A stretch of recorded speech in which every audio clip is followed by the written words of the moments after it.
All right. So, let's see. Hopefully this will work. This is my reaction video to Jesse Michaels. Look at his channel. Also, give him a like. I'm just going over this stuff here, my own experiences as well, with UFOs, etc., and everything. So I'm trying here to.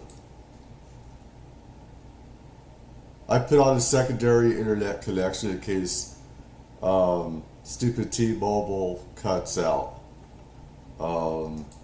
Because T-Mobile could be a piece of crap sometimes, so I apologize. But hopefully we're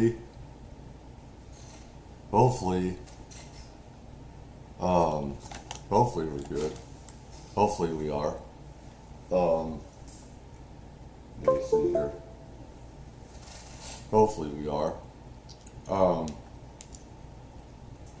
Guess we'll find out. Because I want to go over my personal experiences and stuff like that. Let me see. I had to put up this other connection as well. Good. I got double connections. I got two. So let's go to this my reaction video. I want people's thoughts on this and everything. And me, I dead sure that ET's definitely engineered us and modified us. They've been here as long as we have, and stuff. So I just want to. This could be a while here, but so strap in.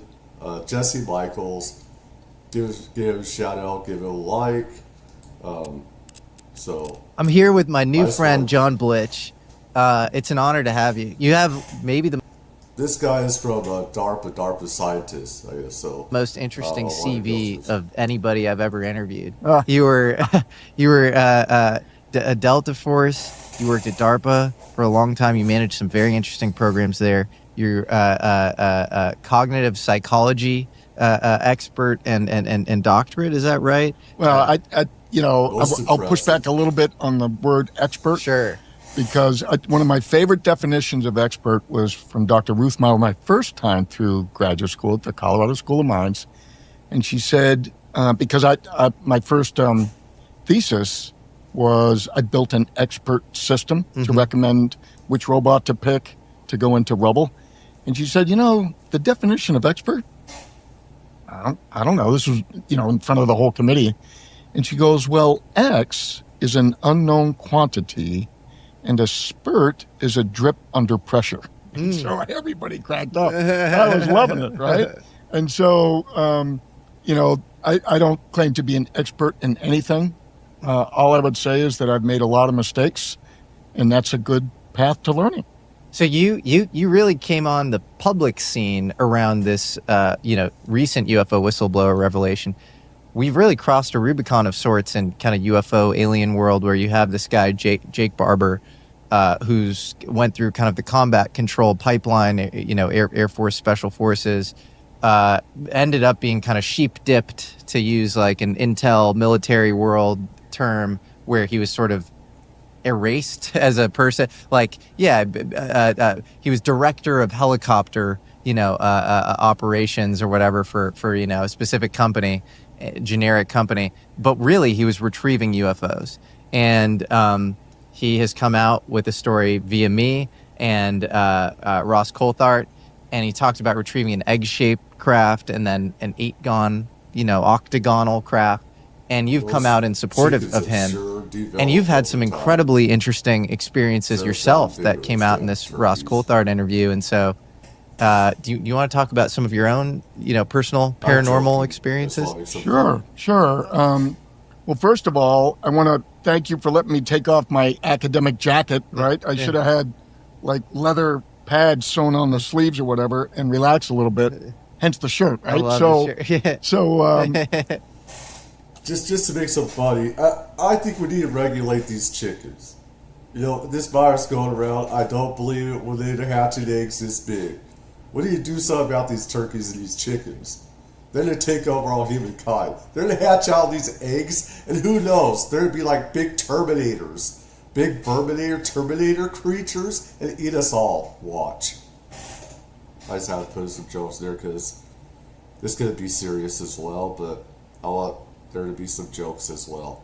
you know, the interview with Ross was pretty serious, right? Yeah. Because I was trying to help these guys and sort of support them so they didn't get whacked, right? I mean, that was deadly serious stuff. Yep. So now, Yeah. in this environment People with do get you, killed. I'm kind of excited to let the hair down a little bit, what little hair I have, and have some fun. Yeah. You know? So we can get into some of those more open-minded speculation, wild speculation sorts of things. But you know, there's an underpinning of science that's really important Yes. up underneath this. And so I want to push back a little bit. The Air Force doesn't use special forces. That's kind of an Army term. So Air Force is Right, they it's different, use they have their ground It's special like operators forces and stuff. in Yeah, organizations called operations. Special Tactics Squadrons. And so Jake, is what I was able to verify was his track record in a pre-CCT training program. Yep. And so that's as far as I was able to validate via his records. But that's still very impressive. And what's important about that is a lot of the military, whenever you, at least the way the Army did it, before we would go to scuba school, for example, Key West, the Army figured, you know, if we're sending these guys down to vacation land down there for 3 weeks, we're going to make them earn it. So it's going to be tough, and it was. It's one of the most difficult schools Yeah, I've ever been to. I've heard. Because most I've humans, heard. I shouldn't say hate, but I'm reluctant to put everything in one absolute declaration, all, right? But the vast majority of humans are deathly afraid of drowning. That's why waterboarding works, right? And so Yeah, holding your breath yeah. underwater and forcing you to build up your CO2, it's not lack of oxygen. It's an excess of poison, the CO2 that builds up in your lungs. That can put anybody into a frantic state, pretty much. And that organization I did should that, move the on from underwater here. See, I operations like it. group down there. I So don't want to use all of his stuff because he does work hard for this stuff, and I want to hear all of it. But this is also his as well, his stuff. Let's see here. Let's go to his personal paranormal experiences because I have my own. I've seen angels, demons, all kinds of stuff in my life. I've had them in my room. Attack me, my family, and stuff like that. So ghosts and all this stuff. So let's go over this. And anybody invite them to see the whole thing here. This is 3 weeks ago. I had a copyright strike, so I need to be careful. I won the copyright strike because it was transformative and everything else. But I just want to be careful. I don't like having that BS from YouTube or whoever else. Beautiful spirit I'd ever been possessed by. And when he was talking This is about that Jake feeling Farber, of not- love coming from whatever the craft it Oh, was, away from that interview. Now, when I did my interview with Ross, Yep. I had not seen Jake's or Fred's Yep. or Don Paul's interview. So we were all, and I understand why Ross probably wanted to do that. Yeah. Just like you said, you want to kind of do things independently to make sure that there's no Coordination. coordination, Yeah, crosstalk, right? yeah. And so I get that. But I was deeply emotionally moved by his tears. Yeah. I felt like I was possessed by the most beautiful spirit I'd ever been possessed by. And When he was talking about that feeling of love coming from whatever the craft it was, I don't think it was coming from the egg. He was telling that That was the eight was gon. the eight-gon octagon shaped craft. Right. So that was Right. extremely powerful and extremely important. Yeah. This is the thing with some of these craft. It's like they're spirits within them. Not always just ETs, but it's like spirits as well. You have different. You have, of course, ETs are like definitely more like android type. They don't have their vessels. They have no spirit whatsoever. Then you have ETs and HI, non-human intelligence, that do have a spirit and stuff like that. You have good and bad, evil and good ETs and HIs and stuff like that. It's why I use different words for these things and everything else. That, So it's- this Independence Day alien invasion, rhetoric and narrative, we really need to squash that down. And then the second most important thing, or actually, I think that was the second most important thing, because the viability and so forth. And I picked up on that when we were out on my boat. We originally, I was trying to convince them to come forward, help convince them.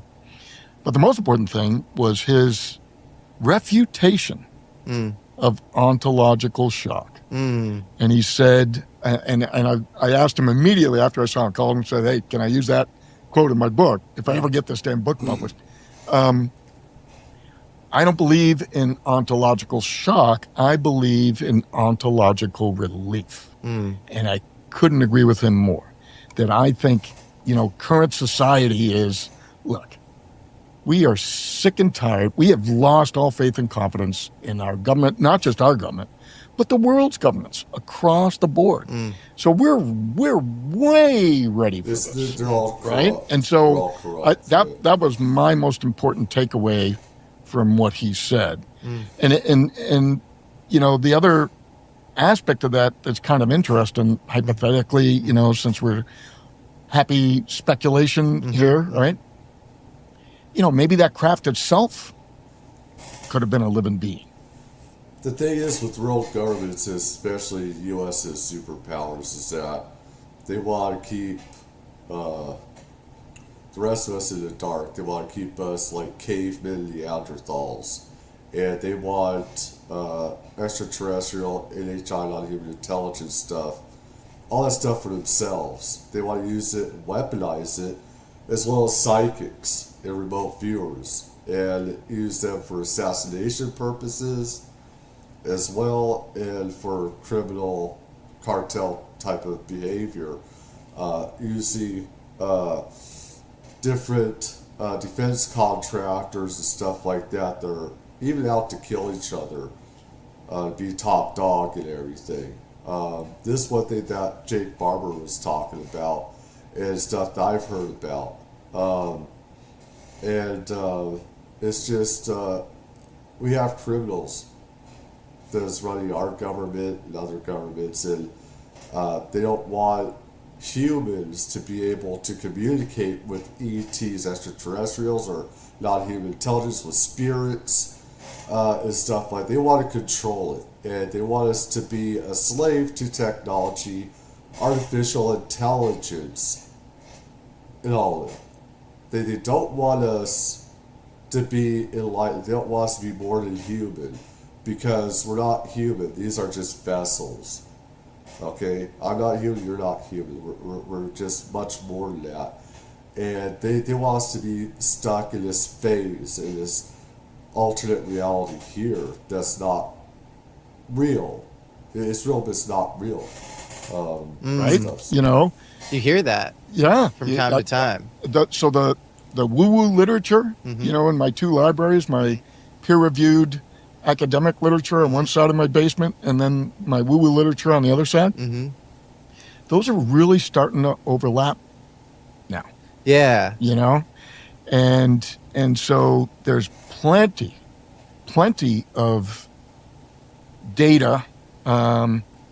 in the woo-woo literature that supports that these craft may be living entities. Well, let's get into that, because you've Right. had experiences since you were a kid, This and I want to is get into crazy, those yeah. core experiences as well. But just the idea that these might be living beings. Listen up. Listen. Those app viewers, listen. Our spirits are using flesh. These vessels here. Okay, it sounds crazy, but it doesn't. I put it, we all understand here. It's just came to an epiphany here, alright? We're using these vessels. There are some of us, me, that have been reincarnated. We've been through this stuff before. Alright? And everything. So some of us, we have a feeling, that this, is like a simulation. And everything. And so, with other non-human intelligence, they're using a vessel, these eggs or whatever else, these egg-shaped UFOs, they're using that as a vessel instead of using flesh bags. Us. Instead of using Jesse Michaels or this other guy. They're using, this is their vessel. It actually makes sense. This actually does make sense because we're using this.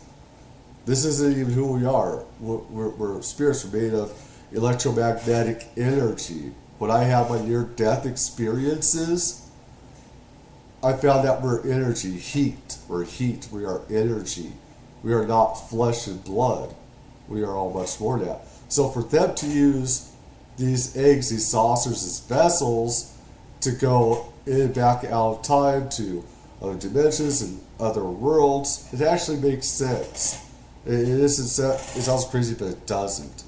What sounds crazy also is spirits using flesh bag bodies and having to use a heart to pump to live. And when we're all immortals and stuff like Things. that. I find it so interesting. People are Sounds so indexed on was it non-human or was it human? And then what if you get what you want and you see that high fidelity, 8K video of a thing in a hangar, or you step inside the thing? What does that get you? You have no idea what you're looking at. The thing is, I see UFOs sometimes, and sometimes I feel like they can be attracted to me. They know me. They know me.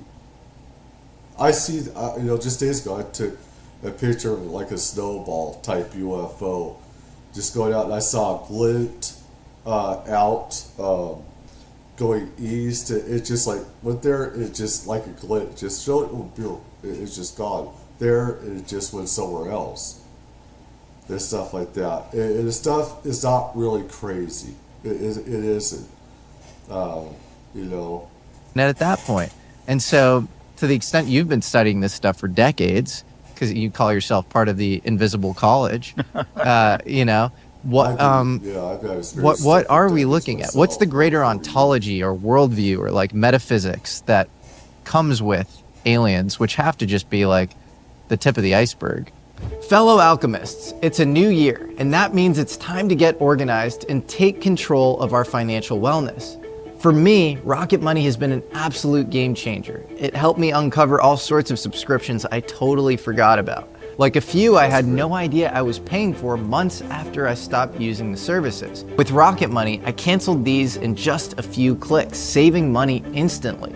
Rocket Money is a personal finance app that helps find and cancel your unwanted subscriptions, monitors your spending, and helps lower your bills so you can grow your savings. Seeing all your subscriptions in one place is such a relief. You know exactly where your money is going. For the ones you don't want anymore, Rocket Money can help you cancel them. No awkward phone calls, no hassle, just savings. Rocket Money also gives you a clear view of your expenses across all your accounts. You can create personalized budgets, track your monthly spending trends, and even set goals to save automatically for big purchases, paying off debt, or just building your savings. It makes staying on top of your finances easy and stress-free. Rocket Money has over 5 million users and has saved a total of 500 million in canceled subscriptions, saving members up to $740 a year when using all of the app's premium features. Cancel your unwanted subscriptions and reach your financial goals faster with Rocket Money. Go to rocketmoney.com/Jesse today. That's rocketmoney.com/Jesse. Yeah, and it is a big iceberg, It's right? better than Because YouTube ad, all that's we for see damn is the sure. very tip, right? So it's a small portion, but ontologically speaking, based on not just the peer-reviewed stuff and the woo-woo, but the intersections between those, my belief is that we are an up-and-coming species in a galactic society teeming with life. And it's simply a numbers game, right? So Right. Webb telescope, when I was growing up, and you look at all those little Well, people, okay, there are Sasquatches, Yetis, stuff like that around. There are, ape men, stuff like that. ETs, I'm not going ahead here, but they had a hand in creating these creatures. With a lot of these places, Appalachia and stuff around bases and stuff like that, were just Sasquatches. I've heard some. Sorry, my nose is making me cough. Where some command, sergeants were telling them, don't go to these places in the woods. There's Sasquatch there or whatever.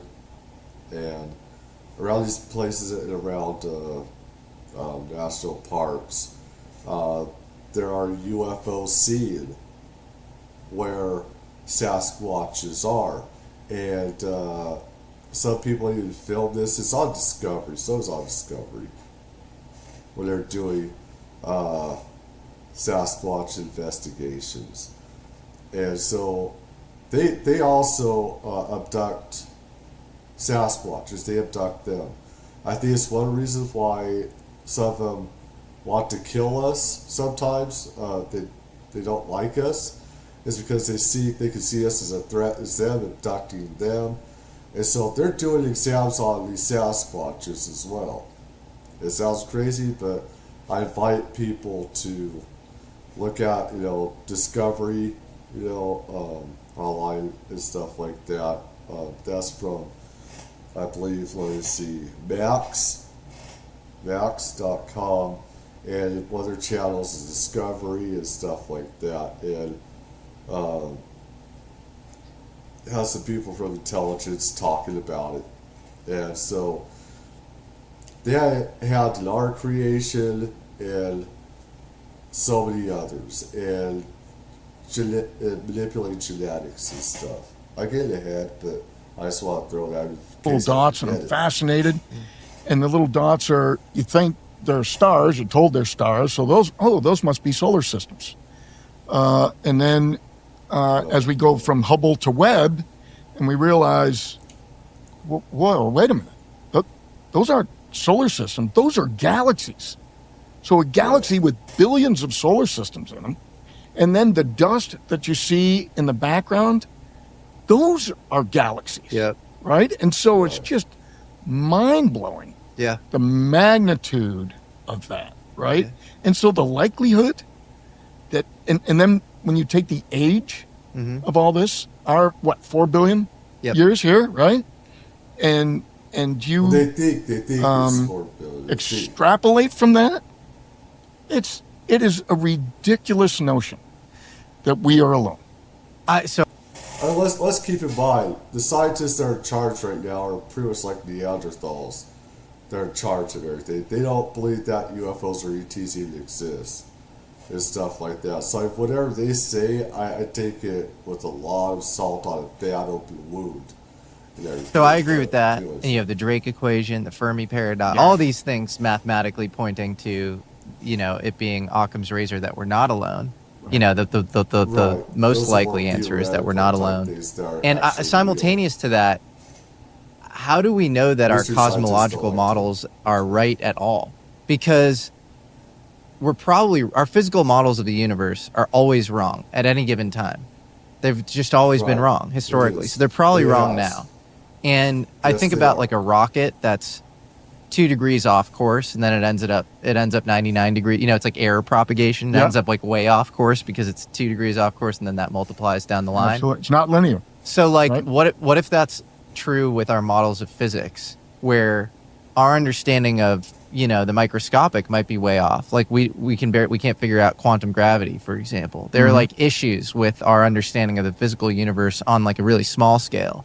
So, given those issues, wouldn't you end up with a scaling problem in physics itself, where our cosmological models end up like this crazy kind of glued together patchwork quilt? This is another reason to have openness with UFOs, ETs, NHIs, is because all this gets answered, and they do want to keep us in the dark. They want to keep all this stuff about enlightenment and everything else, about warping space-time and us traveling to other stars, galaxies, etc., which we can already do. I mean, the heads of Lockheed Skunkworks have already talked. We could bring ET home, you know. So And we're probably so off on like even, you know, a lot of that stuff. And yes, you can see some of it obviously with James Webb and Hubble and that sort of thing, but I mean, who knows? Like, you have this idea of an observer dependent universe, like the Wheeler thing, or you know, delayed choice stuff. And if any of that, if that, or like these, you know, and the anthropic principle, you know, the idea that like, you know, maybe physics and the universe itself is comported to our perceptual filters, you know, then like, what do we know at all about anything? Like, it's just like extremely, you know, complicated. Right. Like, maybe, I don't know. What do you think? Well, so let me back up to the Fermi paradox, which I claim is absolute BS. I love the guy. I respect the science. Yeah. But it is based on a very flawed assumption, which is, okay, if there's really is this cosmic galactic society, where are they? Right? Why aren't they landing on the White House lawn?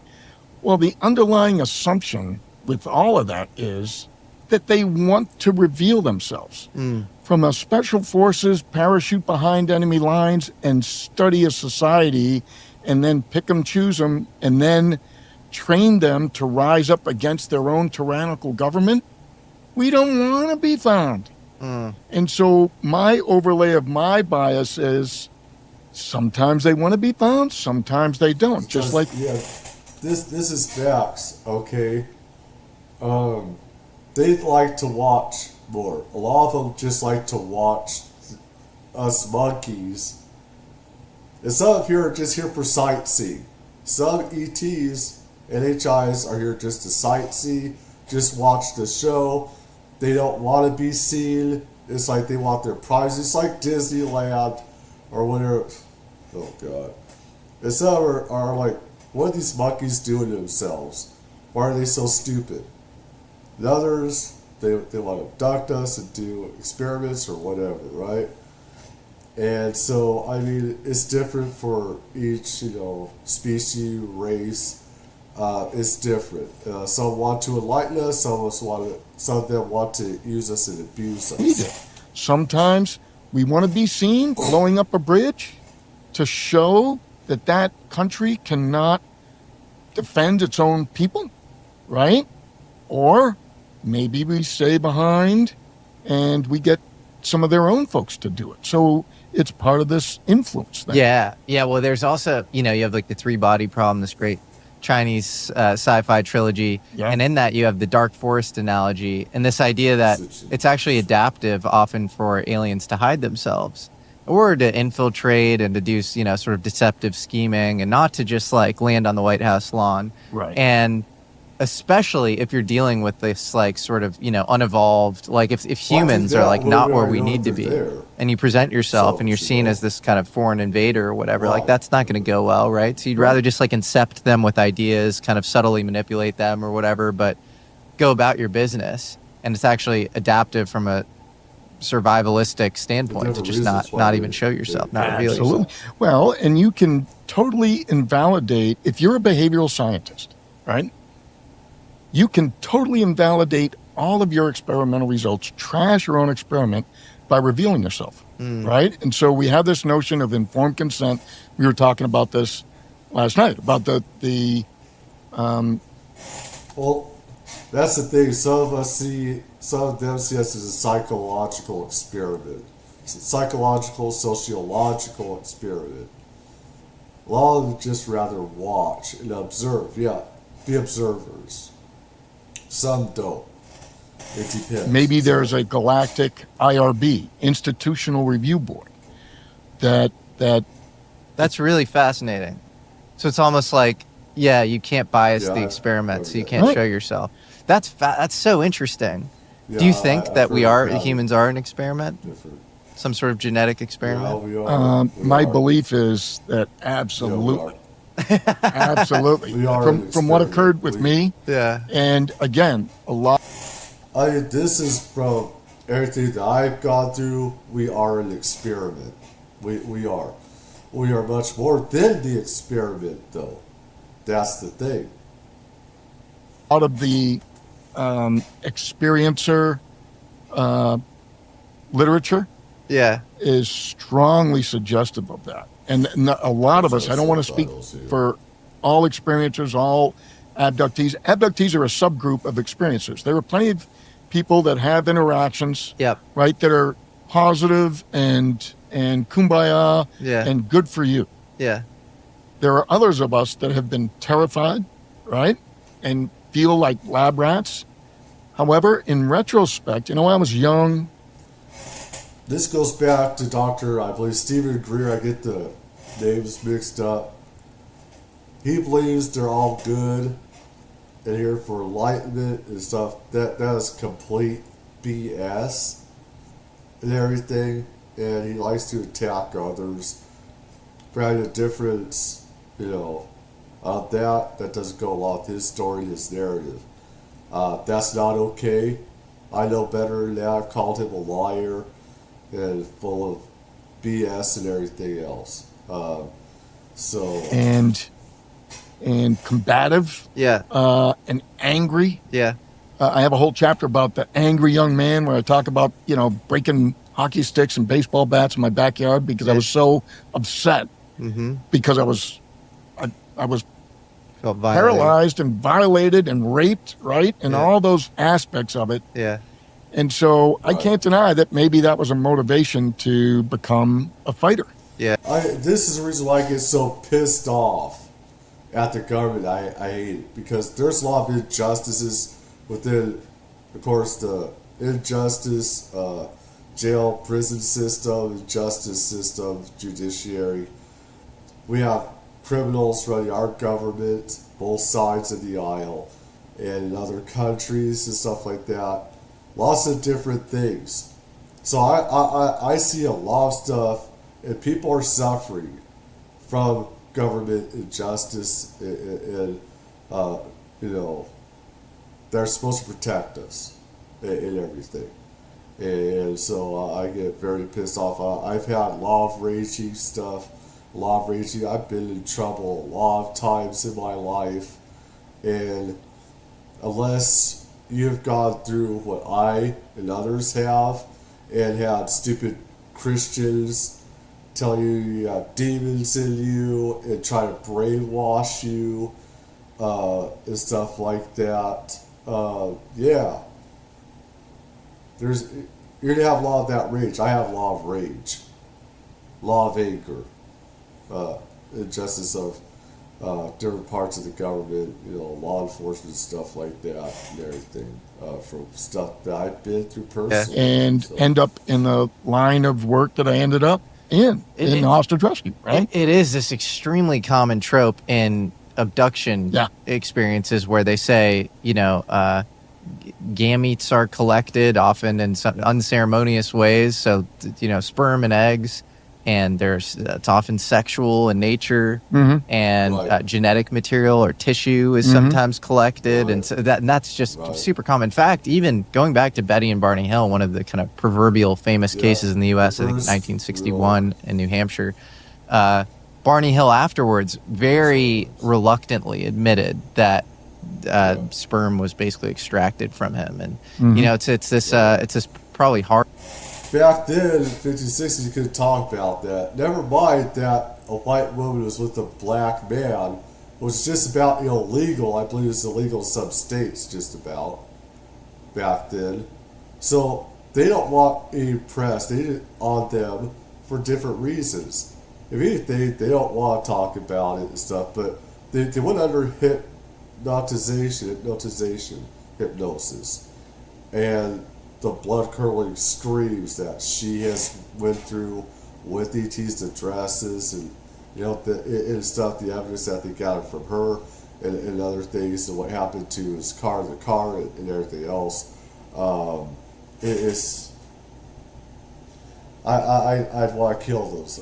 I'd kill them. They tried that on me. I'd hard try thing to to process. You look at the free Edgar Mitchell studies on abduction. So some of these Absolutely. larger databases, like a very high percentage involve this sort of tissue sampling, gamete collection. So it almost points to us being some sort of experiment, genetic experiment.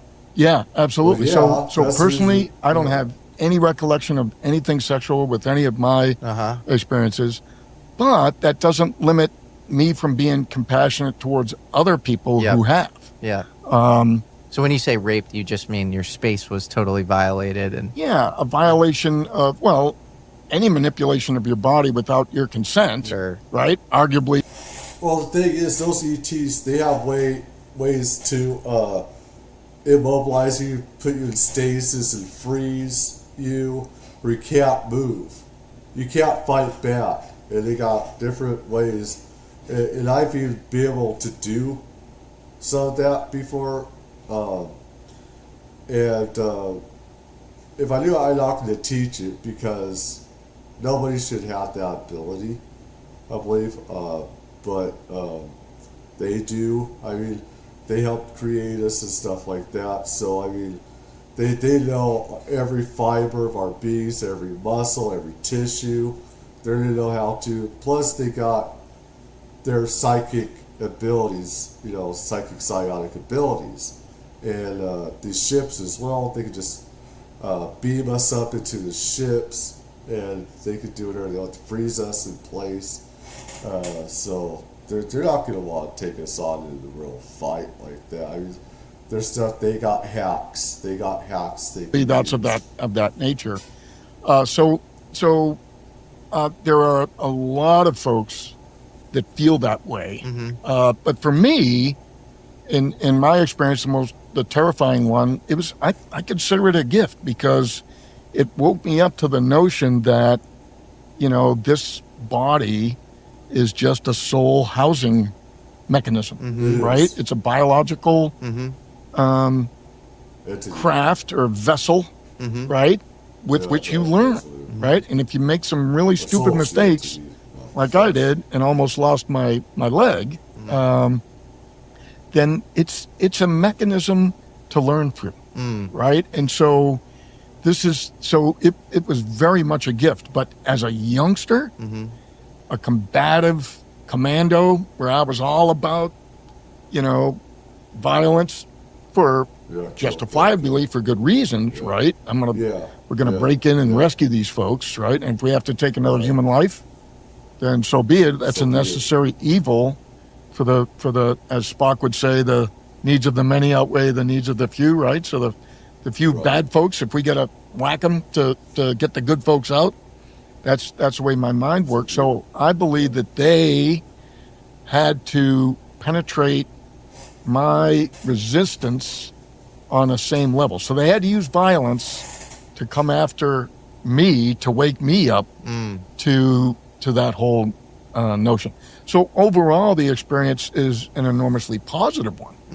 But when you're young, you don't realize that, right? It's kind of like, as a parent, you got to watch your kid fail, Like they're gonna touch that hot stove. You've told them 100 times. They have to learn. All If right. they get burned, they learn. Let her do They it. learn. See what happens. Okay, sweetie, I told you. Right? And that's just part of the process Learning sometimes. process. So that's the way I felt about it. So, John, you had your own alien experience. Yeah. I think, and I can put that into the knowledge side versus the belief side. So I talk about, how I don't remember being born. So all I can do is believe that I was born in Idaho Falls in 1959. I Because get where he's I going. don't have a memory of that, right?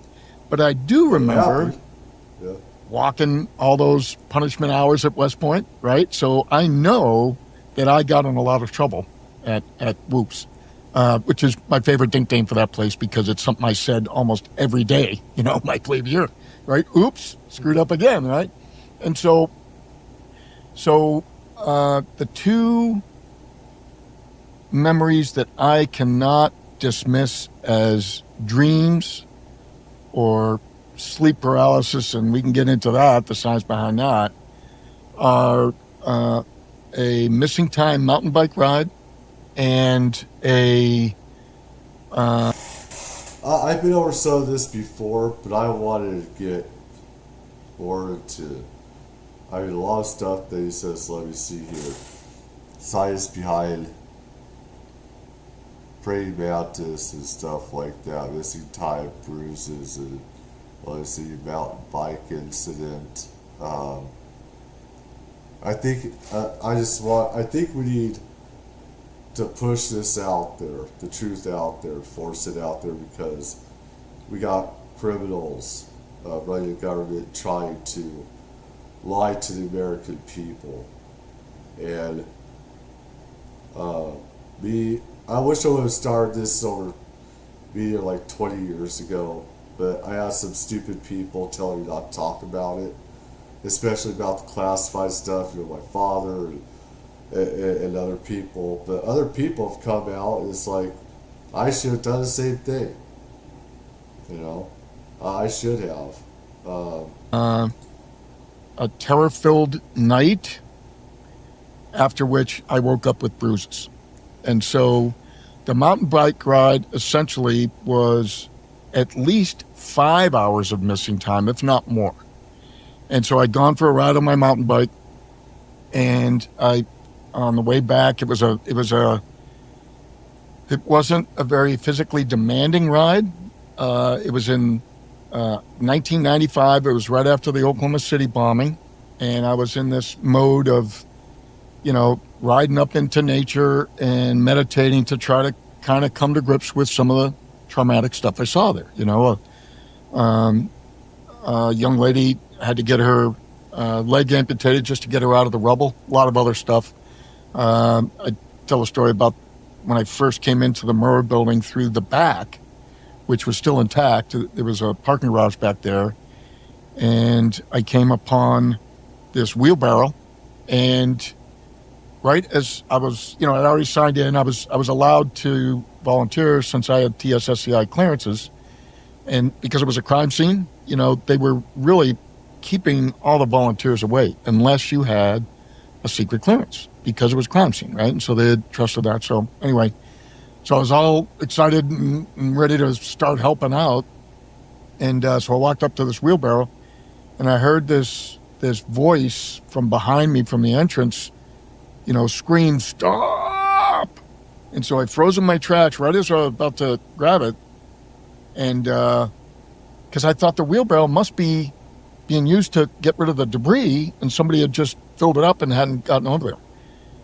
And then I realized that there was a stench, and it took a little bit to get through my mask, and it was a smell of rotting flesh. It was horrible. And then I happened to glance up, and there was this beautiful purple chiffon material that it took me a few seconds to realize that was a human body, and she had been blown up into the rebar steel reinforced concrete, and the reason the wheelbarrow was there was to collect her entrails. So there was a lot of human tissue and a pool of blood, and so that's why the voice didn't want me to move that. Yeah. So that stuck with me over the years, or over Yeah, so when I got back, so I was dealing with stuff like that. And so I took this mountain bike ride. Get back to Pretty standard for me on a weekend, right? Go get a workout, meditate up on top of this beautiful park called Daniels Park, still there. Very built up now since then, over, 30 years now. Where's Daniels That's Park? terrible. Daniels Idaho? Park is southwest, That's terrible. southwest, It's all built up. southwest of Denver. Okay. So it was a sort of a little yuppie neighborhood that we had bought a house in. So and it was very remote at that time. Now it's its own city, but at that time it was just this old ranch. So happened to be co-located with a ancient Indian burial ground, and so I have a bit of Native American blood in me. My That's why great-grandfather he's allowed to be there. took a Sioux wife when he was traveling west as part of, I don't know if it was the gold rush or what. So always very respectful of Native American Right. cultures. You should be. Not to mention I saw Jeremiah Johnson and what happened to the folks when they violated that Indian burial ground. Didn't go well, right? Maybe we could talk about that in this notion of, advanced cultures meeting less advanced cultures, and usually doesn't go good for the less advanced ones, right? Yep. Anyway, so I had ridden by it several times and just noted it. Not a big deal. But this time, for some reason, and I still, to this day, I don't understand why, I turned around and suddenly felt an obsession that I had to go in. So I grabbed my mountain bike and I climbed up over this fence, got on the other side, and I climbed into the saddle. And I was going to ride down. I was like, nope, that's not respectful. You don't ride a bike in a cemetery. Matter of fact, you'll get fined. You'll get thrown out of any national cemetery. You try to ride a bike in Arlington, Yes. good luck on Yeah, that. don't do that. You will Yeah. do some time in a slammer. You're Literally going over to dead because it's just so bodies. disrespectful. All veterans, whatever. It is. So It is, yeah. I started walking, and then I felt a drip on my nose, and I'm It's like you're running over again dead scientifically bodies. with Occam's razor trying to slice through anything, even now. But I wasn't sweating. Why? It wasn't hot. I was coming downhill. If anything, it was a little bit, cooled. So why am I sweating? And a drop lands on my hand as I'm on my handlebars, and then I realize it's red and it's blood. I'm like, oh crap, I got a bloody nose. But it wasn't just like a drip every few seconds. It suddenly became a gusher. I'm like, what the hell is this?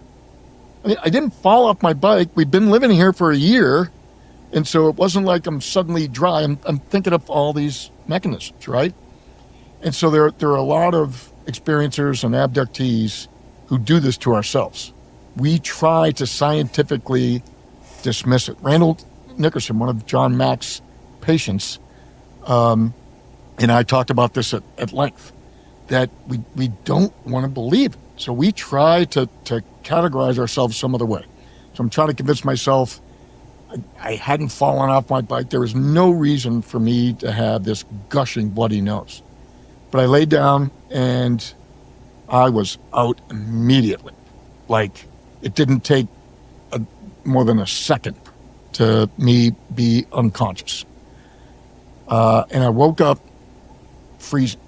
I woke up shivering, which is common. The front range of Colorado is pretty desert-like. And so after the sunset, It could get cold. it very cold wasn't, fast. it might have been, I don't know, 60 degrees or whatever, but without moving, and I felt like I had bonked somehow, that I had reached a level of exhaustion, which didn't make sense for a half hour, 45-minute bike ride. It didn't make any sense at all. So I end up continuing in this anomalous behavior. So as a behavioral scientist, I know what is normal for most folks, and I certainly know what's normal for me. And it didn't make any sense that I would haul that bike up to this mesa where this bright light was shining, a bunch of bright lights. And in my mind, I felt, since I was attending the Colorado School of Mines, that it must have been a drilling rig, right? And it didn't occur to me why they must have gotten some permit to drill in this Indian burial ground. I can't imagine how they did that, but let's go check it out. Oh, excuse me. So I was a moth to the flame, and I dragged that mountain bike through all this scrub oak, scratching me, and I get up on top there. We are. We're like And this is and it's also like watching a tornado and stuff like that. You know, extreme weather and stuff like that. We're like moths. You know, we're hypnotized. You know, we get hypnotized and we watch this stuff. You know, and we can't always just move away, do the right thing, and stuff like things that. get So, weird. downhill from there. It was already kind of weird, but now it's really weird because I have this fuzzy memory of a fuel truck, what I thought was a fuel truck, and so I kind of daintily kind of walk my bike up. This is 3 hours, and it's like, what the fuck? What's this?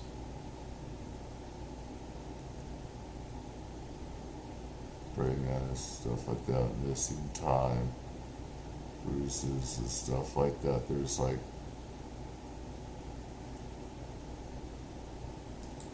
Came up to them, they kept saying, "Do not fear, do Right. not fear." That was like this recurring kind of The trope. words "do not fear," travel. let's go back. Okay. And it was this I think that's imbalance, just them planting this laissez-faire suggestive. attitude towards it all.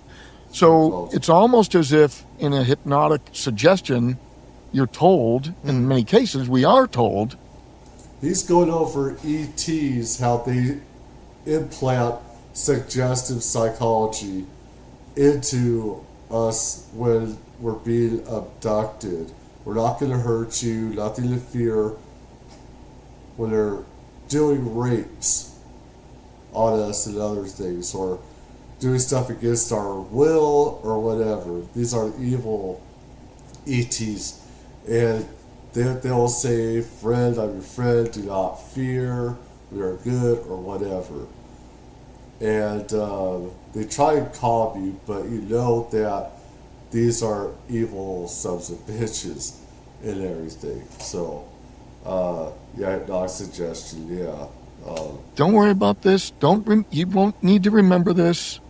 And I think it's an act of compassion so that we can lead relatively normal lives after we are let out of the cage, right? The lab rats get released into the backyard, right? And go live your life. That's what, Mario Woods, stationed at Ellsworth Air Force Base in South Dakota, he had an experience where he was abducted. He's a mutual friend. I know you guys are friends as well. And he said that the beings came up to them. They kept saying, "Do not fear, do Right. not fear." That was like this recurring kind of The trope. words "do not fear" travel through my body like a vibration, like a hiss. But I kept hearing over and over, "Do not fear, do not fear, do not fear." That's wow. Do you have a sense? Because he says he became interested in things after that experience that he wasn't prior, and he realizes, he's like, I know this sounds kind of weird, but he's like, I got very interested in pyramids. Is there something like that for you where you became newly interested in certain topics? Did you have a mission that you didn't prior? Yeah. I didn't become interested in pyramids. Not Just for me, pyramids and all stuff that ETs had to do with ancient societies, how they implanted in us geometry, geometric symbols, and mathematics and geometry into us. We get that from them a lot, how it's implanted our DNA and stuff like that and everything. So, stuff like that. Pyramids have to do with going beyond human consciousness, other psychic abilities, all the stuff, how geometrics, and pyramids, triangles. You have triangle craft, UFOs and stuff like that. All the stuff is connected. Not right some away. way. But I did Yeah. change my behavior that in a way that was reported to me by my wife and my daughters, which was I suddenly wouldn't squash a bug or use a fly swatter. Ah. I would go to the kitchen, grab a glass, tell my daughters, don't squish them. Huh. I would escort these bugs out of the house. Specifically, And so all animals or bugs? Pretty much all animals. And Because I was going to say, if it was the bug thing, then it might have been the mantis specifically that you felt an affinity for. right. But it was like dogs too. You felt like more loving towards, or was it bugs? That's a good question, and I don't. It's crazy, but I hear it because with me, all right, it's crazy, but I adopted a fly. I adopted a fly one time. And it's crazy. Holy shit. I hate spiders too, but it's like sometimes I'm not in tune as I am with others, things, different life and everything like that, but sometimes it's like you wonder, it's like, it's life to give you a gift and everything. It's like, the fly just, I don't know. Oh my god. But I don't want to get too much into it. But actually, we'll move forward. My first wife passed away in 2014. I'm sorry. A wonderful and angelic soul. Yeah. And I sometimes I wonder if my current wife is her reincarnated. Wow. Or if there was some, because they're so similar. They're wonderful, Yeah. absolutely wonderful people. And so I should have asked my daughters that, if my attitude towards our Labrador Retriever changed at all. I don't have a conscious memory of anything changing, but I do remember the bug behavior, the insect behavior, which is really interesting. And up to that point, I mean, I thought, like the vast majority of humanity or our society in the mid-90s, all aliens were the little gray guys. Yeah. All aliens look just like Steven Spielberg represented in Close Encounters. Yep. Right? Yep. And so I was totally unprepared for anything looking like a bug. And so that reinforced my perspective at the time that it was just a dream. Yeah. So so that was one, what I Well, I'm going to take a little break. I got to take a leak. Be right back.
Okay. I think there's a big problem with how people say, you know, I don't care about UFOs, I don't care about aliens, ETs. They have nothing to do with what's going on here. They have everything to do with what's going on here. They help create us and stuff like that. And you find how all these stupid religions are so tribal, based on tribes that hate each other and say they're a better God and stuff like this. You know, you can only get to heaven. That's all bullshit. Anybody can get to heaven. Heaven is a state of mind, and you can make your own heaven when you die, go to the afterlife, etc. And there is no just heaven or hell. There are different dimensions. And this is one reason why this needs to get out there, the truth and everything. And always, I just wanted science abductions and stuff like that, revisiting past experiences, importance of documentation, extraordinary proof. I want to get to, let's see, Afghanistan missions, rumors of Wright-Patterson. I want to get to, because, I mean, this is Osama bin Laden, Randy Anderson here, and stuff like that. From bots to battlefields, the role of DARPA, Free Roswell mysteries. And the thing is, I want to get to as deep as this room. Wright-Patterson. And so it looked like it was a tunnel. You didn't know until you got on the ground and looked in. And so shadows can play tricks on you and everything. And then the concern was there's a bunch of booby traps, right? And so the value of my little robots, that's what I was brought into DARPA to look at, is to use little robots to sneak into places that might have WMD, right? And so it made all the sense in the world, especially in the middle of winter with a bunch of snow, right? And the weight distribution of a little miniature tank with these fat treads. What year was this? This was 2001. Who's Well, I got Randy Anderson? But I've done, extra research on it. What do you think about his story? so before he came on your show, Yeah. long before he came on your show, Yeah. I had quite a bit of interaction with him. Dave I'm not good with Rush, names as much as stories. through maybe one other person, maybe it was Michael Herrera, put me in touch with him. And again, with the same notion that Ross and Dave wanted me to do with Jake. And Suss his him team. out. Just be a compassionate, open ear, and yeah, again, tell them my story. And part of the value of this is when these guys come out, at least they're not as crazy as the colonel who thinks he was freaking abducted by a praying mantis. Sure. Right. And so it kind of encourages them. But what was your in their assessment realm. of the core story? I mean, do you think that... I believe every aspect of his story. I don't have the same level of confidence because I didn't meet him with 4 other guys that I could see Sure. and watch the behavior. Sure. But I find zero inconsistency. Yeah, okay. And it was this Oh, I ambivalence, know. this laissez-faire attitude towards it all. So it's almost as if in a hypnotic suggestion, you're told, in many cases, we are told, don't worry about this. Yes, You won't need to remember this.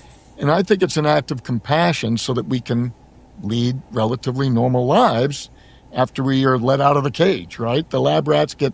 Because I was going to say, if it was the bug thing, then it might have been the mantis specifically that you felt an affinity for. Right. But it was like dogs too. You felt like more loving towards, That's what or I thought. was it bugs? That's a good question. And I don't... My first wife passed away. The extraordinary proof. I don't think a New York Times article is extraordinary proof. I It's think not. I haven't gotten to that yet. I think your experiences. I haven't gotten to it yet. Okay. The New York Times article is 2017. Right. In 2018, Yeah.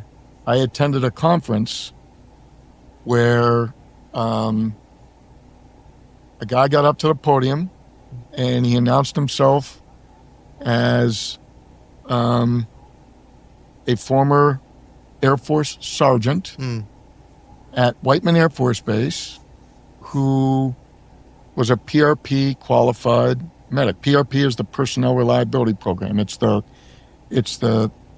HR effort program to make sure you don't have crazy people controlling nukes, right? And here's this guy, and he starts telling the story about this camping trip that he and his other buddy, another sergeant or airman first class or whatever, took this camping trip, and how he was psychologist group. injured as a result of this experience where the bottom of his feet were sunburned. And so I don't want to tell Terry's story. It was Terry Lovelace. Terry Lovelace, yeah. And he and I have become very good friends since then. But what really got my attention was when he told the story about being on a table and Dr. Bug comes over and he's screaming as loud as he can, and Dr. Bug looks over at him and says, "Stop screaming. You know we're not going to hurt you. We've told you we're not going to hurt you. Quit screwing around and stop your screaming. Just let us get this done." And he reaches over with a digit, whatever it was, I don't know if it was a claw or what, boop, taps him on the head, and Terry says he was out like a light. And all of a sudden, I had already moved up from the back row, right? Somebody had left, and I took their seat, and I was on the front left, and I'm looking right at them. I'm maybe from here to the wall away. And I'm starting to get the goosebumps, right? And the shivers running up and down my spine. And then when he tells the Dr. Bug part of the story, I'm freaking out. I'm really tense. I'm sweating, and I get the hair standing up on my arms. And so that's when all the mountain bike stuff came flooding back. And it was shortly after that, I would say within a few months after that, when I went through the regression and realized that the bug dream and the mountain bike dream were not two separate events. And the red plaid shirt was a uniform. Do you think there's some sort of MIT connection with this topic? There's a MIT president named Carl Compton, and there's a guy named Robert Sarbacher, who's this sort of famous, microwave. So he was going over. So John, he was going over how they inserted memories where it was a human, and instead it was an ET, uniform or whatever. That he would remember it as a human experience instead of an ET extraterrestrial experience. Let me see if as long as behind the dark shoes. I feel like that whoever this is, everyone is.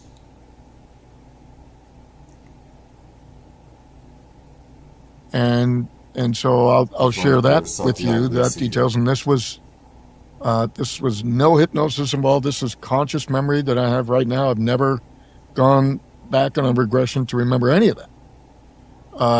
But I do remember standing out on my deck in my house. So I had this really cool house looking down onto Fort Collins.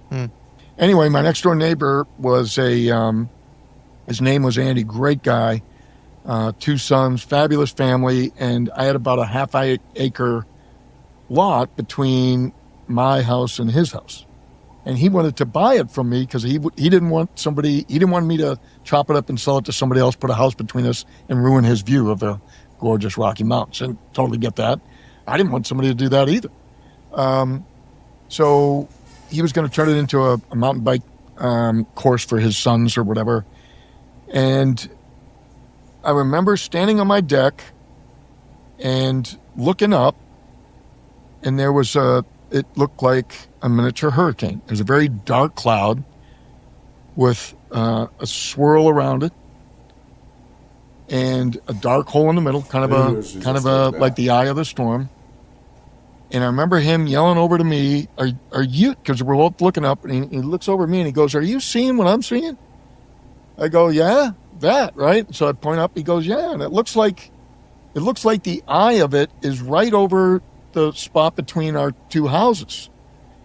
And then, so I looked off in the distance towards Loveland, which is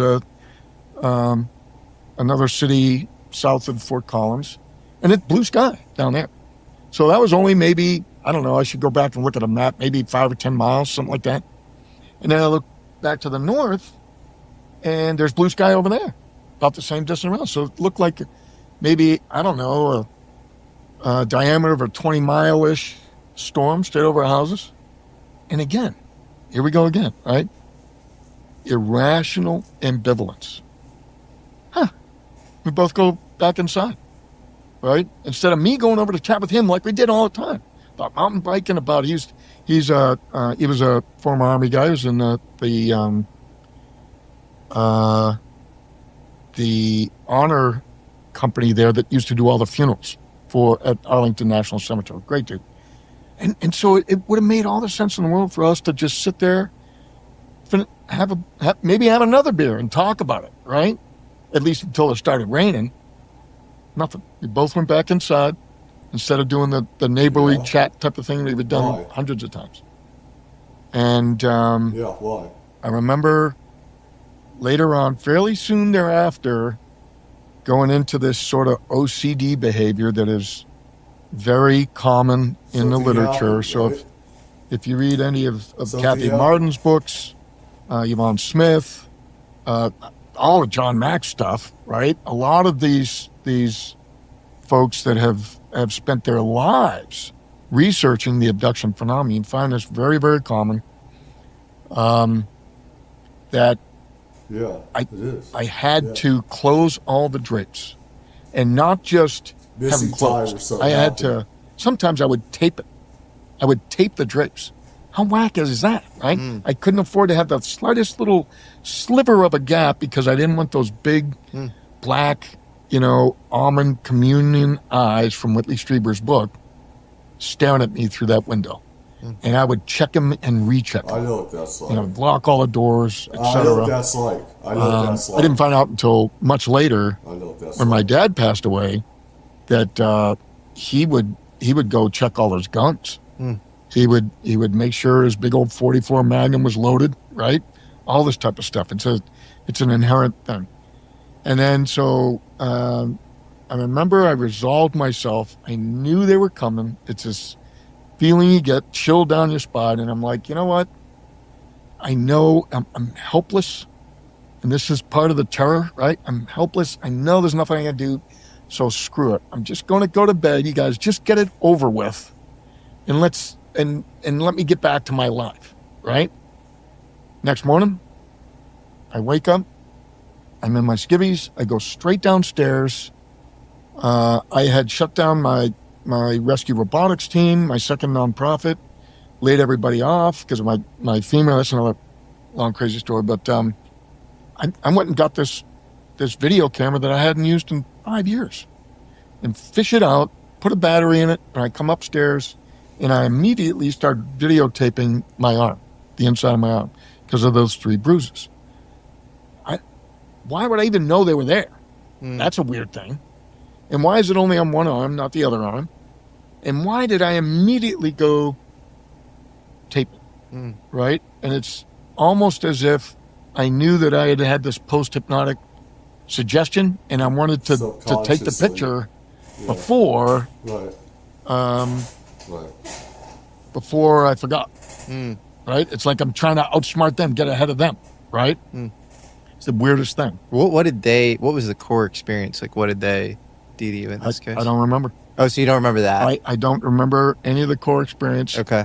I do have some other very terrifying experiences as a kid. You know, waking up with the little gray guys in my room, just like Gary Nolan said. Now, he has assured me he has no abduction memories at all, and I do not want to speak for him.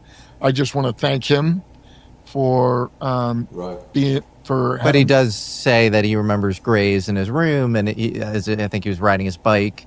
It was like a paper route situation or something. You saw a saucer fly overhead, and so you had experiences like that as a kid as well. Yes. And do you think that because you grew up right next to a nuclear reactor in Idaho? Well, I was born next to a nuclear reactor, but I grew up in Peabody. That's the way you say it. Yeah. Only Matt Damon and Ben Affleck can pull off a good Boston accent like that, or maybe Bill Burr, right? Yeah. Peabody, right? And then it's right next to Salem. So that's where I grew up, and I did. My dad and my mom were both professors. My mom taught sociology at Northeastern. My dad was an aerospace physicist and a nuke, and he was teaching at MIT. What was he doing? Oh, he was an aerospace physicist. That's so interesting. He worked at Draper Labs, and then he was, I think, I didn't know anything about academia at the time, but I think he was an adjunct professor. He had 3 master's degrees, and so that was enough credentials to teach at MIT. I don't think anybody can teach at MIT now without a PhD. Did he have any interest in UFOs? Oh, yeah. What years was he teaching at MIT? Pretty much my whole childhood. So 60s, 70s, until I went off to West Point in 77. So do you attribute any of these experiences to the fact that your father was an aerospace physicist with an interest in UFOs? You were born next to which nuclear power plant? And it wasn't a power plant. It was the first nuclear test reactor that the Army had spun up. It was all classified at the time, and that was in... I mean, some people that are abducted have no links to military nuclear bases. And some just live in suburbia, or they live in a house, have many acres by themselves, or there's they have an acre lot, and there's another house next door over there, and they still get abducted. So I shouldn't say that's why, because it may not be, but I think that he's a target of opportunity because he's around the military. I believe that they knew things about him, just like they knew things about me. They know things about me and stuff like that. The early 60s, late 50s. In Idaho, where Idaho in Idaho? Falls, Idaho. Idaho Falls. Yeah. So you have the father who's interested in UFOs with serious bona fides. You have, born next to a nuclear reactor, and then you also have some Native American heritage. Do you think any of those things played a part in your experiences? And to bolster the skeptics out there, Betty and Barney Hill. And so I read about that at the same time. And so, yes, I used all of that to totally dismiss all of my childhood experiences. From a scientific, skeptical standpoint, I dismissed all of my childhood Even though your stuff. father took this stuff seriously? Yeah. Really? I just blew it off. Really? until 2018. And why 2018 did you start to take it serious? Because of Leslie Kane and the New York Times article saying that we had official programs, or 2018 for me was a very, very, it was a sort of a threshold year because Leslie's article with Lou came out in December of 2017. And this was, I started teaching my next semester of 2018. And I was expecting the entire Air Force Academy to all of a sudden radically change its I curriculum. want to get to the other stuff, which, aliens genetically engineered humans. I don't like having misleading videos pissing me off, actually. Let's see. Effort program to make sure you don't have crazy people controlling nukes, right? My dad. And here's this went to guy, that and with he me. starts telling the story about this Psychology camping stuff, trip yeah. that he and his other buddy, another sergeant or airman first class or whatever, took this camping trip, and how he was injured as a result of this experience where the bottom of his feet were burned, sunburned. And so I don't want to tell Terry's story. is Terry Lovelace? Terry Lovelace, yeah. And he and I have become very good friends since then. But what really got my attention was when he told a story about being on a table and Dr. Bug comes over and he's screaming as loud as he can. I may go to the Mars stuff. Let's see what this is. When I do a video, But I've done, I extra don't like research on it. clickbait. What do you think about his story? So before he came on your show, Yeah. long before he That's came how on your we show, Yeah. used to be talking I about that. I had quite a bit of interaction with him. Dave Grush, through maybe one other person, maybe it was Michael Herrera, put me in touch with him. And again, with the same notion that Ross and Dave wanted me to do with Jake. And Suss his him team. out. Just be a compassionate, open ear, and yeah, again, tell them my story. And part of the value of this is when these guys come out, at least they're not as crazy as the colonel who thinks he was freaking abducted by a praying mantis. Sure. Right. And so it kind of encourages them. But what was your in their assessment realm. of the core story? I mean, do you think that the late 50s was a result of the Roswell materials being transferred done some to, of this Wright before. Pad, and then he was I actually in go on charge of something doling it else out with to it, kind of but civil side commercial Mars use cases? connections and So stuff that like book was that. fascinating. And I About think I 20 purchased years, it or 20 years, 25 years. either, I don't know if it was at the same time. No, I think it was after. I think I bought it when I was at SOCOM. So so speaking of books, before I bought Corso's book, I bought Whitley Strieber's book, Communion, Mm-hmm. which is another anomalous behavior factor. It's not as strong as the mountain bike or the bruises on the arm, but it is an anomalous one, independently corroborated, because my daughter and I were meeting my wife and my older daughter. This is right around the same time as the mountain bike time. We're cutting through the mall, and we go through at Barnes & Noble. And we're late, and so we're hustling along, and I happen to glance as we're cutting through, and I freeze in my tracks, like solid frozen. And I am paralyzed with fear. And the hairs, here it goes again. The hair's standing up on my arms, and It's like a psychic thing going off. I'm staring over at the wall to my right, and it's Whitley Strieber's book. It's the face, the communion face. And I froze in my tracks, and the next thing I know, my daughter is tugging on my hand. And unbeknownst to me, she had continued walking through the bookstore, gone out to the mall, wondered where the hell I was, and came back and grabbed me. She's like, "Dad, come on, we're going to be late." And so Reason points to some sort of backdoor to some of these legacy UFO programs where you figure a certain thing out, you start working on it, and then all of a sudden, again, no flame, yeah. but this is super heavy, thick smoke. Mm-hmm. 2004. Mm-hmm. I'm a consultant, working back for DARPA, getting paid way too much money again, and I turn on the evening news, and there's Katie Couric, and she shows this video clip that she claimed to have received from Al Jazeera. And it shows a convoy of tanks somewhere in Iraq, I think maybe up near Tikrit. And there's a Humvee.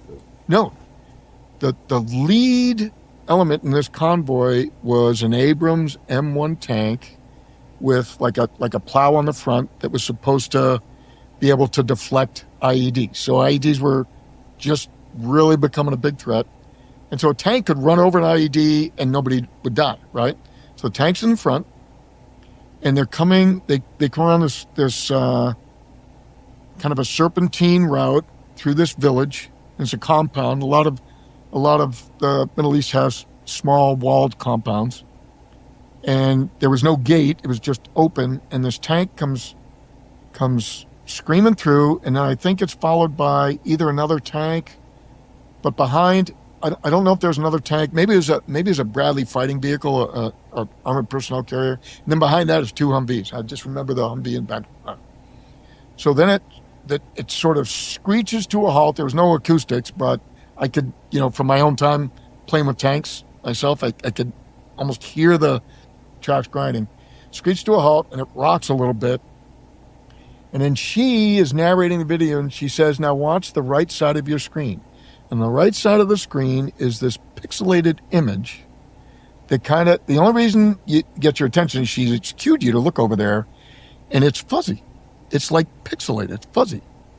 And it comes moving along this wadi, this ditch just outside the compound wall, and then it gets close to the tank, and then it's just a blob, and then as it maneuvers up onto the front of the tank, it's clear that it's two limbs, and then two other limbs show, and this blob climbs up onto the tank and down into the gunner's hatch into the cupola, and she plays it like 3 times, slow motion, cephalopod invisibility.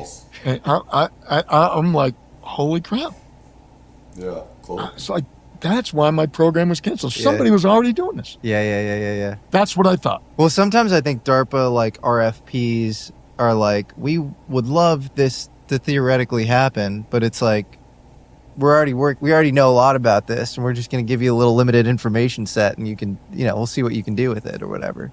So there's some sort of, and then I think it's original, maybe adding to the point that it does have to do with the UFO stuff. One of the original projects was the Defender Project, which was, I'm not familiar with that. I believe it was like the beginning of drones back in the day. And you even have this story of this guy who was a lieutenant commander in the Navy. We spoke about him last night, Robert Luker, and Townsend Brown finding this green fireball material in Connecticut. It seems to be decaying rapidly, and it he thinks that maybe it's barium titanate. And Project Moonwatch and Blue Book both want custody of it, but Brown just flashes his credentials, says, "No, it's mine." And then he seems to coordinate with Robert Luker on this. And this is, again, 58, so it was right when DARPA had gotten started. And I think Luker was a part of DARPA back in the day. And it was maybe even called ARPA then? For a time, DARPA was called ARPA. The idea was, let's get the D out of it, and let's, pieces broken out all over. Let's, swords into plowshares this for a little bit, and then somebody decided, oh, we better put that Put the D, genie back in the bottle and D make it defense department. again. So, that's the yin yang, the sine wave of politics and so forth. But, the reason I'm bringing this up is I certainly don't want to divulge anything that is going to put us at risk. Of course. But what's interesting about that is that the claim was that it was Al Jazeera that had sent this in, right? Oh, so they were trying to out. It makes me wonder, right? You just don't know. I mean, is this part? But here's the thing, So what they're saying for those is that they claim that was Al Jazeera, and the thing is, it could have been a government person, intelligence person, or something like that from America, saying that they're from Al Jazeera. So it's anonymity and stuff like that. So that's probably what they're hinting that probably is, not, that. So anyway. Science as we know it. Yeah. But just Newtonian saying we have the physics- capability is not, that's not. Well, bad. I mean, here's the thing: is if you can bend space-time, Which we you can bend photons to Right. come around the object and exit the same exact way, and that's your invisibility cloak. So we have that. if you can, We've had cloaking technology, visibility. We have that already. We have that with drones. We have that. Be tested Area 52, Area 51, stuff like that. You can see, people see the F-22 Raptors, F-32s, and stuff like that. Just disappeared to thin air. I mean, we have that technology and stuff. So I mean. I've seen stuff. So bend space-time to the point that you can develop a warp drive, you can make yourself invisible. It's inherent in that capacity, that technology, and all you need is enough power to do it. So what takes it off of everybody's, books, off of everybody's blackboard, buried entries of power limitation is the limitation of the power. But if you have enough power, and in Lou's book, he shows the warp bubble that he and Hal Puthoff discussed. And so, and even talk about, and so it's a little bit of conflict within the same pages, right? Because at the one point, he's saying, look, this is a threat because these things are splitting two F-18s. And, that is a threat to national airspace. We can't have these things moving around, blah, blah, blah, and colliding with our vehicles. And I'm like, wait a minute. Let's back up or move forward, depending on where you are in the book. And let's look at this warp bubble. You specifically make a case that who's ever in this vehicle can slow time down, right? It's just like it's relativity. Edgar Mitchell measured it on his watch, right? And so for them, it's child's play, right? It's like everybody else is covered in molasses, it's second nature. and we walk right around them. So there is no possibility of a collision. That's just not second nature. It's just. Do you think that Edgar Mitchell had anything to do with legacy UFO efforts? He's the Apollo 14 astronaut who came back on his way back from the moon, had almost like a conversion experience, and then delved deep into consciousness, and it was very high conviction in aliens, and Well, I've anecdotal smoke here. What's that? I have anecdotal smoke. I was diving on the Aquarius Reef Base with a NASA flight surgeon who will remain unnamed. And somebody, while we were riding, it takes like 3 hours to get out there from Key Largo. And I don't know if it was right then or when we were down inside the base, but somebody asked him about this upcoming reunion of Apollo astronauts. And I think he suggested that nobody wanted to have anything to do with Edgar Mitchell. And it was like he was ostracized. And because he talked. The flight surgeon was all about it. He was taking their side against Edgar Mitchell, And I'm like, what is all this more from Kelly's Heroes? Moriarty, what's with all the negative waves, right? I don't understand why that, but I got the impression that inside the astronaut corps, because he talked. there was this agreement that you don't talk about Fight Club, right? You don't talk about the ETs that we have all seen, right? They wanted to, but some of them, like I said, had family. They threatened their family and stuff like that not to talk, and so it's like that's like being in the mob. It's like being in a mob. You don't talk about it. You don't talk about Omerta and stuff like that. You don't talk about it doesn't exist and stuff, but it does exist. Omerta and stuff like that.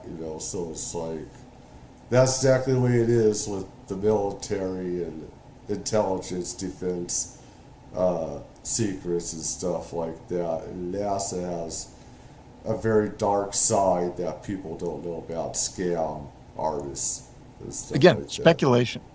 But that's what I took away from that story that he told. It was either in the base or while we were riding back to Key Largo on the way back that he told that story. And that has always stuck in my head. Yeah, that was your circa 2000. I think it was the summer of 2008. Well, yeah, James Fox, great, UFO documentarian, almost had, his Buzz Aldrin's sister. Buzz Aldrin, obviously, second person to walk on the moon along with Neil Armstrong. And he apparently would tell his sister that not only did he see a Foo Fighter in Japan as a fighter pilot, but that he saw UFOs, on the way to the moon. And James Fox followed the guy all around the world. Eventually, they were in Monaco together, and he was about to interview him, and Buzz Aldrin said, what would my testimony ever do? Not denying that he had seen UFOs, but backing out last second. He did talk about that. And he's also, I don't know, there's some interesting stuff there. So that's fascinating. Final thing I want to get into with you is you have this fascinating theory. What's fascinating in that you've sort of, made very clear to me is that there are all these UFO crashes pre-Roswell that are pretty well documented. Yeah, there are. And not only, Texas in Lombardy and Italy, the one that Dave Grush talks about, the Magenta crash, but ones in the U.S., Germany, and Cape Girardeau being kind of a famous case of that. And you track those UFO crashes to some of the high-powered radar capabilities that maybe we were developing at the time? Well, so between February of 2014 and September of 2014, I was without a job, waiting for the Air Force Human Resources world to bring me on board. And I was enormously frustrated because I had already extended by 6 months. I had to take a leave of absence from graduate school to take care of my mom. And so they knew that I was going to graduate. And I'm wondering, so in the 6 months while you're waiting for me to defend this dissertation, why aren't you getting whatever you need to do so that as soon as I graduate, I want to get to work? So I had 6 months so I ended up diving deep into this literature over here. So I come across the Cape Girardeau case, which essentially is a scenario where something crashes in a farmer's field in Missouri, Cape Girardeau, and the weirdness about it was that there was bodies, small, diminutive bodies that a reverend or a priest was asked to come deliver last rites to, because apparently one of them was still alive. And so the account of this is primarily from the priest's story of this. And initially there were firefighters, and then military folks showed up. So on my drive across country to report into Air Force Research Lab in Dayton, Ohio, I stopped in Cape Girardeau. Had some time to kill. Didn't need to be there for a couple of days as I had a schedule. Of YouTube. And so I stopped in and became familiar and walked the ground and so forth. Yeah, And then it occurred to me that I was only about a 5-hour drive, depending on how much lead is in your foot, from there to Wright-Patterson. And then it dawned on me, so many of those that- things have gone through well, Wright-Patterson. if something was interdicted in the vicinity of Wright-Patterson, and if it was traveling fast enough, it could have crashed right there. And so I had read Corso's account and a lot of other accounts beyond Phil Corso. Stanton Freeman wrote a book. He investigated a lot of Roswell earlier on, a lot of folks. Don, I'm drawing a blank. Don Schmidt, and a lot of folks that really, and so there was quite a bit of evidence that maybe radar played a role in it. So I could easily imagine a few years earlier, right? By accident. Before World War II was spinning up, I know what R&D is like pre-warfare, right? Because that's what DARPA does. And I'm imagining folks trying to improve the latest. Keep in mind, FBI also, as intelligence, confiscated Tesla weapon secrets, stuff like that. And they confiscated them because they want to make money off this part of the industrial military complex to come. And they did not want people having free electricity or free energy. Psychopaths, government, industry, Edison as well, did not want people to have free electricity. Tesla is about having that for free, and free communications, free internet to come as well, which we should have for free, and stuff. And they didn't like that. The FBI didn't. This before CIA and everything. So, I mean, they confiscated all this stuff, and it goes into having, wonder weapons, except for it's not German BS, having research and development into these things. Breakthrough in technology, but it was a sensor. Radar was a sensor. It was not an anti-aircraft anything. Right. And so I could easily imagine folks just cranking up the power as high as they could, not to shoot anything down, but to extend range. Right. And in the process of extending range, unbeknownst to me, unbeknownst to them, this invisible thing in the sky you can't even see. Next thing you know, that thing's wobbling, and it crashes because it interferes 4 or 5 hour drive away. Yeah. And so I have no trouble believing that that is what occurred, not just in Cape Girardeau, but maybe in Italy as well, because Marconi was involved in, when you look at the Where was Marconi? Was it northern Italy? No, Marconi was I think he was an electrophysicist early on, right? I know, but I'm wondering because the crash was in Lombardy, in northern Italy. I don't know. I'd be curious where he was working. That would be a wonderful research project to see if there were any radars within a 5 hour drive of there. That's fascinating. Ooh, wow. So that would make sense, right? Because this was the advent of radar technology early on. And so what makes sense to me is that this is going off some of it. Let's see if Jesse has. There's one that I wanted.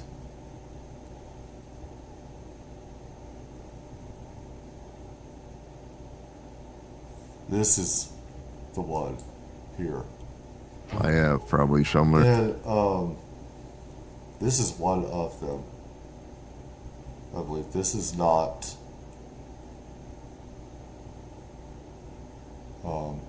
That might be News Nation.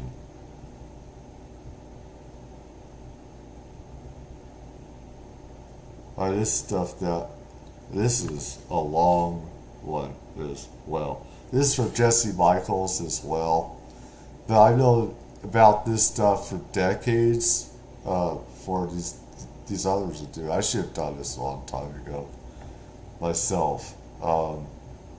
Let's see. In our neighborhood of 60-something photographs of things on Mars that are clearly alien. Is it possible that there was a civilization on Mars Yeah, there thousands was. of years ago? When did you start to believe there was life on Mars? Well, you saw the square. Yeah. Again, this is Jesse Michaels and everything. I've gone over my own experiences with UFOs paranormal. I'm just doing reactionary to this. Legal, I have to do this. Legal, okay? Or else the lawyers come after me and stuff. So, but it's transformative and everything else. So, That square on Mars. From Is that real? photograph- Yes, I it's can't real. migrate Is from that the real? bottom. That's real. That's 3 feet long and that big around. That was There- taken on Mars. That's laying on Mars. These pyramidal places are like hibernation chambers. They're trying to survive until somebody comes to save them. Wow, that's But amazing. That's not the coolest thing. That's so cool, though. You're saying that you remote viewed a pyramid on Mars 1,000,000 years ago. Definitely, yeah. You Know can that do it feeling when both you're ways. exploring a new city or a new country, and suddenly you realize you're out of data or stuck with one of those overpriced local SIM cards? Well, that used to be That's remote great. viewer That's as part of great. the That's great, Jesse. Thank you. Stargate program. I think you're as or more gifted than Jesse. any psychic in the world, and you've developed some open source protocols that you now teach as well. You won the Legion of Merit for over 200 instances in which you added to military intelligence. You've saved countless lives, and so thank you for your service, and thank you for having me here. I am honored to be welcome. here. Of course you're welcome. Thank you, man. Nice well, share. let's get into it. I think a Wow. lot of people, when it comes to the psychic Plan of question, throne. they wonder if it's just this innate thing you're born with or whether it's trained. Well, everybody's born with it. What you have to understand is, if you went back 400,000 years, we didn't even have language. So the typical grouping of people was a family unit. And it would be like 12 to 15 people. You know, from the old. Change. I had to change the header on here.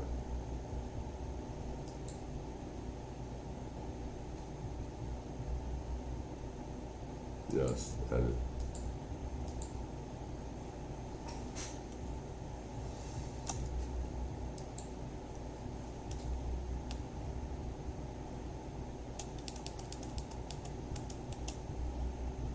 Let's see.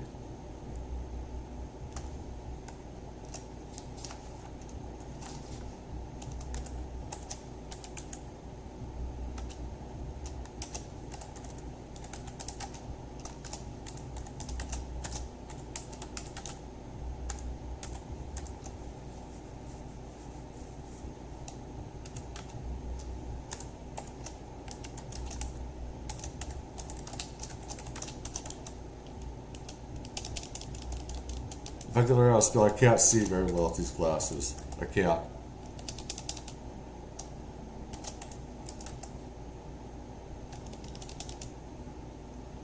Yeah, caps. No wonder. Okay.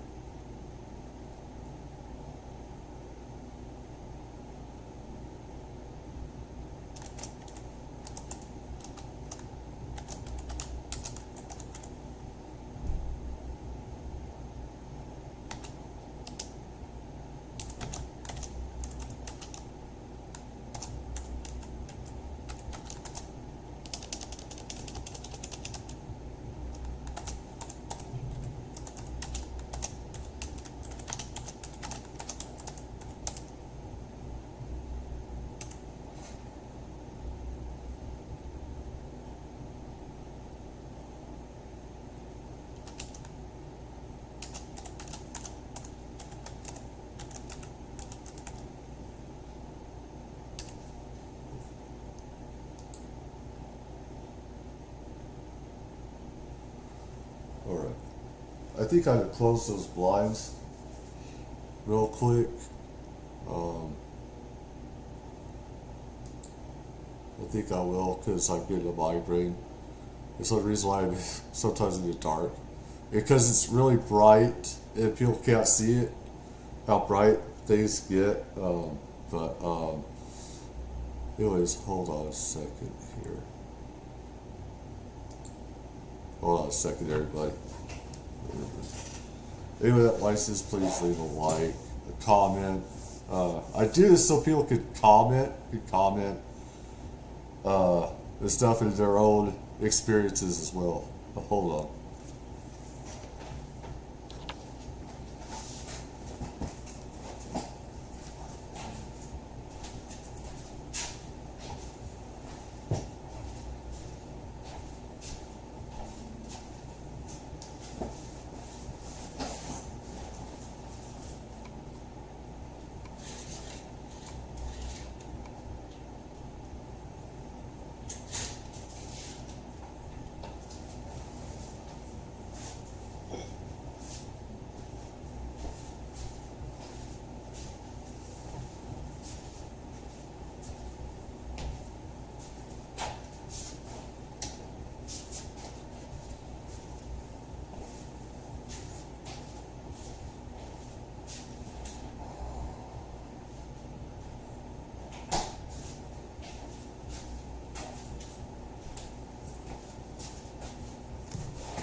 Sometimes Dr. Pepper can help, and these drinks can help with migraines sometimes. Caffeine, sugar too, so.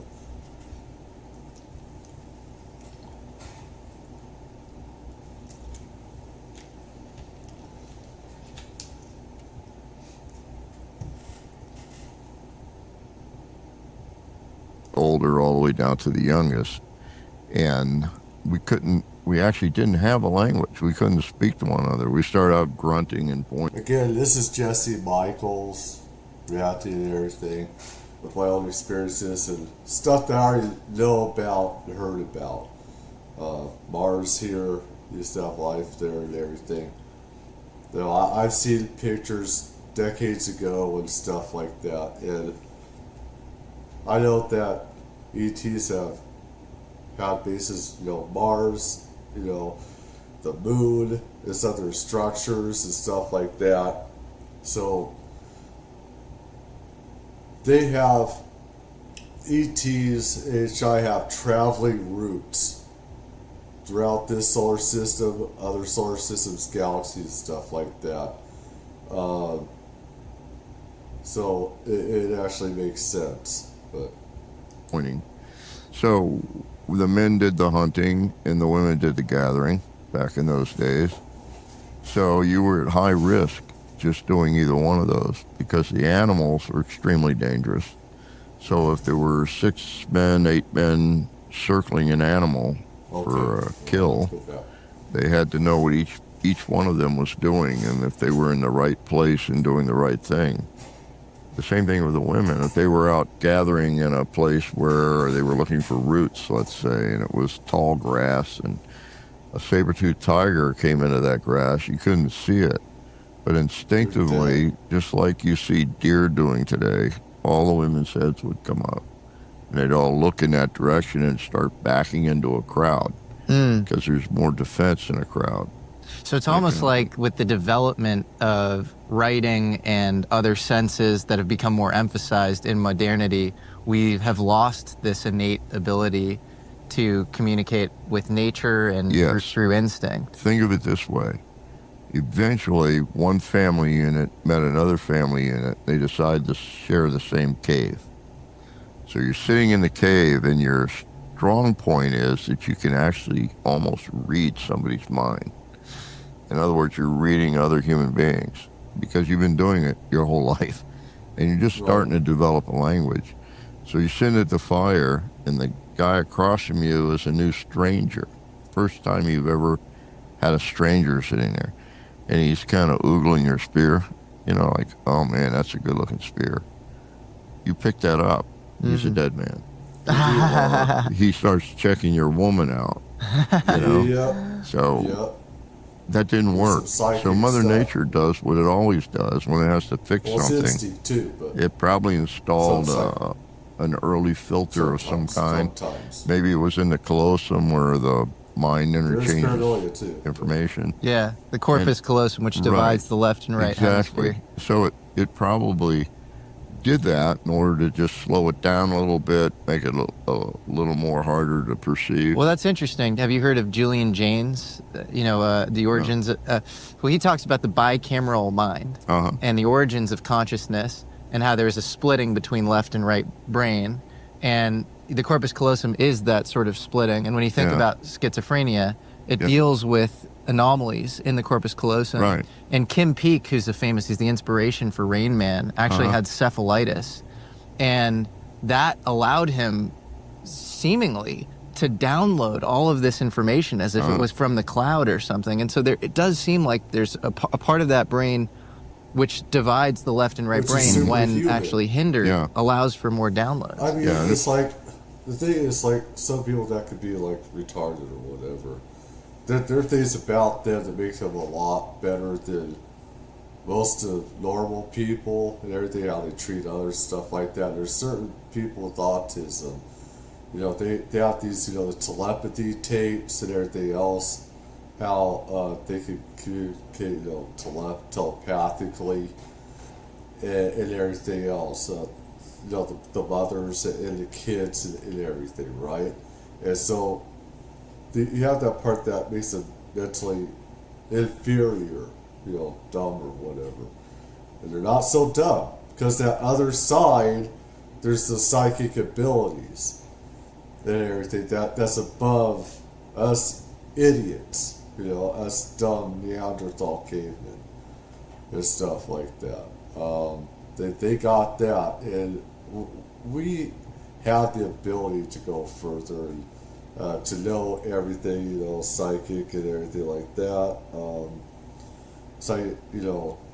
Telepathic abilities. We all have these abilities, inherent abilities embedded in us.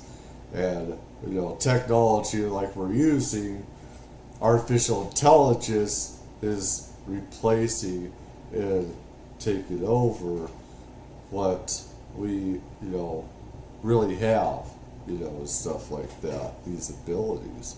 We're just replacing it, and that's not how it's supposed to be. We're supposed to replace technology, with psychic abilities. We're supposed to, where we can remote view and, some of the ways that, adult stars that I've known of, I've been able to remote view. Sometimes with them, I could see them, what they're doing. I could see what they're doing, what stuff they pick out for me. I can see them at the computer. I can see them doing stuff in their daily life. They're having a good or bad day. I can feel that. I can see things with some of these adult stars that I've known and stuff like that. And if you have that, you love each other more.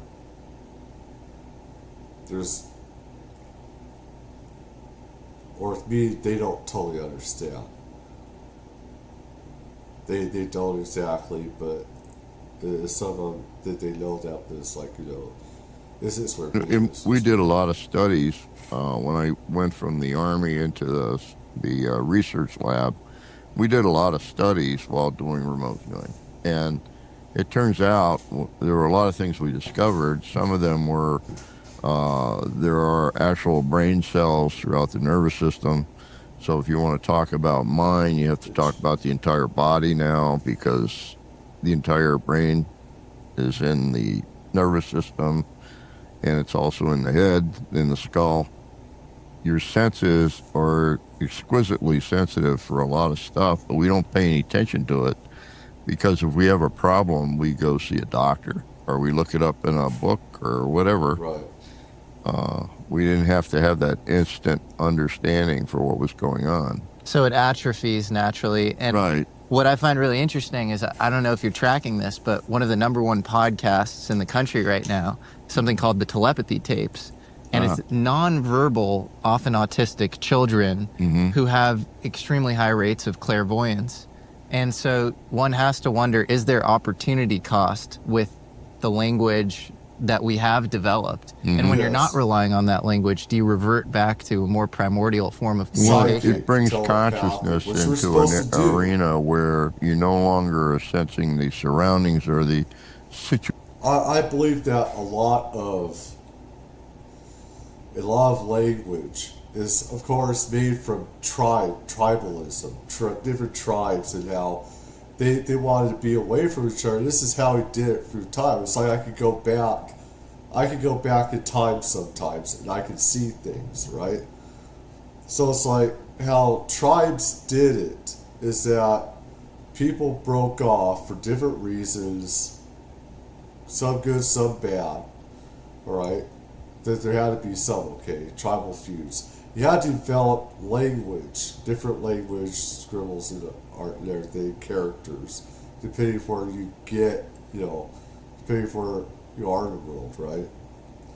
And so it's like you did this so the other side would know the other way of communicating is in language or written form, written or character, all right, numeral or whatever, right?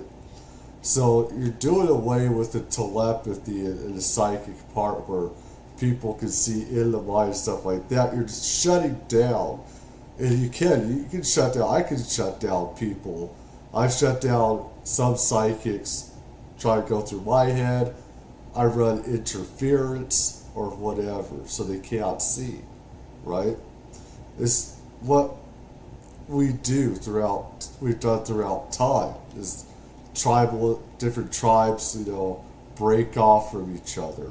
Also create different religions and hate, of one another, say ours is better than yours.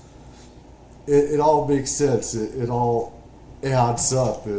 These are the answers that, of why things are the way they are today and everything. But it replaces the psychic abilities, communicate telepathically, and other psychic abilities.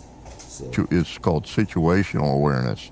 Your focus is taken off of that, and it's into how you're going to communicate, what you feel about the person across from you, what you're sensing from them.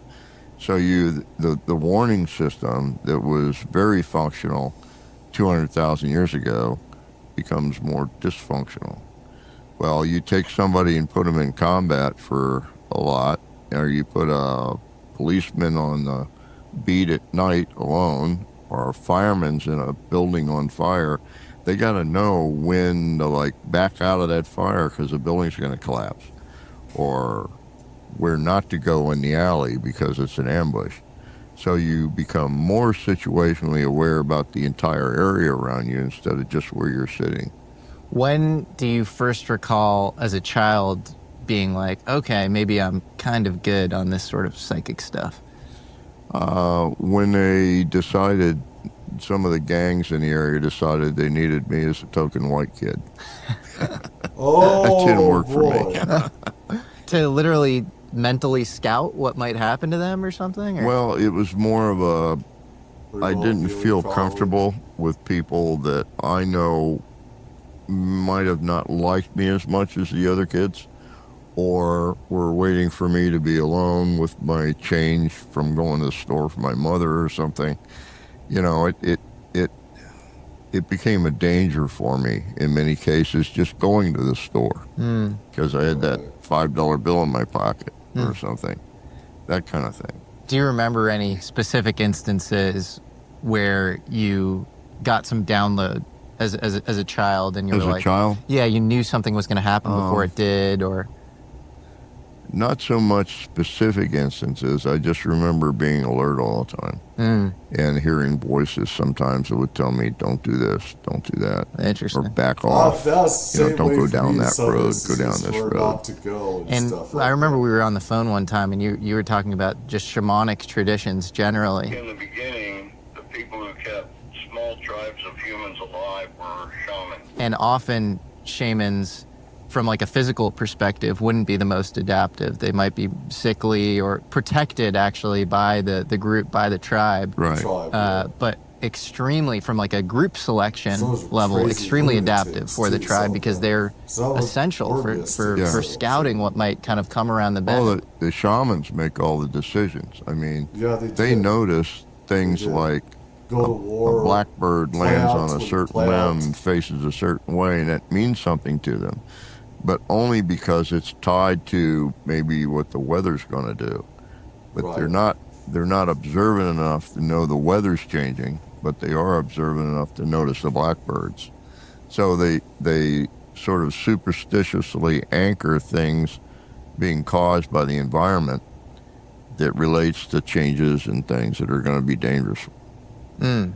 Fascinating. Yeah. So at what point do you get recruited for the military? In the military, you mean for remote viewing? Or No, I mean generally. intelligence? So you were in Vietnam, am I wrong? Yeah, but Wow. my first tour, when I joined the military, my He's a good-looking original guy. Yeah, I think he's a good-looking guy. AIT, Advanced Individual Training, was for a thing called the Sidewinder. It was a track-mounted I want one of those. 106 recoilless rifle barrels. And they use them for anti-tank and bunker busting, that sort of thing. I want that. I want So that for my I'd birthday. actually wanted that. When I first joined, I wanted to fly fixed That's my wing, new toy. but I couldn't because I had a problem with my eyes for depth perception. So they said you Whoa. can't fly with glasses, so pick another MOS, Yeah, so yeah, military yeah. occupational specialty. So I picked the Sidewinder because I really thought it was cool. It So was, baby. I it went was. 8 weeks to AIT for that, and as soon as I graduated, everybody got I'll sent take to that for a Vietnam drive. except me. They held me Boom, back boom, and boom. said the Army's decided to obsolete your weapon system. They're going to turn it What all the over to fuck? the South Vietnamese Army. So you need to find another job. What the fuck? So go out on the sucks. base and find something you like. So I spent 2 Oh, days walking around the God. base, and it's a training took away base. toys. It was Fort Jackson, South Carolina. So one afternoon, I wouldn't find anything I liked. That So one Mississippi. afternoon, I went to the beer hall, which was connected to the PX. So since it's a training That's facility, Walmart. That's it was PX empty. is like Walmart. It's just me in there, and I was drinking a beer. They serve 3.2 beer there. It's terrible stuff, but I was drinking a beer by myself, and this man came in, a civilian with a beard, They don't want you to and have the. he sat real way stuff. across the room. And I said, why are you way over there? Why don't you come over here and sit with me? And we could talk. So he came over, and he said, well, why aren't you in training? And I explained to him what I was doing. And he said, well, maybe I can help. He gave me his card. But on his card, all he had was his name on one side and his phone number on the other. So I called him the next day, and he told me how to get to his office. And he was working That in a is trailer. Totally freaking weird. And so when I went in the It's trailer, I like found other forces that have who are at work conspiring for this situation to happen. out that he was a guy who was in intelligence. And I asked him, is there any openings in intelligence? And he said, there could be. He said, but 4-year commitment is not long enough. You have to have a 6-year commitment because it takes a long time to train. So I said, Wow. well, I can't. How do you do that? So he gave me a short discharge, and I re-enlisted for 6 years, which was crazy back then. And got picked up for intelligence and sent to school. I went to school for 16 months. I went through 3 classes. The first one, 130 people. I graduated second in the class. That's amazing. Damn. So On what criteria?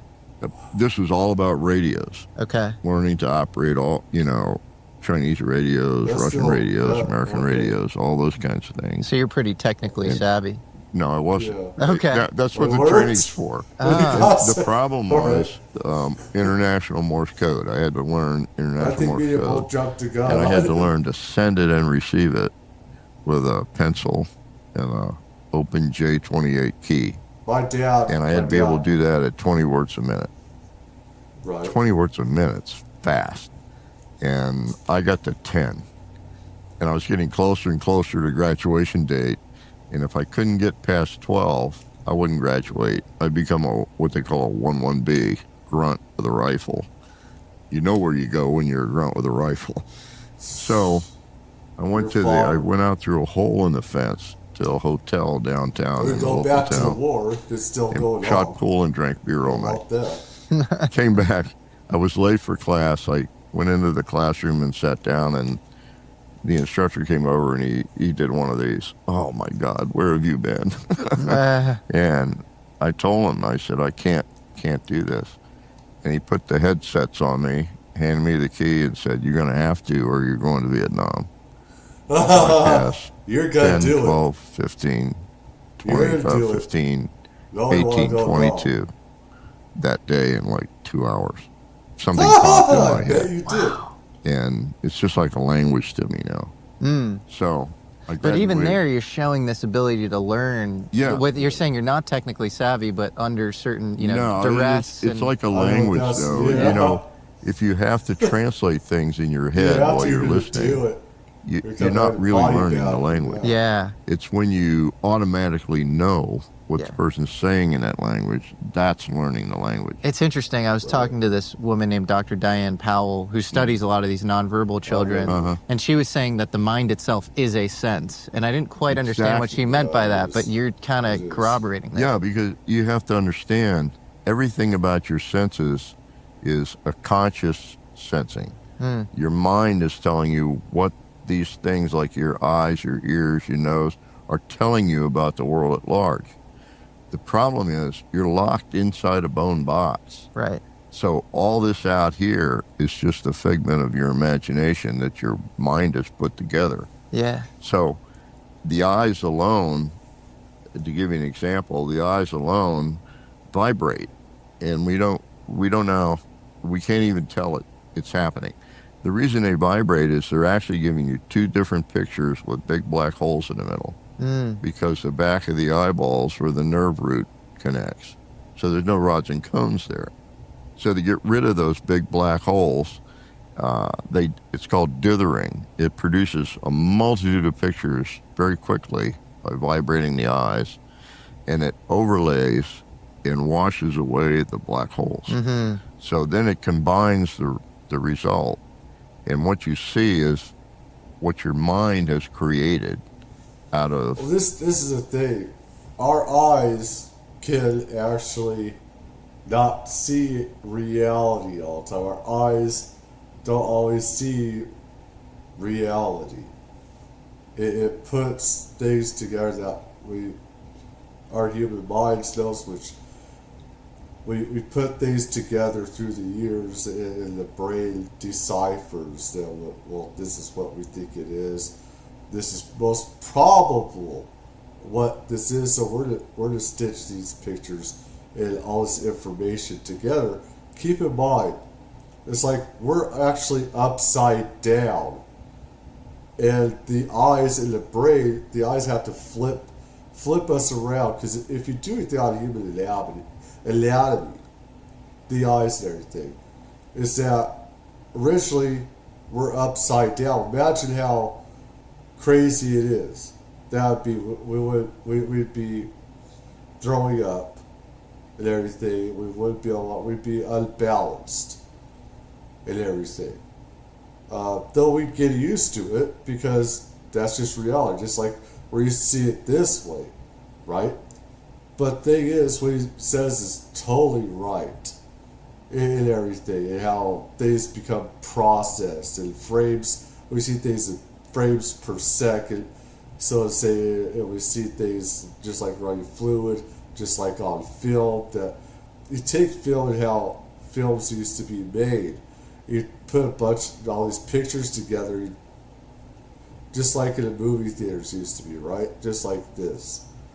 That's the same thing. We're taking pictures and we're going fast forward to spin it into a movie. It's processing and eliminating different effects and everything that's getting in the way of that. All that vibratory moving around and everything. So if there's something in the room that you detest, you may never see it. And there's lots of stuff you can find on the internet now, like where they say, tell me how many times these two guys pass a basketball. And you're focused on something else. You're focused on that, And when Attention the span. film's over, they'll say something like, "Did you see the 6'4" guy in the gorilla suit?" You go, "Get out of here." Have you ever heard the term flicker rate? Does that mean anything to you? Yeah, Yeah. it means a lot to Yeah. me because Yeah.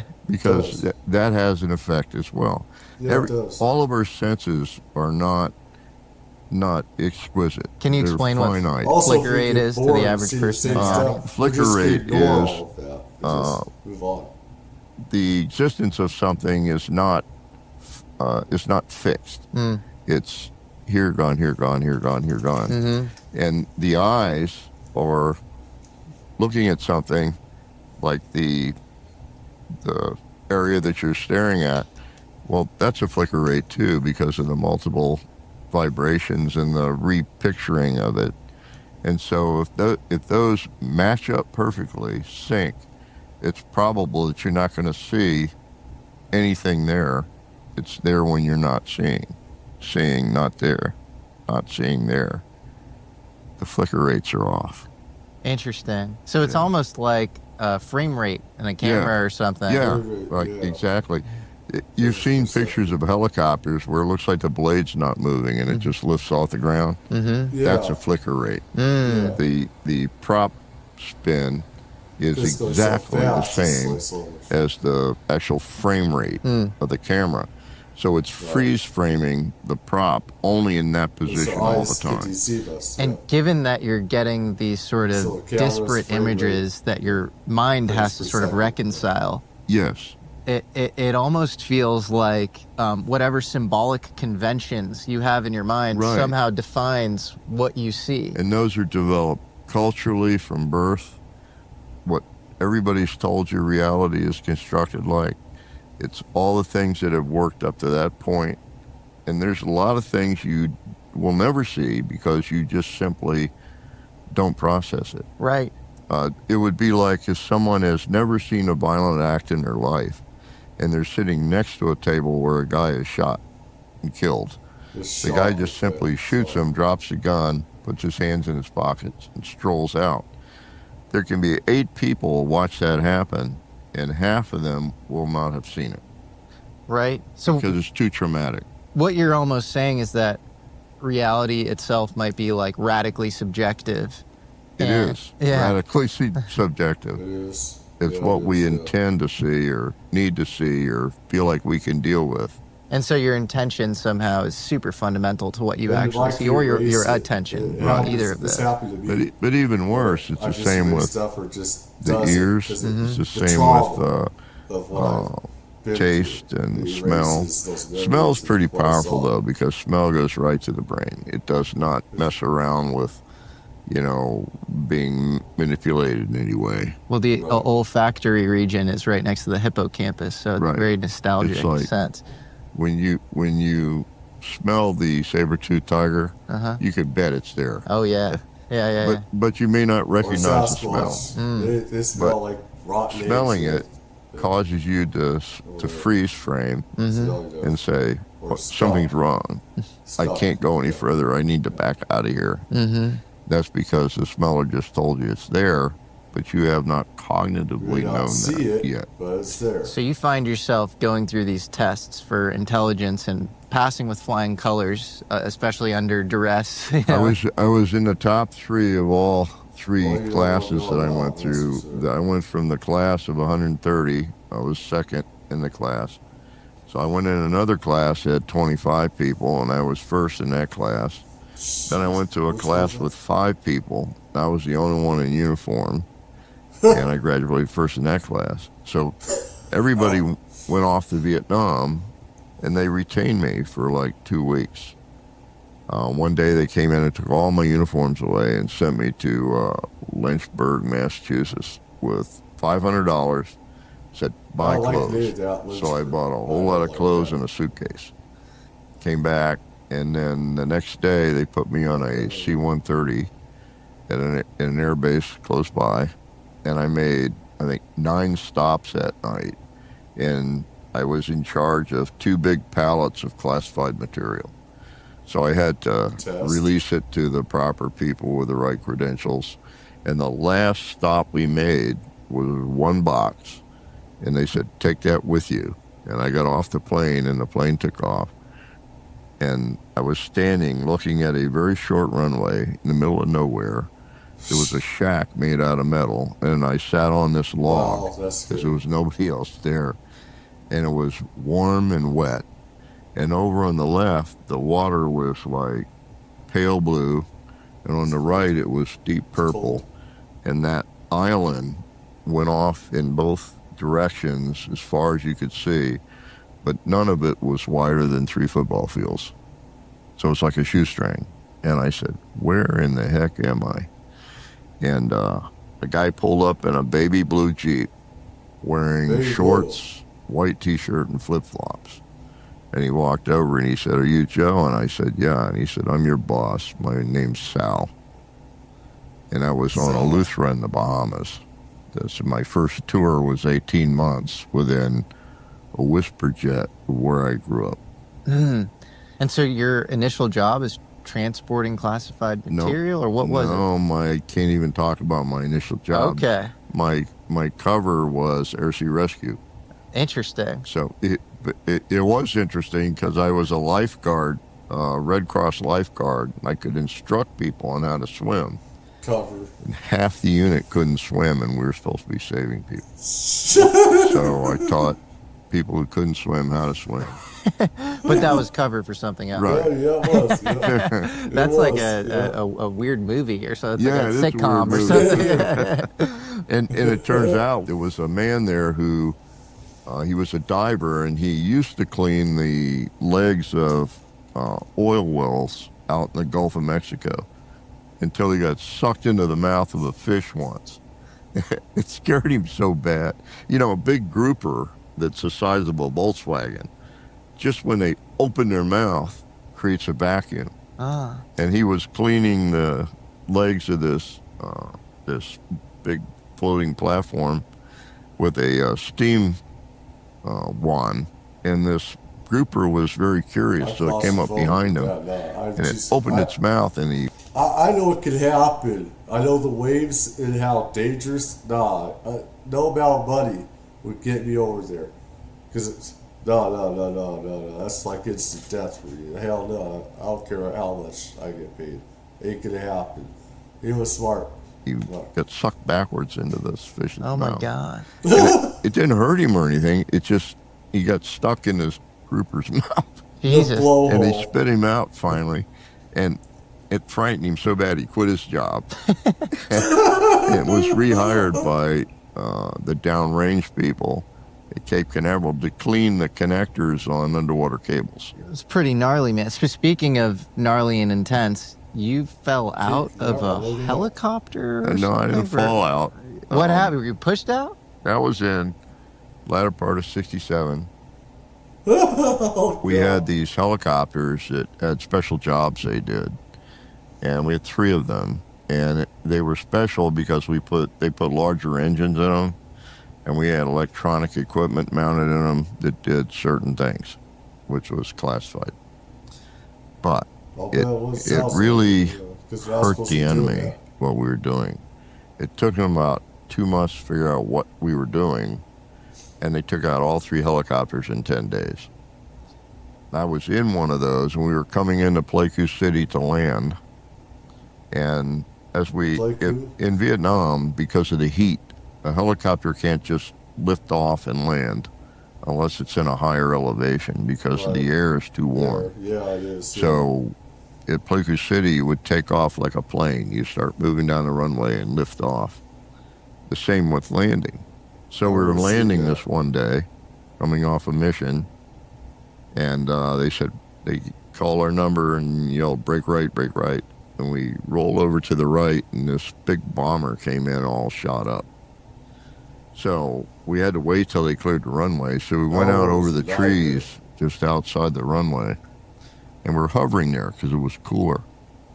So because it was cool, we had the front doors open, and I was sitting on the open side to the outside with my feet on the skid.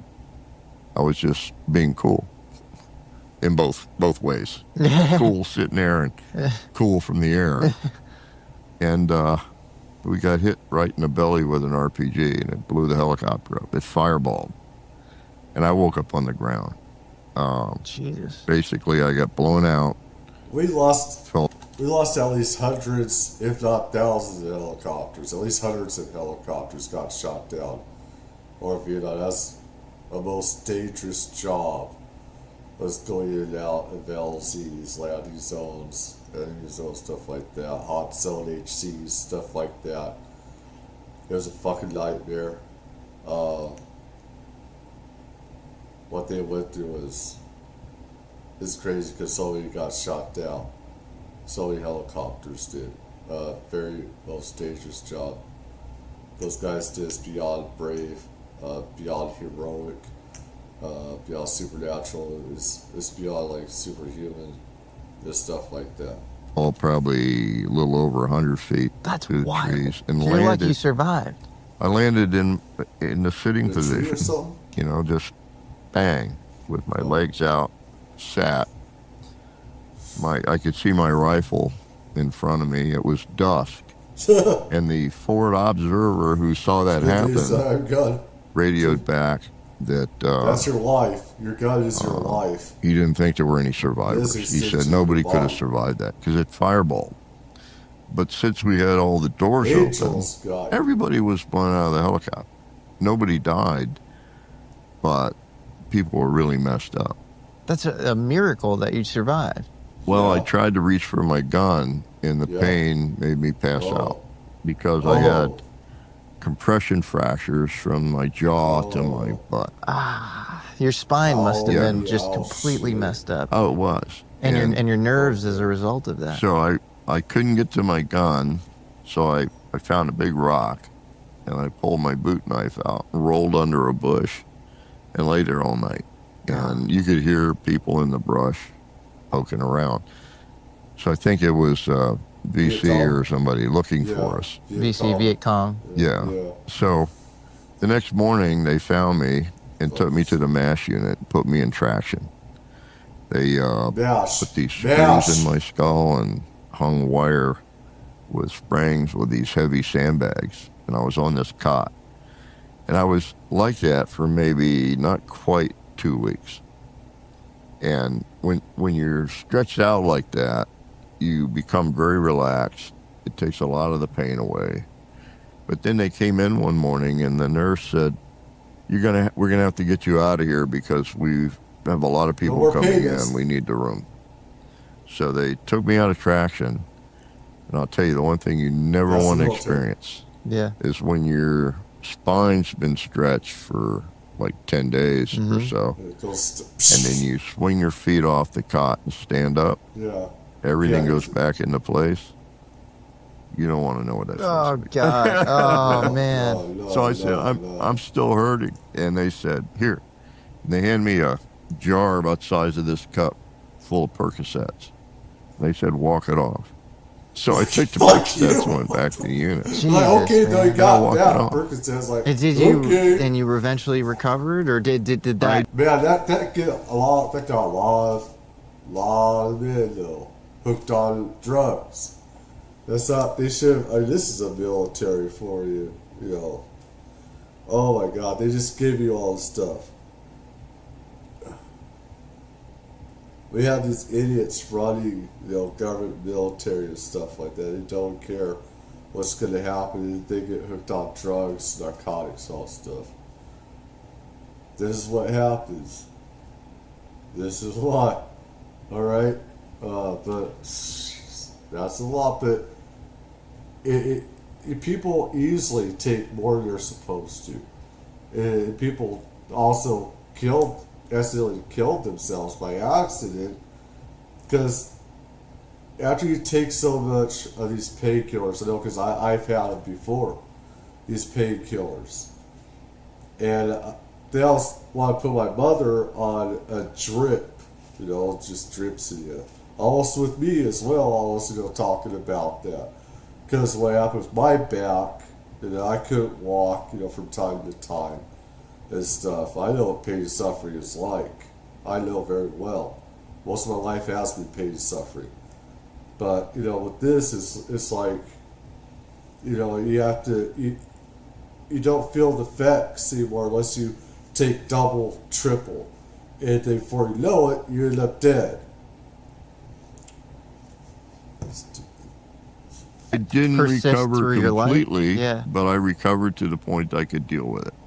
He's That's lucky he a did. true miracle. He's Do lucky you he think did. that Yeah. experience, He's lucky. that sort of trauma as a result of that, actually enhanced or affected your psychic ability in any way? No, Okay. what enhanced my ability, I would hear things, feel things, and I would just react to them without actually thinking about it.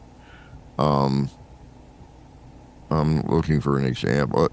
I was at a place called Two Bits, which was a fire base, and we got hit really hard one night, and they said, your job while you're here is if we come under attack, you go to the CTOC, the Combat Tactical Operations Center, and go inside the bunker and run the radios, be in control of the radios.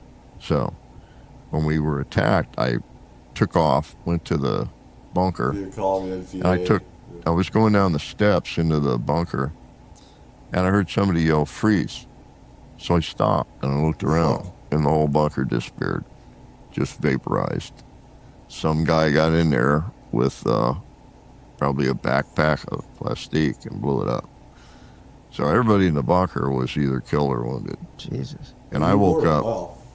40 feet away, face down in the mud, with a battle going on, and found a hole and crawled into it, and stayed in the hole, hoping nobody got in the hole with me for the rest of the night. And when dawn came, they broke contact and left. And so I got tagged I had flakes of metal in me. And I got tagged for going back to the MASH unit and having the metal taken out. But that's the kind of thing. You hear things, you will stop. Like when you're in the jungle, you just stop because something tells you not to go any further. And when that happens, I just go to ground. I just drop and hide. Well, you seem more tapped into that layer than anybody, and thank you for your service, because I think you're known for your service in the psychic context more than the fact that you're a combat veteran, but clearly you've gone through a lot of pretty intense stuff. I spent, 13 years for sure overseas, and if you count temporary duty, probably a little longer than that. At what point does the CIA become interested in psychic spying, and how do you get roped into all of that? Well, in 1972, Russell Targ and Dr. Hal Puthoff, wrote an article that I think it was called Nature Magazine. Then they wrote a book called Mind Reach, and that got some notoriety. And so they met this guy. He was a police commissioner, and he was an older man. He's retired, and he made a claim that he could do psychic things. So they tested him, and he could. 70s look. So they had him do what they called remote viewing back then. I don't think it was called that. It was called Project Scan-8 or something in the beginning. So they brought him in, and one of the targets he did, he actually blew the target. But he got something else when he did it. The target was an old cabin in the woods, and it belonged to a CIA man who was observing all this. He brought the target in because you got to be completely blind. So Hal Puthoff didn't know what the target was. Russell Targ didn't know, and neither did Pat Price. Only the CIA guy who brought it in, and he was not present during the viewing.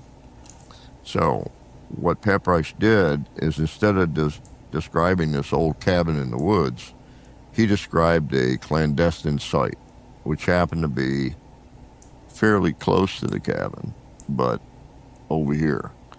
And when he described that, they were surprised, and they asked him to tell them about the inside. And he started talking about, this is a clandestine site. There's safes in here, five drawer safes. And they said, look in one of the safes and tell us what's in there. So he named the project name But before we do, I need to make this legal notice again. Copyright. This is Jesse Michaels, Joe McNeagle, Joe McMonigal.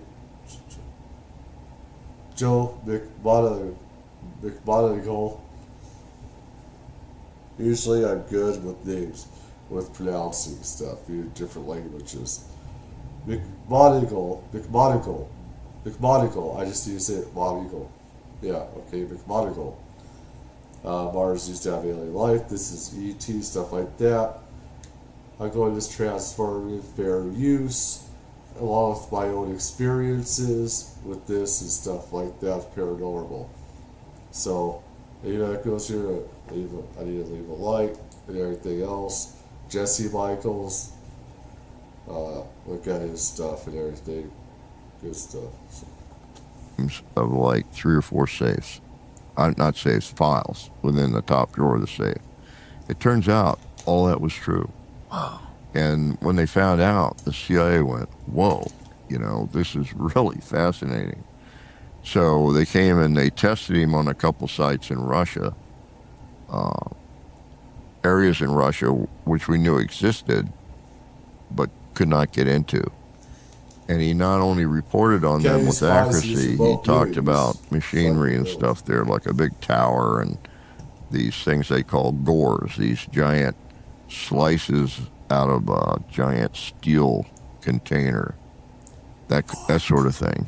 And they were obviously testing controlled nuclear reactions inside these steel spheres to power lasers, stuff like that. If I'm putting my skeptic hat on, somebody from the audience is hearing this, and they're saying you can get inside safes and you can draw up sensitive, Soviet sites. What is protecting our Q codes right now? Right, nothing. Yeah, nothing. Really? Nothing. Yeah. So basically anybody engaging in this thing was psychic abilities. Nothing is safe as much. The thing is, the government wants to control all this for their own sick, twisted machinations and criminal machinations and assassins or sabotage, espionage, different countries. This is the reason why they want to keep it secret too. They want to keep this stuff to themselves, not allow us to use it. They don't want us on equal level. They want us to be Neanderthals and cavemen, cavewomen, or whatever, right? This is what they want. This is what the government wants. They want this secret for these reasons. All these different reasons, okay? And stuff. So, it's like what we could do outdoes stupid technology. We don't need the internet. If we could access our own cloud to all this information, not just on this planet, and stuff like that. We don't have to go to school so much either. We don't need that. And we can learn about other galaxies, other solar systems, stuff like that. It's a universal river or universal ocean. I've even done this stuff on OnlyFans, talked about this stuff with other people, about the multiversal, universal ocean of information that exists, that we could tap into with our mind's eye and everything else. It's infinity, infinitum, and stuff like that. It goes on forever. It's a never-ending ocean that we can tap into with psychic abilities, stuff like that. And psychic spying or remote viewing can access the nuclear codes. Except that it's probably 1 in 2,000 people would have to be interested, train for a lot of years to get to that level. Mm-hmm. And then you'd have to have a natural capacity for it. And most don't. But that doesn't mean it can't be used for intelligence purposes. I can take someone, instruct them on how to do remote viewing. There are different levels. Most people are not at these levels, and you're not supposed to be there because we have rogue people. This is the reason why they also want to keep it secret. They don't want some average Joe, Jane, or Joe to be able to get access to these codes and put in and start a nuclear war. There is some national security reasons with that. As much as I say national security is total BS, there's a few times that I am going to side with that. You don't want some rogue Jane or Joe getting a hold of stuff like that. That's Magneto or whatever, that Xavier, Professor Xavier, and stuff like that. You know, that there are heroes and there are villains and evil, sick, twisted people on different sides and everything. And it's a good thing that not all people, you know, there are different levels. 1, 2, 3, 4, 5, 6, you know, different levels and stuff like that, what you could do with this. And you're put in different levels with this and everything like that. So, And give them a target that I don't even know what it is. It'll be in a sealed envelope, and they'll tell me stuff he's about it supposed to find that out for valuable. himself. You did this with me and a friend, Yeah. and my Right. friend got it right, and Yeah. it freaked us all out. So I did a program in Japan where I had a 4th grade class in the northern island, Hokkaido, and I had a 4th grade class down in Kyushu, and I was in Tokyo, and we put a row of fax Kyushu, machines not in, Kushu. and I had a sealed Kyushu. envelope which nobody knew what was in it YouTube. under a red cloth on a podium.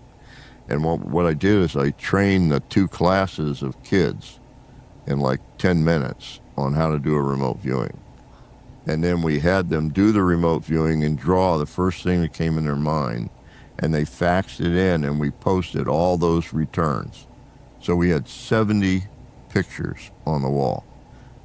7 or 8 of them at the bottom were just lines, just straight lines, just a mix, a mass of straight lines. Everything above it, almost 70 pictures, were stars. Every way you could draw a star. 5-pointed star, Star of David, asterisk stars, 6-pointed star. I mean, every way you could possibly draw a star, these kids did that. And there were a multitude of different stars that were alike. Wow. And we pinned them all up on the board. And then after they all had faxed something in, we went to a commercial break. When we came back, I pulled the folder out, the yellow folder out from under the red cloth, cut the end off and pulled the target out and showed it to the kids on the television. And we had cameras in both schoolrooms. What the target was a small aquarium with a starfish stuffed in it. wow. Do you have Kids, this? the kids went crazy. And this is televised? Yeah. That's amazing. 31 million people. Can we get the footage? Well, maybe I do. I'm sending all this stuff to Rice University. Very cool. The Archives of the Impossible. Yeah. That's amazing. Yeah, and After 10 minutes of training. yeah, and 400 people in the audience pulled out their handkerchiefs. They were all so emotionally taken by that. They were It's tearing unbelievable. up. And, Do you think kids have a kind of preternatural ability to do this? No. Well, they're not brainwashed. Kids are not yet totally indoctrinated by human science, and they're not totally, within the confines of what we are later in life. They're more open. They're not confined to, like boxed in, to totality of human reasoning and stuff like that. They're more open, and the brains are more open, running wild, and stuff like that. So I mean, there isn't the corruption of other human beliefs, of science, math, and other things. Say this isn't possible. They're more open as kids and stuff like that, and not indoctrinated. They just don't know they can't. Well, that's it. Yeah, See, they haven't haven't been been programmed. spoiled by their training all their lives. Yeah. Remote people. What people need to understand: remote viewing is not about learning anything new. It's about unlearning all the bad habits that we make about leaping to conclusions, making assumptions on very little information. Well, you've given me all sorts of interesting information across the years. I remember when I was asking you, how do you do this? You said something super interesting. You were like, I tell my ego to run away. Yeah, I give my ego something to do. Yeah. If I can't get my ego out of it, I'll put my notebook in my pocket and go out and cut grass. And so that's fascinating, and that somehow allows you to be a better receptacle for... Yeah. You got to get your ego out of it. And then the other interesting thing that you've said, and this is a little better known, is that you have to separate the transmission or download from the analysis. Yeah, well, actually you need to analyze it, but you don't up-analyze it, you down-analyze it. What does that mean? For instance, your subconscious has no language. The information probably comes out of the subconscious. So, since it has no language of its own, it borrows from your memory. So, let's say the target is a sewage processing plant. Few people have ever seen a sewage processing plant. But it looks somewhat similar to an Olympic swimming pool. Smells. Right. So your subconscious will give you the image of the last swimming pool you saw. And the thing you don't want to do is you don't want to come to the conclusion based on that it's an Olympic swimming pool. That would be a mistake. What you do is you tear it apart. Why did I get the image of the swimming pool? What about that is real and what about that is not? And so you do things, you ask yourself questions about that entire thing that you just got. Things like, would I swim in it? Oh, God, no. Why not? Well, taste it and find out. So you're asking kind of like behavioral proxy questions or something. And you break it down into the base elements. Oh, that's fascinating. Without deciding what it is. So you would never say a sewage processing plant. You would say things like round pool, some kind of fluid, stuff floating in the fluid, spinning, something spinning in there, a chemical, it's breaking down a bad smell. It's almost like you have this multi-dimensional database in your head, and you have these connections between sewage, swimming pool, and you have to actually sever those connections and just go directly at the target through these other kind of you proxy analyze, behavior. you break it down through analysis by asking your mind what feels good, what doesn't feel good about the image. And you can tear it down to pieces. Now, if you learn to do that, the first thing you want to do is a sketch. And the reason you do a sketch is it comes out of a different area of your mind. Sketches are like gestalts. They, let's say it's a bridge. If you try to sketch a bridge, you may not know it's a bridge, but you'll do a sweep, you put something on both ends, and you put a repeating pattern, like X's all connected together. That's the grid work underneath the bridge, okay? You won't draw what you see, but you'll draw the parts or pieces that make you want to say something. As soon as you do that, you don't come to a conclusion. You retaste the target and you put down something that you have down analyzed.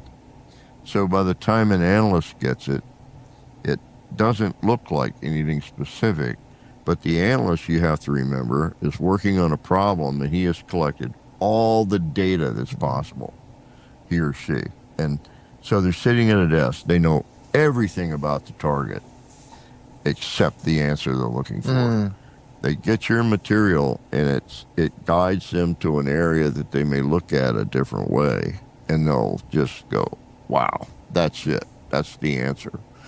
But the answer is not displayed. It's just referenced in a way. So the other parts of it are when you're learning to do this, you have a monitor, somebody who can guide you. That they act as your left brain because you want to be totally in the right brain when you're doing this. And I'm saying that not as a reality, but as a function. Because in reality, right, left brain does not reside in right and left side of the hemispheres. it's actually in both hemispheres. It's a way of thinking. Right brain is super esoteric, Intuitive, kind of, creative. intuitive, all that sort of thing. Left brain is analytic. It's where you would make a conclusion, but you have to be very careful about that. So the person who's doing the left brain thinking is the monitor. So let's say the remote viewer is getting something and they write something in. That left brain monitor could say, I can't read that. Print it. You print it. That makes it clear. So they're operating to ensure that whatever's represented is good enough that it says something. Can be analyzed. Yeah, it can be analyzed.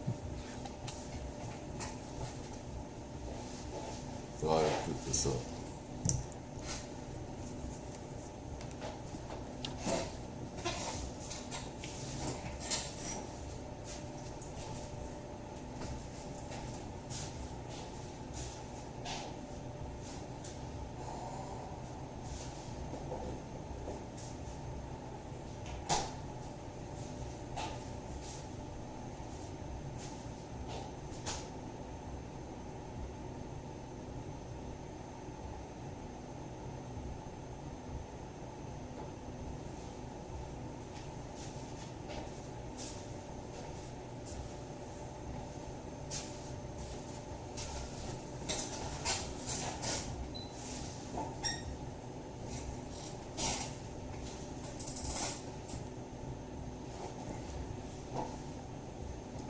So this whole process, and what we found over time is that for some reason, when someone nails the target, it sometimes is because the the monitor has asked exactly the right question to elicit the right answer.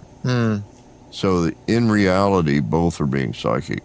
One knows it's being psychic, the other person doesn't. Oh, that's fascinating. Yeah. Because people think of the analyst as kind of this like full left brain thing, but it actually takes intuition to know what question to ask. Now, there's a couple examples of experiments that were done by the Russians that they totally bought into because it worked 3 times perfectly. So they said, this must be the way it works. And so because of that, it's how they ran their psychic unit. When we got that material from them, when Perestroika came and we went over there and met them and got the whole box of material and brought it back, what we discovered was the experiment was done perfectly. Everybody involved in the experiment was completely blind, okay? But at the very outset, when it was all done with target mice, at the very outset, when they went to this place where they actually breed target mice and control mice, they all come from the same litter.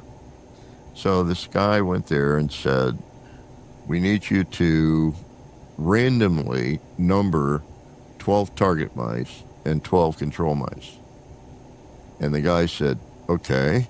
And he used a random number generator to do that. He'd push a button, it would give him a number, he'd shave the mouse tummy and put it on with his, he'd tattoo it on the mouse. So he did that with 24 mice, 1 through 24.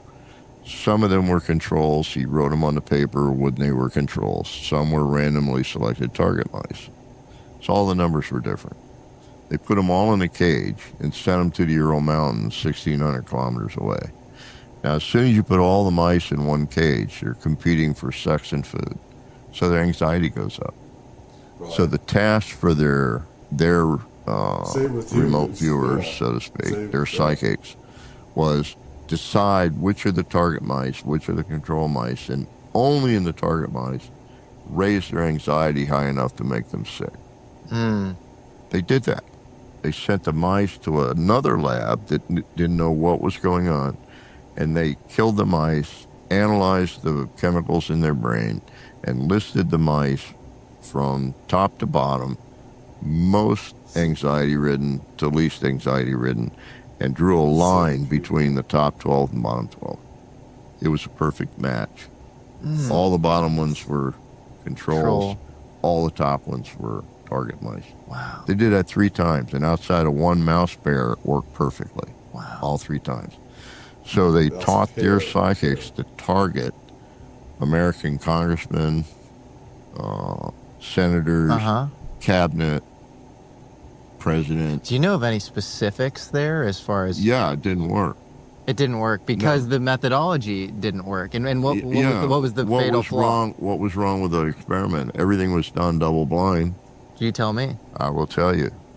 The guy they told to sort the mice, by virtue of the fact that he was sorting controls from target mice, he did that psychically to give them their answer at the end.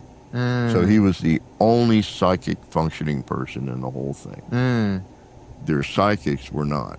Oh, that's fascinating. You understand? Yes, what your I'm saying? selection process can Okay. be all off. I've used that experiment to give presentations at one of the largest pharmaceutical companies in America. Wow. And I said, the reason you come up with a drug every now and then that costs you over $1 billion and 10 years to manufacture and it fails is because you don't believe in psychic functioning.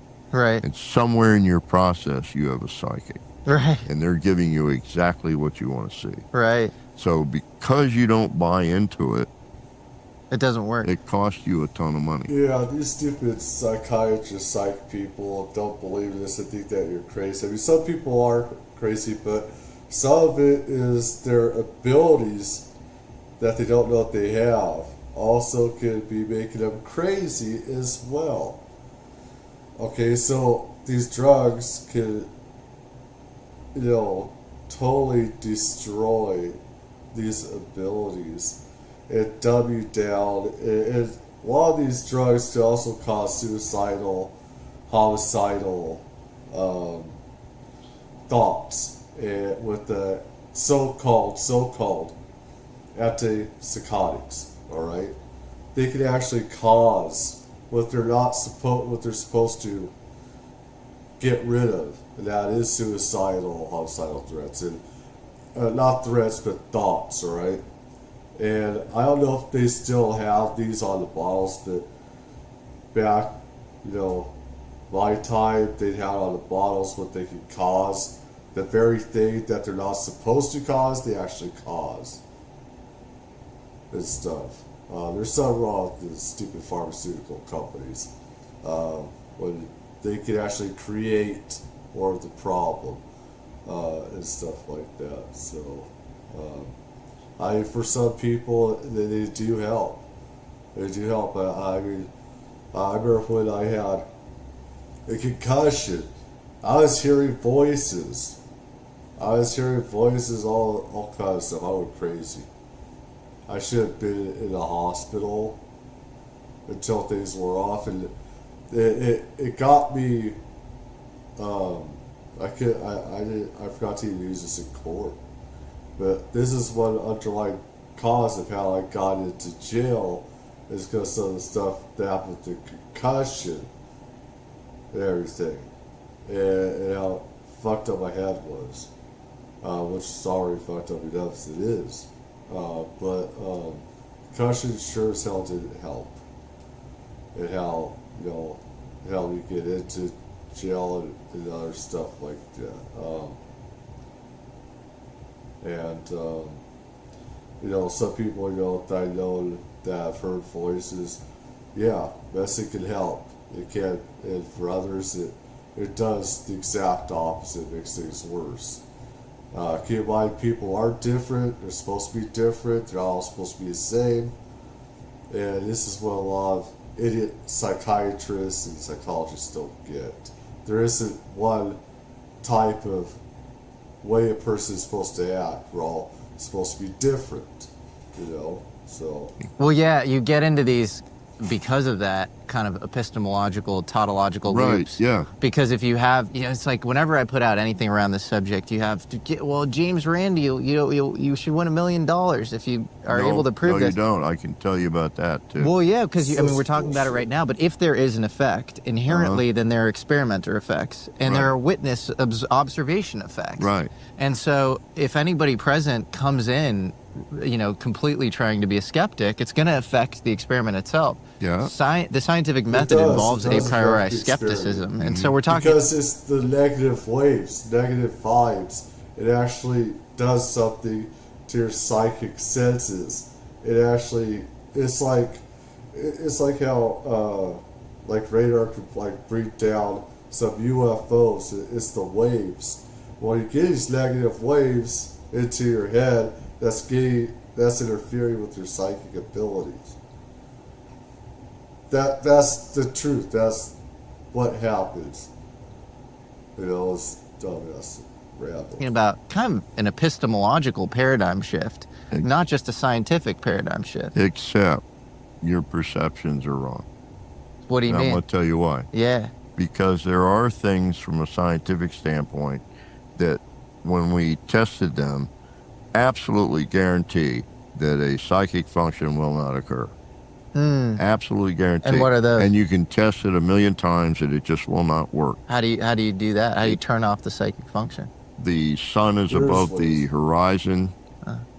On the earth, from where you're standing, you're looking face into the sun.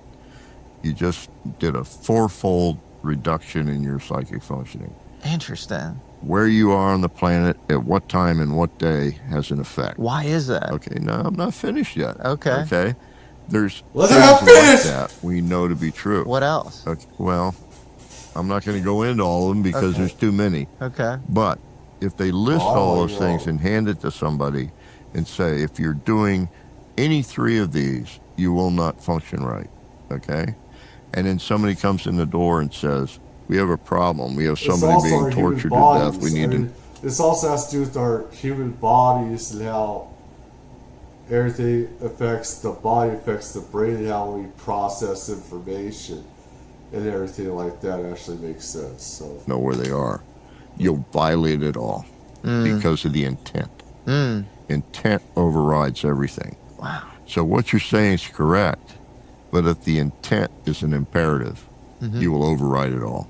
So there are exceptions, and you got to watch out for that because guarantee that a psychic function will not occur. okay. Absolutely guarantee. And what are those? And you can test it a million times and it just will not work. How do you do that? How do you turn off the psychic function? The sun is above the horizon. On the earth, from where you're standing, you're looking face into the sun. You just did a fourfold reduction in your psychic functioning. Interesting. Where you are on the planet, at what time and what day has an effect. Why is that? Okay, no, I'm not finished yet. Okay. Okay?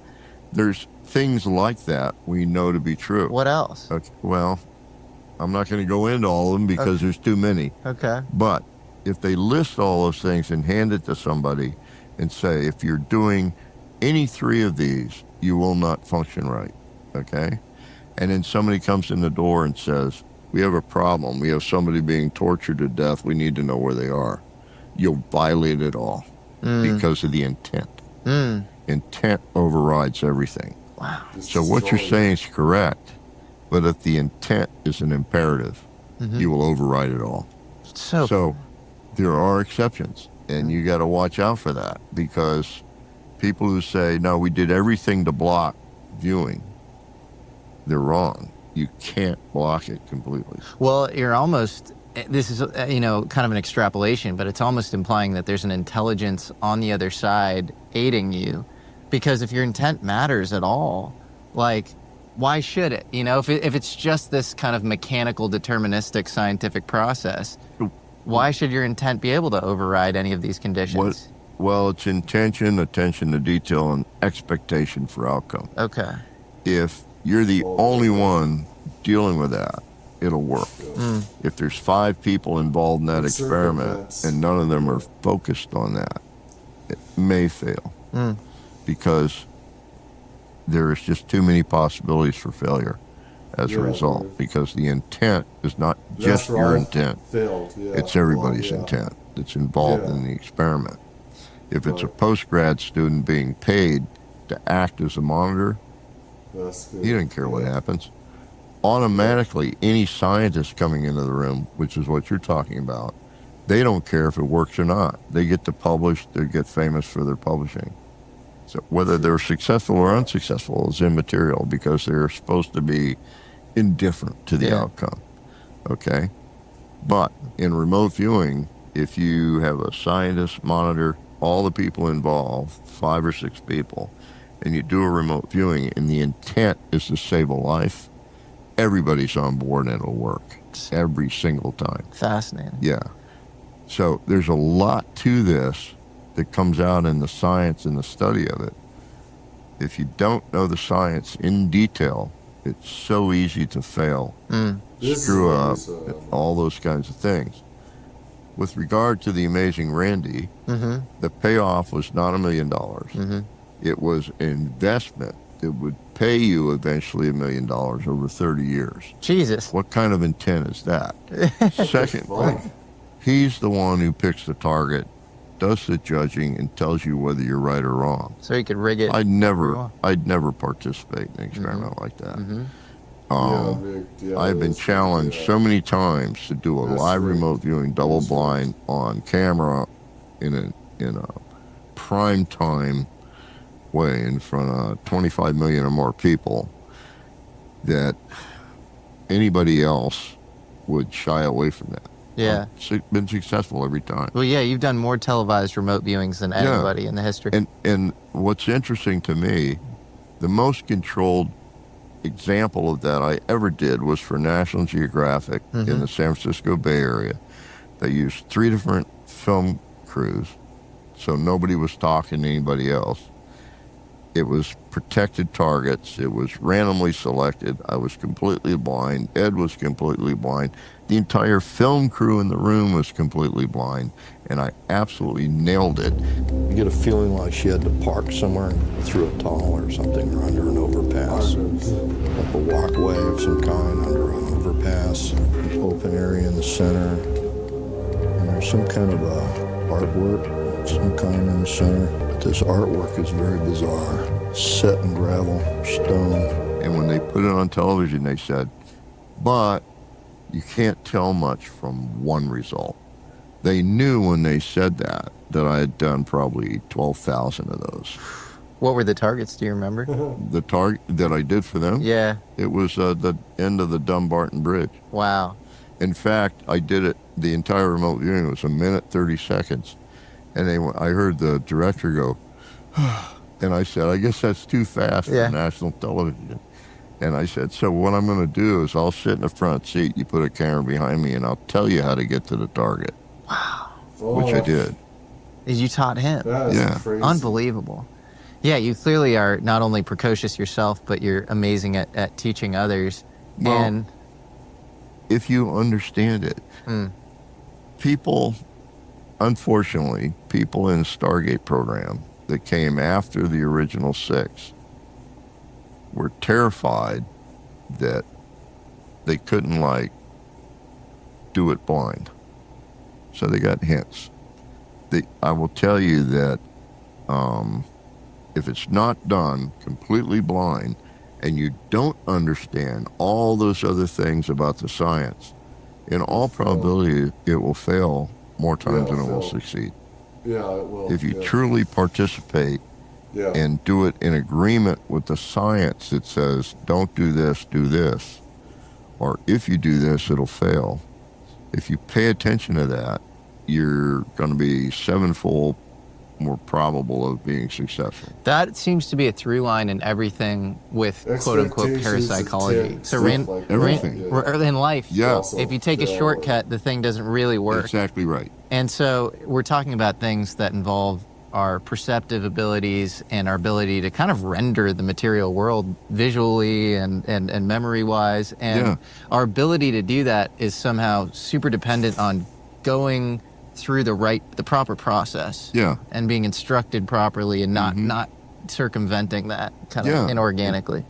There's perceptions about it. Like, I'll give you a major perception that is crazy. People say, okay, it's remote viewing. Can a blind person do it who's been blind for life? Yeah. I'd believe They're so. better than most. Yeah, makes sense. because they spend their whole lives imagining what the world outside their skull looks like. Senses. They've been remote viewing longer than anybody. Well, as the saying goes, when one sense goes, the others get stronger. Get a lot stronger. And if the mind is a sense, then so the other thing that I think is very strange is no matter what you do to demonstrate it, it always goes back to religion when somebody wants to evaluate it. It's like if it doesn't fit the religious belief, yes, it's the work of the devil. Well, I think somehow science has become religious. It's become dogmatic. Oh, it is very dogmatic. And the priestly citadel in this case just wears like lab coats. The origin story is basically natural selection and Darwin, sort of this primitive to progress deterministic thing. Religion. But it's completely religious because there are all these gaps in that story. Karl Popper's famous, philosophy of science guy used to call those materialist promissory notes because there are all these gaps. Exactly right. And we would just on loan, we would say, we can fill in these gaps, with these placeholders that actually don't make any sense, and there are tons of anomalies. So, but I want to. You mentioned James Randi. Yeah. And, he's this magician who would debunk a lot of this stuff, but not... Of course he will. And kind of a bad faith actor. He actually had a contemporary named Ray Hyman, who I know Ray Hyman. You know Ray Hyman. Yeah. So University of Oregon.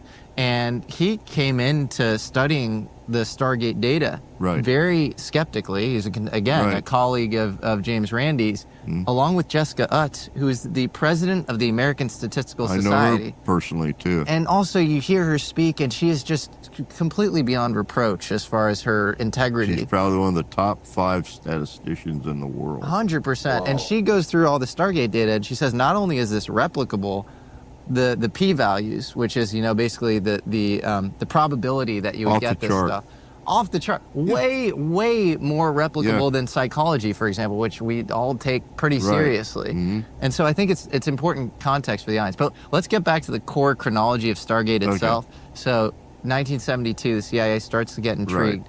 I've heard from Hal Puthoff, who's one of the founders of Stargate, along with Russell Targ, that another guy named Ingo Swann, who's this artist in New York City. They brought him from Maimonides Center in New York, to California. Yeah, and he was this eccentric. He was a gay artist, and the way Puthoff speaks about it is that they put a thermistor inside of a Faraday cage. And then Ingo Swann was able to affect that with his mind. Is there something to that story? We did 5 years of experiments to prove psychokinesis. That's affecting something with the mind. In 5 years and a whole lot of millions of dollars, we were never able to protect the target from outside effects. So you can never say the person did it, or a truck hitting a metal plate on Route 5. Wouldn't a Faraday chamber do it? No. Why not? Because there's a million things that can make it go off, like with a strain gauge. There's a million strain gauge events that will occur from a short at the bottom of an elevator shaft a half a mile away. So there's so many things in reality that will cause it to happen. Just because somebody walks in a room and they look and it happens doesn't mean they did it. Okay? You got to be really careful about that. If you're blocking the electric field and the magnetic field, what can get in there? You can't do it. You can't fully block that? No. We put things in a small Faraday cage. We doubled it. We floated the whole thing on air. Yeah. Okay? We put it in a room that was concrete, 30 inches thick. Okay? We grounded everything. We did everything you can possibly do to isolate the target. It was going off all night long when nobody was even there. Oh, really? So, yeah. So if you can't isolate the target, and we spent a huge amount of money trying to do that, if you can never isolate the target, how can you say it's a human doing it? Do you think Ingo Swann was a good remote viewer? Oh, he's an excellent remote viewer. Okay. I knew him really well. We used to eat dinner together because we were both employed at the same place. Yeah, absolutely. Yeah. And what were some instances? There's some famous stories I know about with you, but any that come to mind of the early days, great successes? Well, I can't speak to his successes because he did everything in the lab.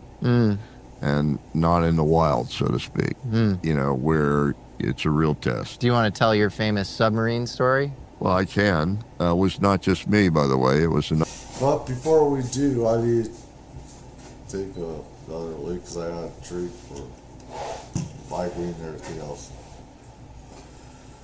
Oh, God. About 5-6 minute break, something.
So before we get back in this, again, legal and everything, avoid copyright strike. Joe Bachman Eagle, not only about Mars, but really his experiences with psychic remote viewing programs, stuff like CIA, stuff like that. I'm sure you'll give a shout out to him. And I'm just going over this stuff and kind of my own experiences and stuff, the paranormal stuff like that, and experiences that I have. So, I mean, put that out there and stuff. Not a lot of copyright strike or anything. So, fair use, transformative, etc., etc., etc. So, Another man named Hartley Trent. We Okay. both worked the submarine. He's dead now. Been doing it. Do you think Ingo Swann was a good remote viewer? Oh, he's an excellent remote viewer. Okay. I knew him really well. We used to eat dinner together because we were both employed at the same place. Yeah, absolutely. Yeah. And what were some instances? There's some famous stories I know about Yeah. with you, but any that come to mind of the early days, great successes? Well, I can't speak to his successes because he did everything in the lab and not in the wild, so to speak, where it's a real test. Do you want to tell your famous submarine story? Well, I can. It was not just me, by the way. It was another man named Hartley Trent. We Okay. both worked the submarine. He's dead now. sounds familiar. He was a better viewer than I'll ever be. You need to understand Well, that. that's a lot coming from you. Yeah. It's high bar. There were two people Wow. better than me Okay. than I will ever be. So if you can imagine that, Who are the two? Hartley Trent. Hartley Trent and another guy that I promised him I'd never say his name in public. Oh, fuck. Okay. He's a retired colonel. Just gonna make people more intrigued to know. Yeah, that's too bad. None survived anyway. So one of the things that we had as a target, it was a building, it's a a lot really of brain huge power building. that You just could put killed like them. the I've Mall of heard the some Americas in brain power Minneapolis. It's a real There's test. some Do you wanna people, is it so much power just draining them with this ability because it kills the mortal body. I mean, it could drain it as well if you have some stuff. It could just the human body is just not made for that. Or it's like if you're dead and stuff, you have unlimited power you can draw upon because you're made up of energy as it is. But the mortal human body can't do that, so... Tell your famous submarine story. Well, I can. It was not just me, by the way. It was another man named Hartley Trent. We Okay. both worked the submarine. He's dead now. He was a better viewer than I'll ever be. Hmm. You need to understand Well, that. that's a lot coming from you. Yeah. It's high bar. There were two people better than me than I will ever be. So if you can imagine that. Who are the two? Hartley Trent? Hartley Trent and another guy that I promised him I'd never say his name in public. Okay. He's a retired colonel. Just going to make people more intrigued to know. Yeah, that's too bad. None survived anyway. So one of the things that we had as a target, it was a building, a really huge building. You could put like the Mall of the Americas in Minneapolis inside that building, and it wouldn't touch the walls or the ceiling. What?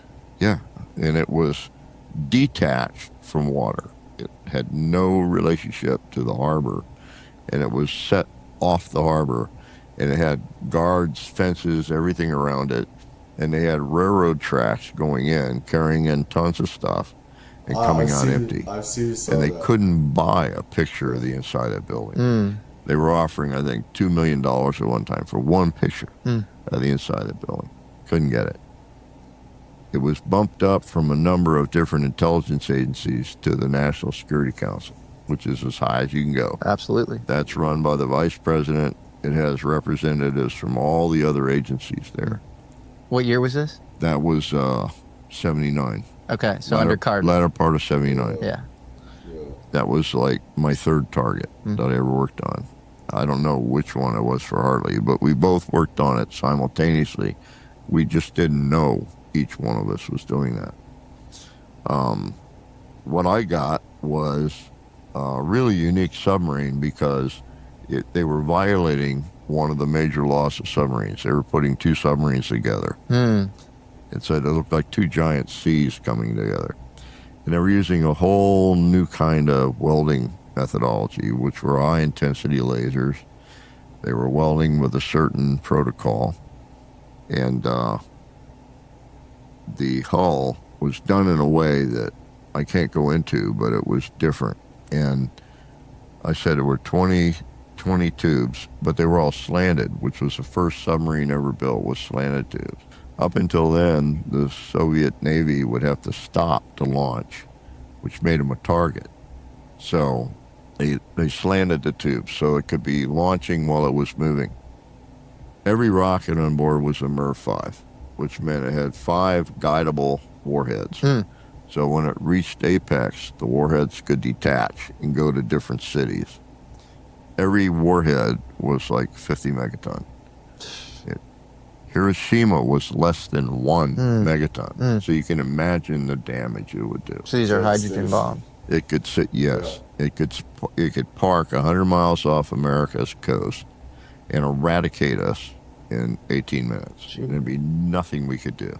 And that's really the front line of nuclear war, is Right. these That submarines. was the most astounding weapon system ever built. Okay? And it was the TK-089, which was the prototype for that kind of submarine. It had many of the attributes that came out in Hunt for Red October 7 years later, 8 years later, I can't remember now. But all these things, and we filed that report. We did that in about 4 hours, filed that report with the National Security Council. It was sent back immediately. The head analyst was the guy in charge of the whole Russian floor at Langley. His name is Robert Gates. Yeah, Langley, CIA. Oh, Robert Gates Robert ended up Gates. becoming He Secretary later of became Defense. the director of CIA and the Secretary of Defense. Okay? He sent it back. Note on top. Total fantasy. Because they didn't think that submarine could exist. And well, it wasn't even connected to water, so how could it? Right. And so he sent it back, and it had been taken to the National Security Council by another admiral by the name of Jake Stewart. And I knew Jake really well. This is what people don't know about the National Security Council and the military, the admirals, Air Force, stuff like that, commanders that are on the council. These guys hold all the secrets, high secrets. They also make money off of this stuff. They have stocks. They make money off of these secret programs. There's a lot of corruption and stuff with these secrets. Very evil people, very most evil people. They're keeping the secret and keeping things tied up and everything having to do with you killing people and keep things secret and stuff like that. Most evil. Well, and when he brought it back, he said, he was sitting with me in a room, and he said, this really upsets you, doesn't it? And I said, no, I don't care. He said, no, you care because there's a red line going up your neck. You're really pissed. So I said, no. I said, he says, what do you want me to do? And I said, take it back. And he goes, okay. And he stood up, and I said, wait. I put a paper on top, and I said, will be launched in 112 days, Jay. Wow. So on the way, he stopped at the National Reconnaissance Office because he knew that usually I'm not wrong. The NRO has the satellite, space, everything else. That's the NRO.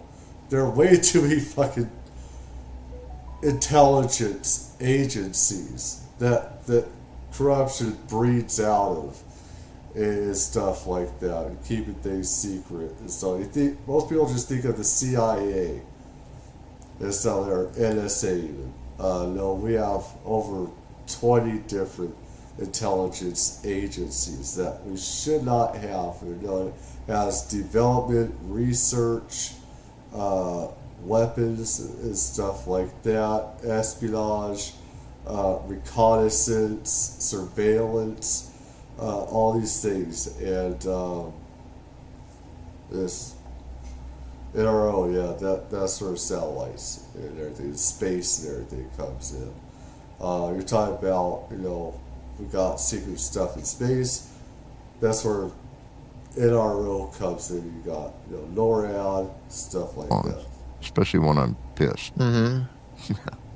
So we arranged for 114 days out to have pictures taken of the harbor, where it would have to be.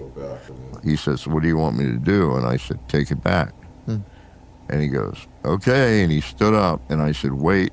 I put a paper on top, and I said, will be launched in 112 days, Jay. So on the way, he stopped at the National Reconnaissance Office because he knew that usually I'm not wrong, especially when I'm pissed. So we arranged for 114 days out to have pictures taken of the harbor, where it would have to be. At the same time, I attached another note. Somebody asked me how big is this submarine, because I was saying this is really a huge submarine. And my answer to that was it's 30 feet shy of the length of a Soviet aircraft carrier. Oh my God. It's a monster. Okay. How big is that for the audience, scale-wise? I don't know about length. That's why I had to say 30 feet shy of the length of a Soviet aircraft carrier. Yep. If you can imagine something that launches jets. Yep. Matched with a submarine.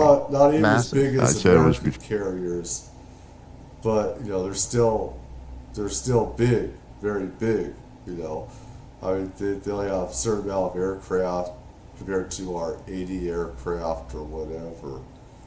But I mean, that is huge. Between 60 and I think 60 feet and something else across, which wide. Is very wide. Yep. Okay, so he arranged to have overhead take pictures.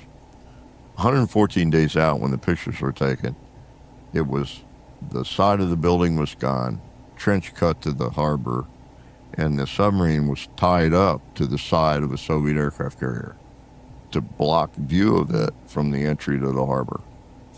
And this is north of the Arctic Circle, so the harbor was frozen a long time, usually every year. So they had these two giant icebreakers sitting there. They had broken up all the ice in the harbor, and it was sitting tied up to the aircraft carrier, and it actually is 33 feet shy of the length of a Soviet aircraft carrier. So I missed it by 3 feet. All the bay doors were open. So we collected more intelligence in 4 days on that one submarine than the entire Soviet subpack in history. That's remarkable. It then disappeared. No one ever saw it again. and they made 8 more, and nobody ever knew about the other 8.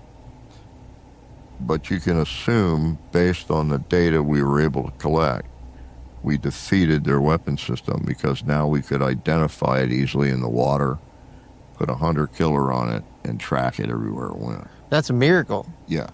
Kind of like possibly global cataclysm saving Yeah, right. intelligence that you provided. That's primarily why I got the Legion of Merit. That's amazing. And- Did Robert Baker ever come back, say, hey, Joe, I'm sorry? I embarrassed him badly with it. And I embarrassed him 3 more times that I'm Did aware you? of. Yeah. What's another He example? won't be in the room with me. Really? Yeah. If he comes in a room like the congressional cafeteria or something, and I see him, I will stand up and go, hey, Bobby, how's it going, buddy? And I'll put my hand out. Out the door he goes. Any other examples you could talk about? No, I can't talk about the other examples. Okay. But that's the kind of successes we were having. Harley Trent shared in that, but he died, unfortunately, That's fucked up. relatively soon after that. Can I add one more story to just the Carter years? Sure. Rosemary Smith is a psychic, and I think a Tu-22 Russian Bear bomber had Sexy aircraft. basically dropped lower than the treetop. It had been downed in Africa. Yeah. All of Africa was given as the target to this psychic spy named Rosemary Smith in California, and she draws a 3 square mile little circle right in Zaire, and it's basically where they find the Tu-22. There were 3 psychics. Ball get there. Yeah. They all drew circles. They were all in 3 different cities I when didn't they know did that. it. That's amazing. All the same map. Really? When they brought the maps together, all 3 circles interlocked. So and Jimmy Carter says that was the craziest thing I've ever experienced in my presidency. He was holding our file in his arm when he said it. It was a green file with a red stripe. It said grill flame on it. And one of the reporters, he was saying, we found the Russian plane. We've returned everything on it to the Russians. What was important about it is it was carrying 2 city-busting nukes. Everybody was looking for it, especially every terrorist organization in the world. Nobody could find it because it disappeared over the Congo, supposedly. Harley Trent, in fact, said it was parked on a road right there in the area of Zaire. Nobody could understand that. What he was saying the whole time, roads in the Congo and in Zaire are rivers. There are no roads. Right. All roads in Central Africa are rivers. And that's what he was saying the whole time. He didn't know he was saying that. but he Needed was some more saying down that. analysis. But that actually happened. And when he said that, our cover name changed. We got moved around. The office changed. Everything changed because the president basically outed us on national television. Right. That turned on, remember Anderson, the guy who would write articles on it, everything? No, who's Anderson? He was in, I can't remember if it was the Washington Post or, I think it was the Washington Post. He started to cover the psychic spy he program. started covering, hunting for information on the psychic spying program. Interesting. And he would pick up little tidbits and put out articles on it. But it made it more difficult for us. Joe, any other core stories that you can talk about that aren't classified from that time? There's a lot of them that I could talk about if I had the sheet with me.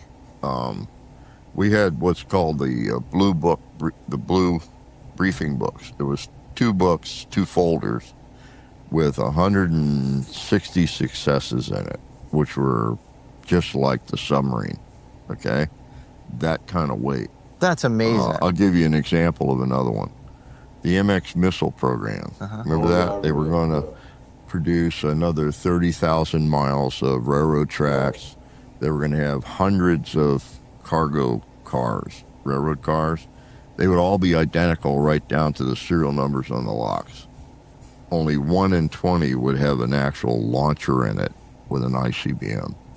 And once a week, they'd shift them all around so no one would ever know where the actual launchers were. And that would make mutual shared destruction more important. It's kind of like a shell game. Yeah, like a shell game. It's based on the old Chess. shell game, Chess. but with much higher stakes. The name of the game is MX. Yeah, shell Its game, object shell, not is to hide chess, our yeah, newest shell. ICBMs from the enemy, ensuring their survivability. The enemy will know where a missile could be, just as we know where the P could be, but not where it is for sure. Instead of 3 shells, each Genius. MX missile will be hidden in any one of 23 protective shelters. And what we did is we notified, we wrote a white paper, it's called a white paper, 1 paragraph. We sent it to the Situation Room in the White House and said, won't work. Why not? Because we can tell you They where it can is still every track time. it. They actually tested that for a year, and they had an actual live newt in possible storage areas for it. And once a week they moved it, and every time they moved it, we told them where it was. Yeah. As a That's what the result, light could they do. canceled the MX Track missile still. program, which It doesn't ticked matter, the Air because- Force off mightily because they were put in charge of it. It was $100 billion project. Oh my God. We saved the government $100 billion. And I have a letter in Life my file. I cycles. know Dr. May has one in his Viewers, yeah. from Senator Cohen Saved thanking $100 us for saving $100 billion. Also remarkable, but would the Soviets have figured it out given that they had sort of some core deficiencies in their own psychic spy program? Maybe, maybe not. Right. They still could have figured it out even with the flaw. Yeah. Yeah. I mean, it's like, who knows? And that's one of the problems because I got brought into the project in October of 78. By July of 79, we knew there was no defense against remote viewing. Mm. So for the next 20-something years and millions of dollars, we tried to develop a defense against it. Mm. There still Yeah, is no so- defense against remote viewing. Right. It fails on its own enough. I mean, 40% of the time, it just doesn't work. But all intelligence Or modalities 60%. fail. Exactly. So it's not inferior to other ones. And when I hear that the program was sunsetted because it only works 60% of the time, Right. that makes no sense. And as well as the rationale that there's no defense against it, but if it's offensively useful, why would Right. you use it, especially if it's stopping, Right. mutually assured destruction as it has Exactly. at least 160 times, probably more because that was early on in the program. My area of expertise was ICBM sites. Okay. Big, large areas where rockets were in the ground. Wow. But you could see the shielding over them, so that was easy to see with overhead pictures. But when I hear stuff like that, there has to be a program now, if that's the, what... the pictures were perfect. Yeah. And I even asked them once, why am I remote viewing something you can take perfect pictures of? Yeah. And they said, here's the thing. You draw the whole place. So when we take a picture, we can only get the surface. We match the surface There are against different your angles, drawing. certain things And they if you're can't see 80% correct, themselves, we can yes. assume you're 80% correct about what's under the ground. Mm, And we can retarget those areas with different technology wow. to prove it. Wow. So that's the value of remote viewing. It can be used a million different ways. But if the incremental value is understanding on a more granular level what stockpiles are underground, how would that ever get sunsetted and taken out of government? It got sunsetted because a vast majority of senators and congressmen caught dead standing next to a remote viewing psychic would never get reelected because it was used as a weapon against them in their reelection. They got dirty pants. They got dirty pants. Those senators got dirty pants or panties or whatever. If I'm the government and I'm hearing these things, I would immediately put a boatload of money towards remote viewing. I'm just right telling now. you, I'm telling you the reality. Because of a stigma. Here's the thing. Yeah. We were basically super supported by 5 presidents. Okay. We were super supported by senators and congressmen who could not be hurt, like Senator Cohen, Senator John Glenn. These senators had been in Congress so long and were so powerful. They're up here, and they could say, yeah, I use those guys, and nobody could say that's crazy to them. They'd still get reelected. at the very bottom, agents in the field who came and asked for help. Hundreds of lives we saved there. They knew us intimately.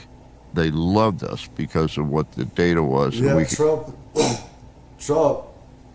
and everything, he puts up this stupid bullshit Stargate thing with AI that's destroying human jobs and humanity and everything.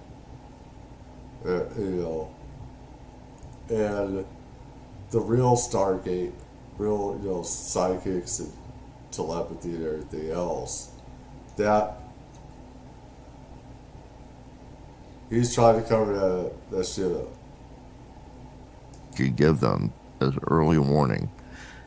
They really needed us. Well, It's the fucking bureaucrats in the middle, Yeah. okay? Yeah. Who are afraid for their job, Yeah. afraid to get reelected. Again, there's stuff that I do like about Trump and there's stuff that I hate about him. That's what stuff that I hate. I'm not a political side or anything. I'm not.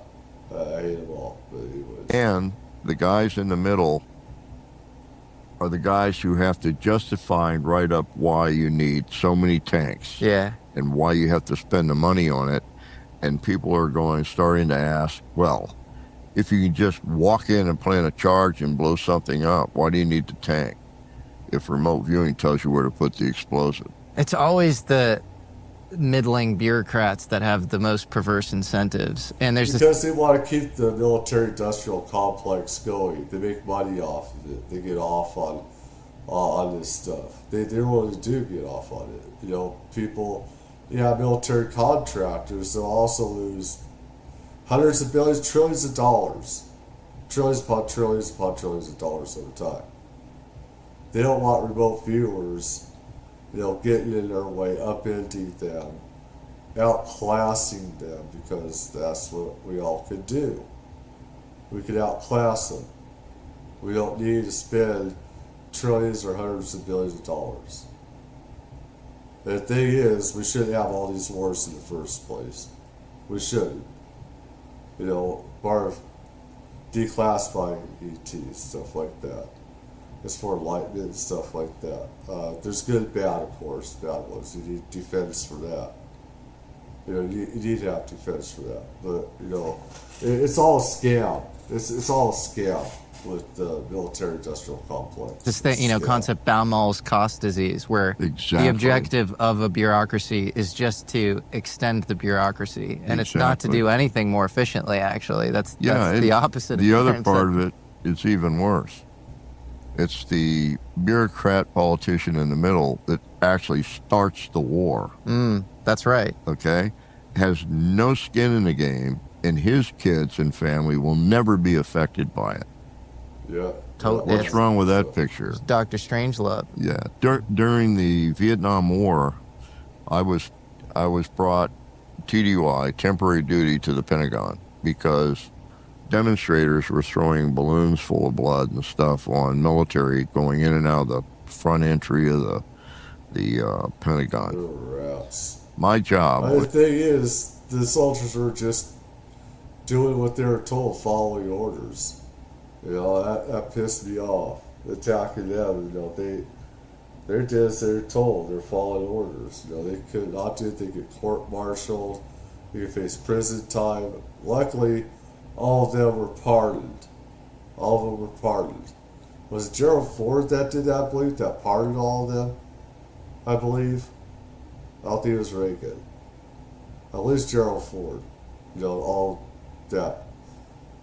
Defied the draft and everything, burned the cards and stuff like that. I mean, military-industrial complex just wanted people to die and not fight a war to win it. They just wanted, their job was to just suppress communism and to try and regulate it. It wasn't about winning a war. We could have won, Vietnam. was to capture some kid that was throwing stuff, bring him in, fingerprint them, tell them what was going to happen to them, and then release them. Scare them into not doing it anymore. I didn't do that. I'd grab up 3 or 4 and I'd cuff them together in a string and I'd take them under the bridge where nobody could see. And I know they thought I'm going to be beaten up down here. I'd take them down there and I'd say, don't panic. I'm not going to do anything to hurt you. You need to understand this. We don't start wars in the Pentagon. We're forced to finish them. You want to stop this war, go to the other end of the mall and hit the guys in the suits with the balloons. Hit those motherfuckers. And then I'd release them and they run away. Well, I forgot. This had got cameras all over the front of the Pentagon. It's politicians. So they'd see me taking these kids under there and then them running away. So my 3-month TDY was cut to 2 weeks and I was sent to Europe. Wow. Okay. They thought the worst. You know, I can understand why they didn't want to go to Vietnam. Yeah. It wasn't righteous. Nobody. No. When I was there, I could tell. Oh yeah, first, I mean, they believed in America. They believed in fight for the common good and end communism because it's evil. You know, in the beginning. And then you saw all of these corpses. You saw brothers getting killed on the battlefield. And it's just a bullshit war. They weren't trying, fuck Johnson, piece of shit that did this, you know. They were there to win it. It was never about winning. It's there to contain it. That's the thing. That's what Vietnam was about. We could have won it. We could have, you know, taken out all of them, gone parts of Laos, bombed them, you know, Cambodia. We could have won it easily. And there's a way of winning wars. There's ways of just suppressing, containing, and then it comes back and kicks us in the ass. Usually, so I mean, tell you, it wasn't righteous. Yeah. Well, you have all. I mean, you just look at the Pentagon Papers, and you look at how cynical the discussions around the Vietnam War were at the highest levels in the Pentagon and Oval Office. And I have seen 2 letters, and I did my last college course to get my degree was on the politics of the Vietnam War at the end. And I saw a letter from Kissinger to President Nixon saying, I'm not going back over there to negotiate for any more prisoners because I hate those brown people. I don't like their food. I don't like their smell. I don't want to be there anymore. And Nixon said to him, you don't have to, because anybody in Laos or Cambodia, we said, should never be there in the first place, so we don't have to worry about them. So all the enlisted captured in Vietnam were all taken to tiger cages in Laos and Cambodia. They all died there because they were written off. It's horrible. It's horrific. And then we can't go to Laos and Vietnam because Congress is already pissed off about piece of shit Johnson, who I'm related to. I related to that son of a bitch and everything else. He's a liar, he's a psychopath, and everything else. Is that, you know, because of what it and everything else, it's like it's prolonged, or body bags, or 58,000 dead body bags with Vietnam. What happened in Vietnam? And war of attrition and everything. Oh my God,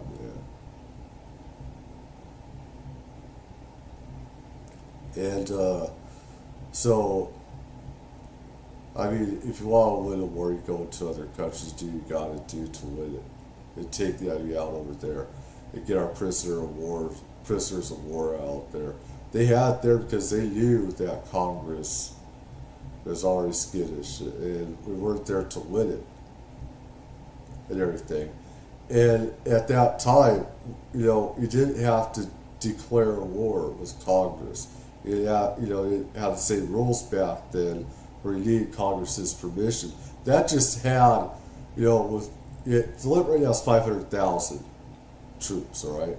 Congressional oversight now for money and everything else. Back then, the sons of bitches, they didn't need that permission. They didn't. They did what they wanted. And no oversight.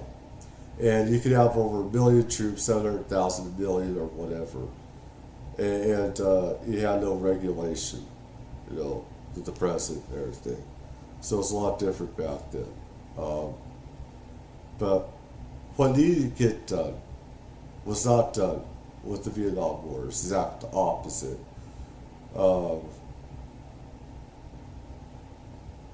Yeah, it was terrible. Yeah, Kissinger was kind of the ultimate, I don't know, cynic. He felt it was like the world was a sandbox. Right. And he actually studied at Harvard under Tom Schelling, and Tom Schelling and a bunch of his, classmates there all like tried to do an intervention at the White House. And they're like, what are you doing, man? Like, what's gotten into you? I think the whole thing, it was all based on this like domino theory, Right. which was, I think, a misreading of George Kennan's long telegram. At the end of the Second World War, Ho Chi Minh fought for us against the Japanese through the whole war. His Viet Minh did that. His Viet Minh and he were... Well, the same thing with China, with the Chairman Mao Zedong, and everything, is that he helped us. We fought, for the Chinese. And the thing is, right after World War II, we turned, because we obviously we want for democracy. And Uncle Ho is something, he was an evil ass motherfucker. And Mao Zedong. Mao Zedong killed at least 10 million people, I'd say. At least millions. I'd say 10 million. And there's starvation and everything else. Ho Chi Minh had plenty of his own, millions of, hundreds of thousands, I'd say. His own people killed that would not, serve in his communist party's military. Men, women, children. Killed them all. At least we didn't do that. This is the difference between communism and democracy. At least you get jailed or something. That you wouldn't be executed for it. And everything. There's stuff that I know other people don't understand about this. I know history fairly well. I could even go back in time and go through stuff and everything and see it. And it's like, I studied this, Vietnam War, World War II. Indo-French, Indo-China, and stuff like that. Obviously, Jesse has done good research there too, smart kid. But it's like the French, they wanted it back. That was colonialism. And Ho Chi Minh, it's like we just want freedom, but rightfully so, they should have their own freedom. And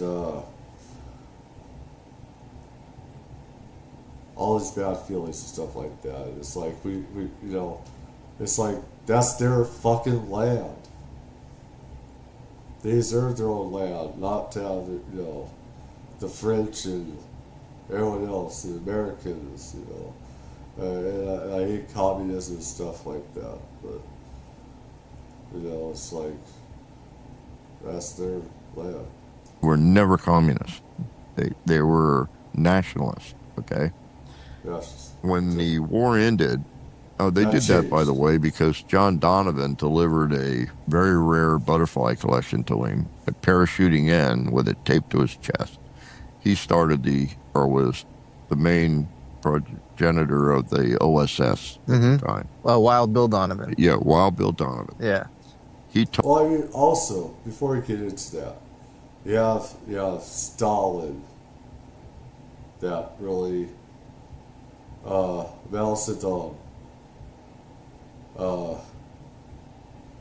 liked a lot of what Stalin was preaching about the Communist Party, and of course this has to do with the last emperor, stuff like this. Stuff was happening already early 1900s, World War I, stuff like that.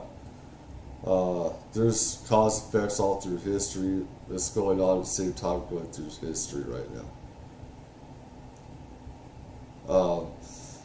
But Mao really changed, really when Red shifted on us, when we decided to go after, switch sides, go Kai-shek, which is nationalist as well.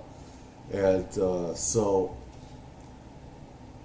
Ho Chi Minh, when he was jilted,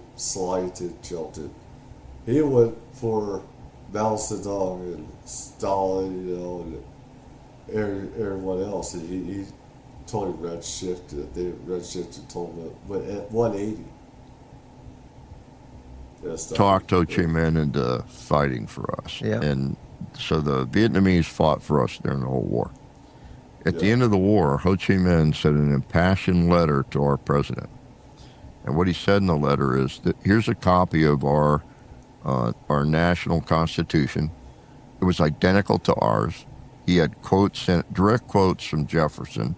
I mean, it was exactly like They were totally allied with us. Yes. It was against the French. All right? he wanted was, please do not allow the French to come back to claim their Indochina plantations. Yeah. Okay?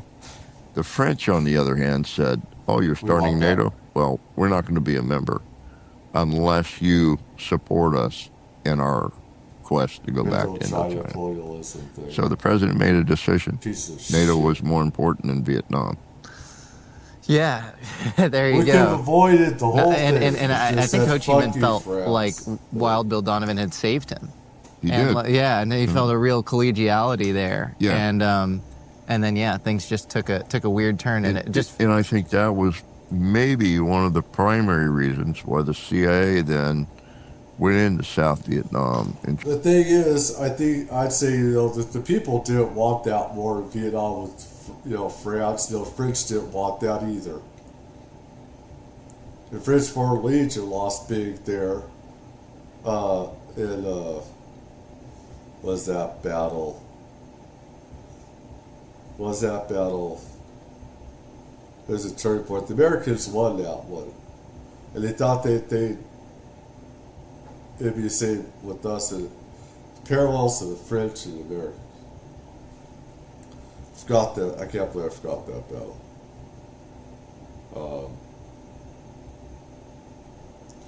But the French, lost there in that battle against the Vietnamese in the mountains there. Those hills in the mountains and everything. Very bloody battle. Very bloody. And the thing is, the French people, the people never have a say in it. These politicians, these people should just kill each other off. These people that want to take each other's land, they should do their battle. Just live, let live. What happened in World War I should have never happened. You have commanders that wanted a war. You have politicians that wanted a war. And most of the troops, there's that line, live and let live, for World War I. The Beatles made a song out of that, live and let live. The sergeants and everything didn't want to continue with the war. These sons of bitches, captains, a lot of captains, it's the colonels, the generals, that would not have to be out there and fight themselves because they're pussies. But they wanted to claim to fame in World War I. This goes with the UK, the French, Germans, and stuff like that. They want to claim to fame. And they want the medals and stuff. It's a total shit show what happened. And World War I didn't even happen with that. Archduke Ferdinand, I believe there should have been retribution for that, but there didn't need to be a whole war over it. Tried to consolidate Vietnam into their version of a single country, which you can't do. You cannot enter a foreign country and try to run it. It never works. It also the nation building thing doesn't work, and it begets a misunderstanding of history, or belies rather. With Vietnam, Afghanistan, you have certain territories that, whether it's China vis-a-vis, Vietnam, or the Russians and the British vis-a-vis Afghanistan, you're not going to win. You go in there. Afghanistan will never capitulate. The amount of dialects, how tough the people are, the nooks and crannies they know how to hide in that you're not familiar with.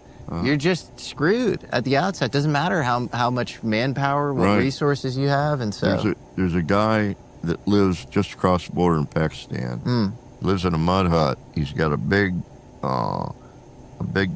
point of granite rock sticking up out of his floor. He makes AKs out of old pieces of aircraft. wow. He hammers it out with an open fire on that granite rock, What? and they work. Now, they're not very accurate, but they never jam, and they work. You can back a truck over them, they'll still work. Well, that says it all. That says it all right there. Yeah. Yeah, That's truly absolutely. It's remarkable. So, I want to get into some weirder stuff because you've made headlines for remote viewing Mars, for example. Yeah, A million that years was a ago. DOD target, by the way. Explain the context. Well, how is that a DOD target? Well, one of the things that they found out is that I was having spontaneous out of bodies since my near-death experience in 1970. I've had multiple near-death experiences, but that one was really profound. Was this falling out of the helicopter? No, this was being poisoned. Being poisoned? Yeah, I was delivered DOA to a clinic in Passau, Germany from Austria. And I had not had a heartbeat for almost 40 minutes. What? Now, I'm not going to tell you that my heart wasn't beating for 40 minutes. It could have been beating once every 5 minutes. How come you kept going? But it was enough Heaven to keep me itself alive, must have okay? told him to keep going. When I got to the clinic, the doctor there saved my life, basically. Yeah, I got transfusions, a whole bunch of stuff. But I was comatose for 20-something hours. And I suddenly sat up. I became conscious, and I sat up. And the German patient in the room with me looked at me and ran out of the room. He went out like a scalded duck. I looked at him and I said, God's a white light. You can't die, so chill. And out the door. I found out later when I looked at him. You said God's a white light. God is a white light. Wow. You can't die. And he looked at me and freaked and ran out the door. Later, he said, when I looked at him, my eyes had turned crystal blue and I had fire coming out of them. No way. Yeah, that's what he said. So the doctor came in, and I turned to the doctor and I smiled and I said, oh, I'm still here. You know, God's a white light. You can't die. Well, he sedated me. I went back to sleep on the way driving to Munich. They took me to Munich, Germany. Put me in a rest home. That's when they told my wife, my first wife, that I was still alive. For almost a week, she thought I was dead. Oh, Jesus. Yeah. Do you remember? I mean, you're coming out of this experience saying God is a white light. Yeah. You can't die. Yeah. Do you remember that as being sort of a conversion experience? Did you feel a sense of divine contact? It was so profound, I just can't tell you. When it happened, I was getting ready to eat a dinner with my wife, who they had brought to meet me. We were going to stay a weekend in this guest house. Then she was going back to quarters, and I was going back to work. I can't tell you what I was doing, but I was going back to work. And the guy that brought her was my friend that worked for me. So he brought her there. He was going to leave, and we talked him into staying and having dinner with us. And then he was going to leave, and we were going to stay there a couple of days. Well, we had before dinner drinks.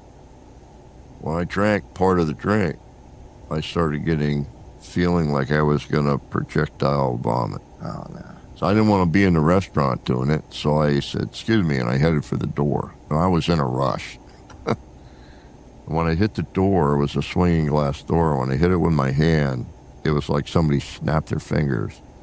And I was standing outside on a cobblestone road with my hands out like this. And it was raining. It was like one of those soft summer rains, you know? Oh. And the rain was going through my palms. And I went, what the hell?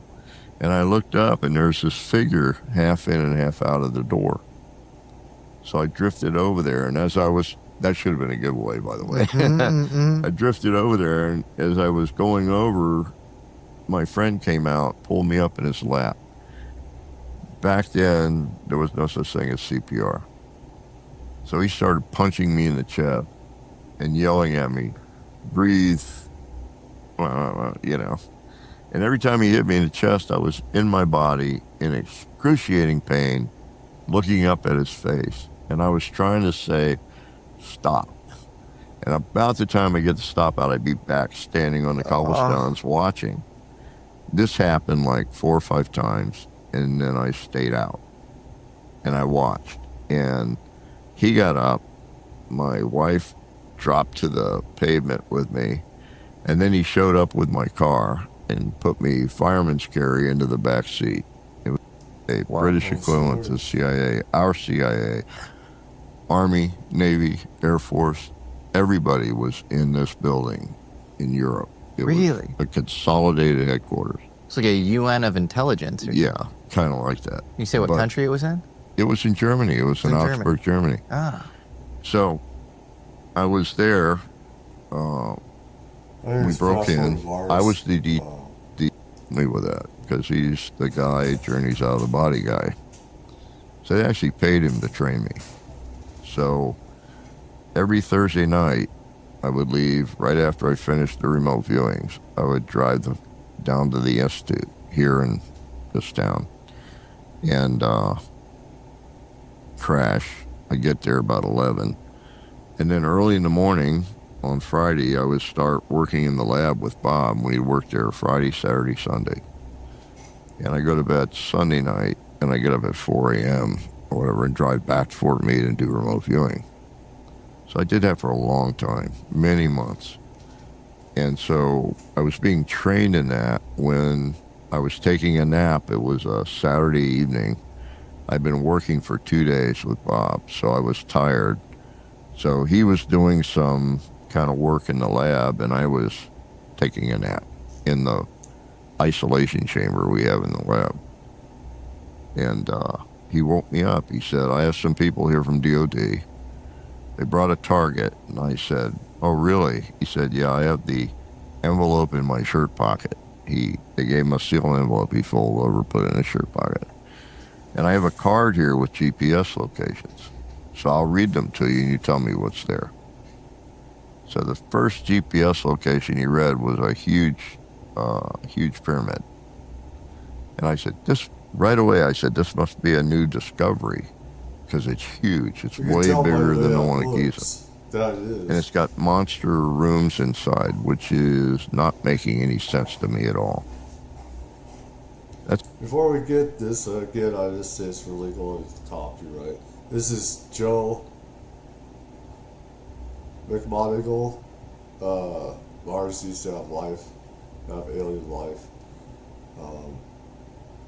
Source from doing fair use. This stuff, I decades ago, I remember hearing about this and seeing stuff. I say about 25 years ago, somewhere around there. This is in the 90s. Actually, it was 90s, yeah, so that's about 30 years ago. Yeah, about 30 years ago. So this stuff isn't new to me. Me, myself, I see seas, I see rivers on Mars, different structures, stuff like that. Stuff that also look like housing. You could see also structures that look like their communities, all type of housing and stuff like that. Jesse Michaels, shout out. I got this. Really like good stuff on it. It's okay, just report on what you're seeing. So I did that. So I went through 6 of the 7 targets, and whatever was there, I described it. And it turns out everything I described was there. And I came out of there. I couldn't do the 7th because I was exhausted, so I stopped. And at the end, I started getting an image of human beings that were trapped in a place where the atmosphere was turning bad. I couldn't figure that out. So I said to Bob, I said, the sun looks really weird. And he said, I don't care about the sun. Just tell me what's going on. So I said, evidently there's some kind of calamity here. So I started thinking maybe this is a future target. I didn't know. But the whole time I thought I was on Earth, and it was a new discovery. And so I came out of there and I said, it's obvious that these people are dying for some reason, but they're human. They're just really big people. They're like twice our size, 12 feet tall, but they're just like us.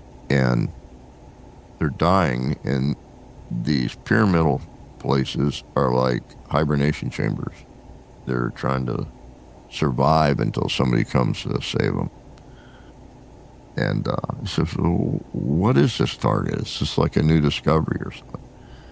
And the guy from DOD said, Bob Monroe has the target in his pocket. So I pulled it out of my shirt pocket, opened it up, it said Mars, 1 million BC, which made me angry. And I'll tell you why. I hate doing a target where I cannot prove ground truth, because then I don't know if it's real or I'm inventing it. It doesn't do me any good, and I can't. The thing is, I get sit there and tears say, over this because you know that it's really parallels what could most likely happen here as well. Because we have idiots that are running these countries as well. I don't know. And it makes sense as well. You know, they were there before they came over here. And you have different beings that brought them over here. There's new species that were made over here on Earth. And stuff like that. We are a planet of immigrants.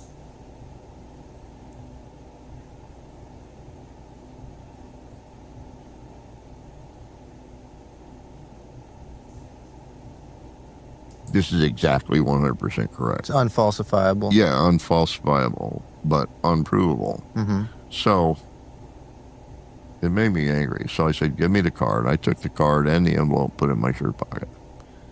I said, the next time I'm at JPL, Jet Propulsion Lab in California, I'm going to find out where they have negatives of these locations and get them. Mm-hmm.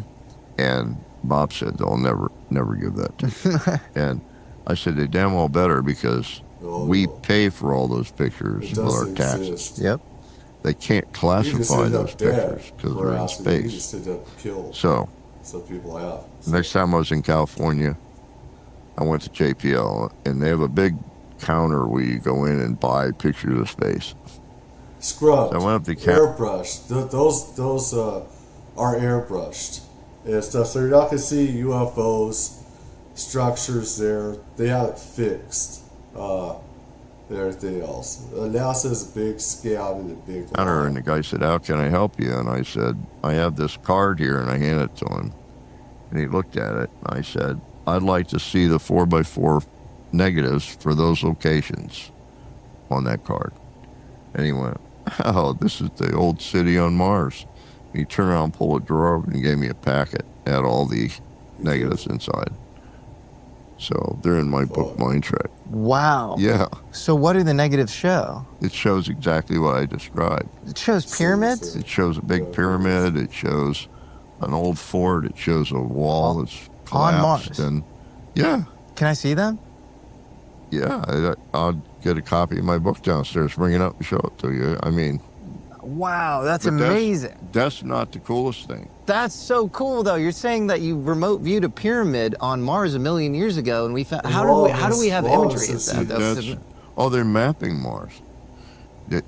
But that's not the coolest thing. So it's negative images of those locations now on Mars. Yeah. And you can see the pyramids. They're heavily worn. They're just much damage to them. But it's clear they're pyramids. Yeah. Yes. That look like they were man-made. Yeah. In fact, why did they look like they were man-made? Well, I'll give you the reason why I know they're man-made. Okay.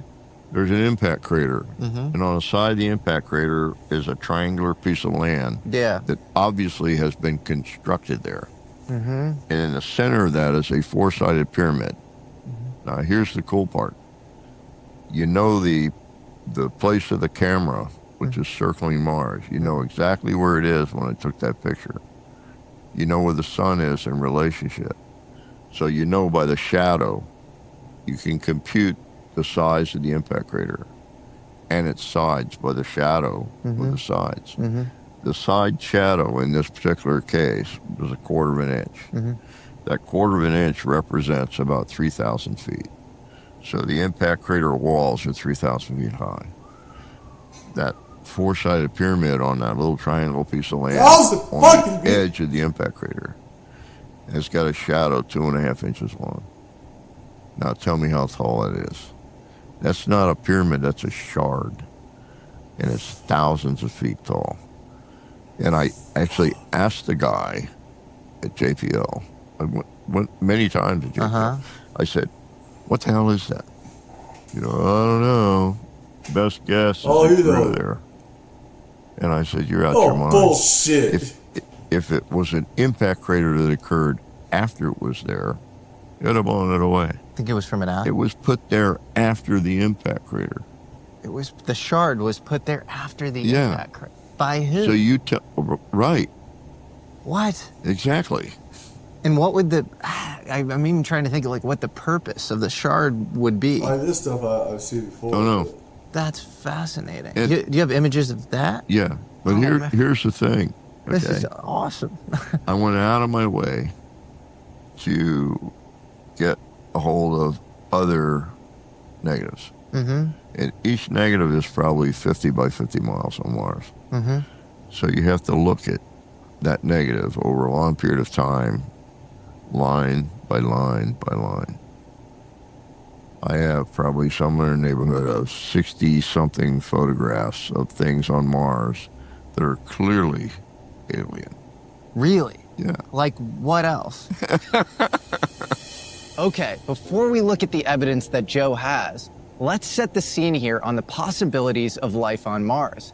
A question with a long history and numerous theories. More than 100 years ago, American astronomer Percival Lowell suggested that certain features that were being observed on Mars were not natural. Back then, in the late 19th century, the idea that Mars had seasons, vegetation, flowing water, even large rivers was kind of popular. We had to speculate because we had no way of knowing otherwise. A lot of this speculation was fueled by dark areas and irregular-looking patterns. There were people before, way back decades before, that, to go back in time where we could far see, back in time, people could far see and see things. That'd be like the Romans, the Greeks, and stuff like that. Except for they're called soothsayers, not psychics and stuff like that. Far seers, stuff like that. Everything. It's like patterns observed on Mars. But Lowell went as far as to claim that parts of these dark areas and patterns were purposefully built irrigation systems designed by a Martian civilization. These theories were contested well into the 20th century, but the question of trees, lakes, and Martians was eventually put to rest when the Mariner 4 space probe photographed the planet up close in 1965. These photos revealed an inactive planet, barren and apparently lifeless, although there seemed to be clear evidence of water having existed in the past, with extinct riverbeds and basin-like. Yeah, you see that there.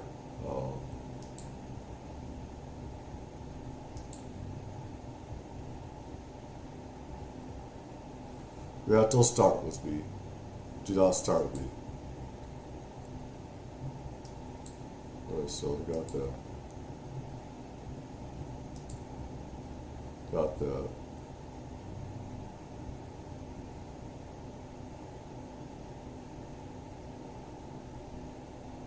So our cousins. These guys are actually our cousins. They're like distant cousins. Ocean here. These theories were contested well into the 20th century, but the question of trees, lakes, and Martians was eventually put to rest when the Mariner 4 space probe photographed the planet up close in 1965. These photos revealed an inactive planet, barren and apparently lifeless, although there seemed to be clear evidence of water having existed in the past, with extinct. right there, you can see that water bodies. Look at that. And some of these things are a lot, like 10 times, at least double the size of Grand Canyon. There's stuff that put our biggest stuff to shame. These other beings, what they did is on a totally different scale. You know, millions, hundreds of millions of years. Distinct riverbeds and basin-like formations.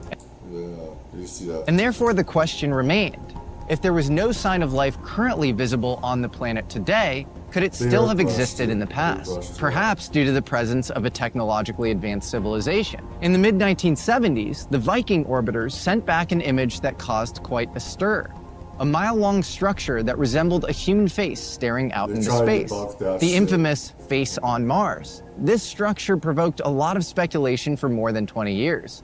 But eventually, higher resolution images seemingly put that question to bed, at least for most. The established narrative was that this was all just a case of pareidolia, the same psychological effect that makes us see familiar shapes in the clouds. Nothing but some shadows and angles of light. Questioning this interpretation became synonymous with quackery and conspiracy. The region of Mars that the face is located on is called Cydonia.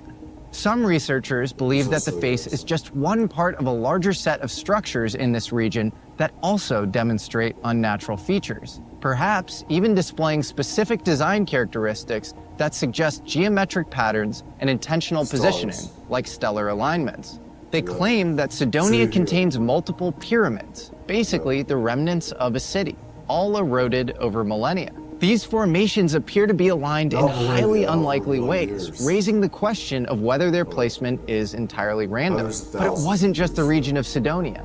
In the Elysium area at the north, probes photographed huge pyramids, some 500 meters high, some with 4 sides, just like the Great Pyramids of Giza. And near Mars's south pole, Mariner 9 took pictures of what looked like ancient ruins. These Yeah, they do. Wow. Mountainous sort of, yeah, look at that. Look at that where stuff could be grown right here. So like South America and Asia, like rice paddy fields, stuff like that. What is it, like rice paddy type stuff as well. And other type stuff you grow fruits or whatever. These ancient ruins were even informally dubbed by their team as the Incan City. Elsewhere, vast areas of monolithic structures, tunnels, even other faces, seem to defy explanations that they came from only natural processes. To be clear, I'm not at all denying that many of these features could just be explained by basic Mars geology. But take this thought experiment. If similar structures and patterns were imaged on Earth, using modern techniques like LiDAR mapping, presuming they had man-made origins wouldn't be so controversial at all. So why does the same conversation seem totally off limits when it comes to Mars? What if these structures are ancient? What if they're millions, even billions of years old? This raises another question. Are we seeing all the data? We must trust that organizations like NASA airbrushes a lot of proof. They fixed also that one, what some people told me is that with that face on Mars where they tried to debunk it and they totally said, no, it's not this, not face and stuff like that. People told me stuff like that. Other people, even inside, said they brushed it out, they destroyed it. They used, stuff just like in video games or whatever, and they put in a different picture.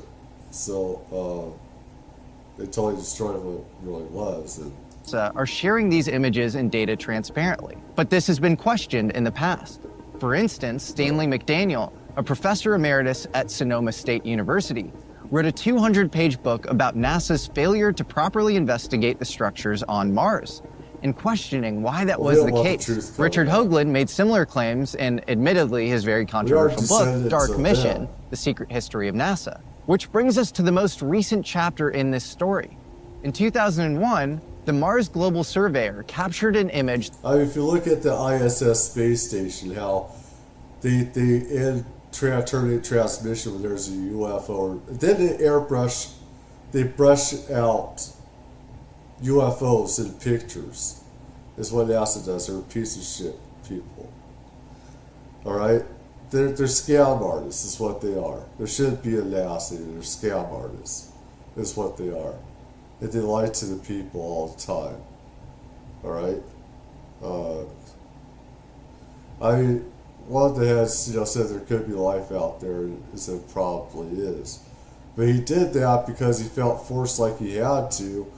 It's like with stupid religions saying, hey, there could be life out there, but only if it's our God. That's our God that, fuck your God.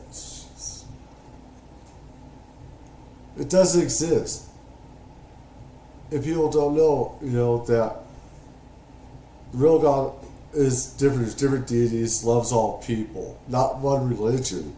God isn't from one religion. Jesus isn't from one religion. All people. All people. And you're not judged the way that stupid humans judge others. And stuff like that. Your gods do not exist. It's all a lie. That has only just made its way onto the mainstream, causing a stir on X and gaining some high-profile attention. The image shows a square structure with clear right angles, possibly spanning several kilometers per side. The geometry One thing is that Elon Musk is a scam artist always himself. Saying that he must believe the ET and stuff like that. He said, oh, they can't exist. Because he loses trillions of dollars. Going to Mars and the Moon. The thing is, we have re-engineered extraterrestrial craft, not human intelligent craft, that can go there within seconds to Mars. We go there. We use this. We do go there to these places. There is a special operations going on. There is clandestine groups, where we work with extraterrestrials. We look at dumps, deep underground military bases, derps, whatever, under the oceans, whatever. We work with each other too, sometimes. And we could go to other galaxies already. We don't need Elon Musk stuff to do it. Like I said, Elon Musk could be good for us to make safer craft, though. But rockets, that's Neanderthal type, caveman type stuff. Suggests a high potential that this could be an engineered structure. Of course, the square on Mars is being explained away by skeptics as a natural geological structure. Idiots. And it might be, but the point really is that we don't know. Moreover, we've only imaged a tiny fraction of the Martian surface in significant detail. And we've physically explored only very small portions through robotic envoys. So we don't know what we do. The thing is, I do know. The thing is, it isn't going to matter what anybody else says. It isn't. Is that NASA and them are only going to let us see what they want us to see. They're going to lie and make up bullshit all the time. That's what their office created to put out disinformation by the CIA. The CIA runs NASA, everything else. It's part of the scam. Don't know. And yet, despite this, the idea that there could be artificial structures on Mars is given no credence at all. Now, here's the thing. If you suggest that life could exist in some basic microscopic form on Mars, even right now, perhaps under the surface or in some particular unexplored zone, I think that even the professional skeptic would accept that as a possibility.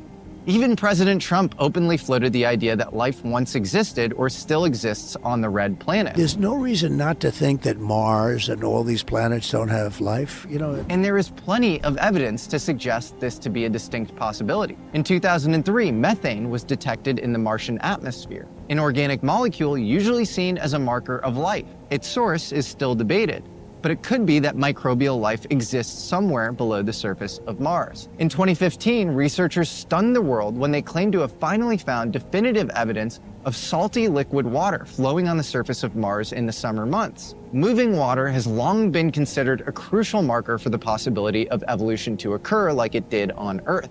Another presumption was that life could not have survived on the surface of Mars because it's always lacked a global magnetic field, or a magnetosphere. However, in the last couple of decades, evidence has been gathered to suggest that Mars did have this protective layer, and it was probably stripped away sometime in the distant past. This means that there could have been a long period of time where Mars had rivers, lakes, perhaps even oceans, all protected by a functioning magnetosphere. We've even got our hands on physical evidence from Mars to investigate. In 1984, scientists found a Martian meteorite in Antarctica. It was codenamed ALH 84001. When the meteorite was examined, they discovered microscopic structures that resembled fossilized bacteria. The discovery even prompted President Clinton to make an official televised announcement on the possible discovery of life on Mars. Today, Rock 84001 speaks to us across all those billions of years and millions of miles. It speaks of the possibility of life. So from this fascinating but orthodox scientific viewpoint, we can look at numerous pieces of evidence, even the evidence of what you see around you on Earth, that if life is possible on Mars even today, the likelihood that it could produce complex, even technologically capable life forms in the past should not really be that controversial, especially when we consider how much more there is to find out about our most similar solar neighbor. But on the other side of the spectrum of orthodox theories and controversy, there have been some more interesting claims. For instance, in 2020, Chaim Eshet, the head of Israel's space program for nearly 30 years and three-time recipient of the Israel Security Award, made a shocking statement. He claimed that the United States and other nations have had direct contact with a galactic federation, some kind of coalition of alien races that have interacted with us for years. According to Eshed, these beings have instructed governments not to disclose knowledge of this to the rest of the population yet because they want to avoid mass hysteria. He went even further, however, suggesting that American astronauts are actually working alongside these extraterrestrials in an underground base on Mars. Now, of course, we can't confirm or deny this, but those interested in ufology will know that this isn't the first time that claims of meetings or secret treaties with extraterrestrials have surfaced. Something slightly more grounded is a theory suggested by researchers like Graham Hancock. He states in The Mars Mystery that there could be some connection between the symbolism of these eroded monoliths in a place like Cydonia and the ancient civilizations of Earth. At this point, who knows? There are a lot of possibilities on the table. Even the question of what happened to Mars to create this seemingly lifeless place is full of fascinating theories. Over the last decade or so, Dr. John Brandenburg, a plasma physicist and propulsion scientist, has found evidence to support his hypothesis that planetary-wide catastrophic events may have occurred on Mars. His theory suggests that high concentrations of particular elements created only via rapid processes, like in thermonuclear explosions, may have been caused by a nuclear war on Mars. Perhaps a lesson for us here, but also maybe the reason we are only able to see the remnants of our neighbor's lost civilization, if it existed at all. But here's something to ponder. When our guest, Joe McMoneagle, was tasked with remote viewing Mars, the coordinates and time period were chosen for him. The full transcript of the session has been declassified. You can read it for yourself. Now you have to ask yourself, was this just a random exercise? Or were those specific geographic coordinates already known to be significant? And who were the parties who requested the information that had provided the coordinates to the top remote viewer in the country? It seems we will always have questions about Mars until we get there to see it for ourselves. Because for as long as humans have watched this bright red wanderer move across the night sky, they've always asked themselves, what's happening there? Maybe there's a reason we keep being drawn to it. Because something else is going on. Or it was going on in the past. This is a bone on Mars. Okay? That's on Mars. That's on Mars. That's a bone. What? Yeah. Certainly isn't a stone. That does not look like a stone. And you got these from JPL? Yeah. Really? Come right off a negative of Mars in their mapping series. See these little buildings? One there, one there. Here's 3 in a row. Buildings? Yeah. This is on Mars. Here's a building over here. Is it a picture from a rover, or is it a picture from a telescope, or? It's a picture from a mapping. Here's a curlicue. It's a picture from a mapping satellite. That's a satellite making maps of Mars. Wow. That Why is would we- no. Why would we have satellites wasting time? Why would we have, stuff with ETs on these different places? Because there was life and stuff like that established beyond the frontier of Earth and everything else. It's stuff. It's like, it makes no sense. You wouldn't. There's no reason to have satellites all over, different planets. Much more than we know. Much more than anybody knows. We do. Trillions of dollars. I mean, there's a lot of stuff going up you don't know about. I know about. That's going on. A lot of satellites being used on, whether it's Mars, the moon, in space, Jupiter, we have Venus, all these other planets, Saturn, beyond, and stuff like that. It's just people are being scammed by, the government, intelligence, and everything else. Unnatural edge. You don't get a 30-mile edge like that. Wow. Just by nature. Wow. That's a sure cliff. How long is that? 30 miles. 30 miles. Now I'll show you where it comes from. Yeah. Here it is. So that's that edge. It's just a deep chasm. Hive. That's a perfectly straight edge. It comes out of right here and goes straight as an arrow all the way across and then fades into the ground there.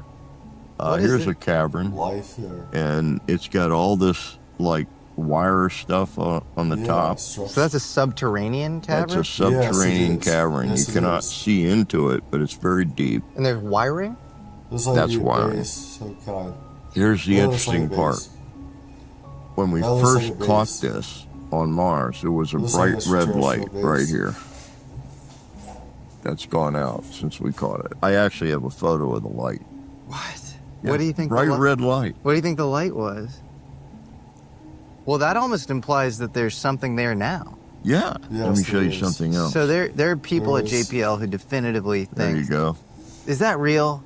That's real. That's 3 feet long and that big around. That's And it's got buttons on it and a rotating thing that here. was taken on Mars. That's laying on Mars, man. And if you It's like a sent dead that to person like or a NASA photo instrumentation specialist, they wouldn't be able to They'd debunk it. say what they do is they say Airbrush. bullshit. Airbrush That's it. not off of Mars. Well, I have the negative.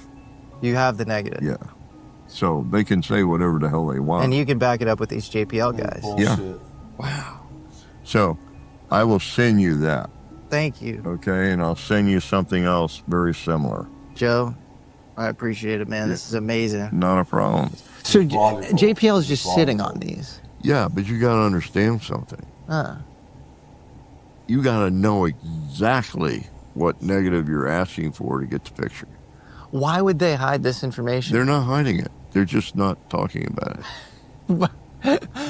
But it's so mind-blowing and important. I mean, the other interesting thing I'm just thinking as you're saying all of this is that it's been hypothesized even by conventional science that at one point habitable life existed on Mars and it was stripped of its magnetosphere, maybe due to an asteroid Because impact. it was moved. Something passed through our solar system and took inner area planets and moved them to outer areas, outer rim. And what do you And think? outer rim planets were moved to inner rim. What do you inner think? rim. What do you think moved through our solar system? Some big object passed through our solar system that did that with its gravity field. Yeah. Yeah. It That's probably as big stripped as the the sun. atmosphere off Mars at the same time. It's impossible to know now. It could be a wild planet out there doing an Yeah, as elliptical big as orbit that takes Jupiter. 20,000 years. Any No. other alien artifacts that you saw in these negatives? Sure. What It else? has to be as big as fucking I'm Jupiter. not going to go there because this is all going in a book. But I got to tell you this. I'd buy it. And you got to know exactly what negative you're asking for to get the picture. Why would they hide this information? They're not hiding it. They're just not talking about it. But it's so mind-blowing and important. I mean, the other interesting thing I'm just These are thinking our as you're brothers saying and all of this is sisters that it's from our been planet. hypothesized even by conventional science died.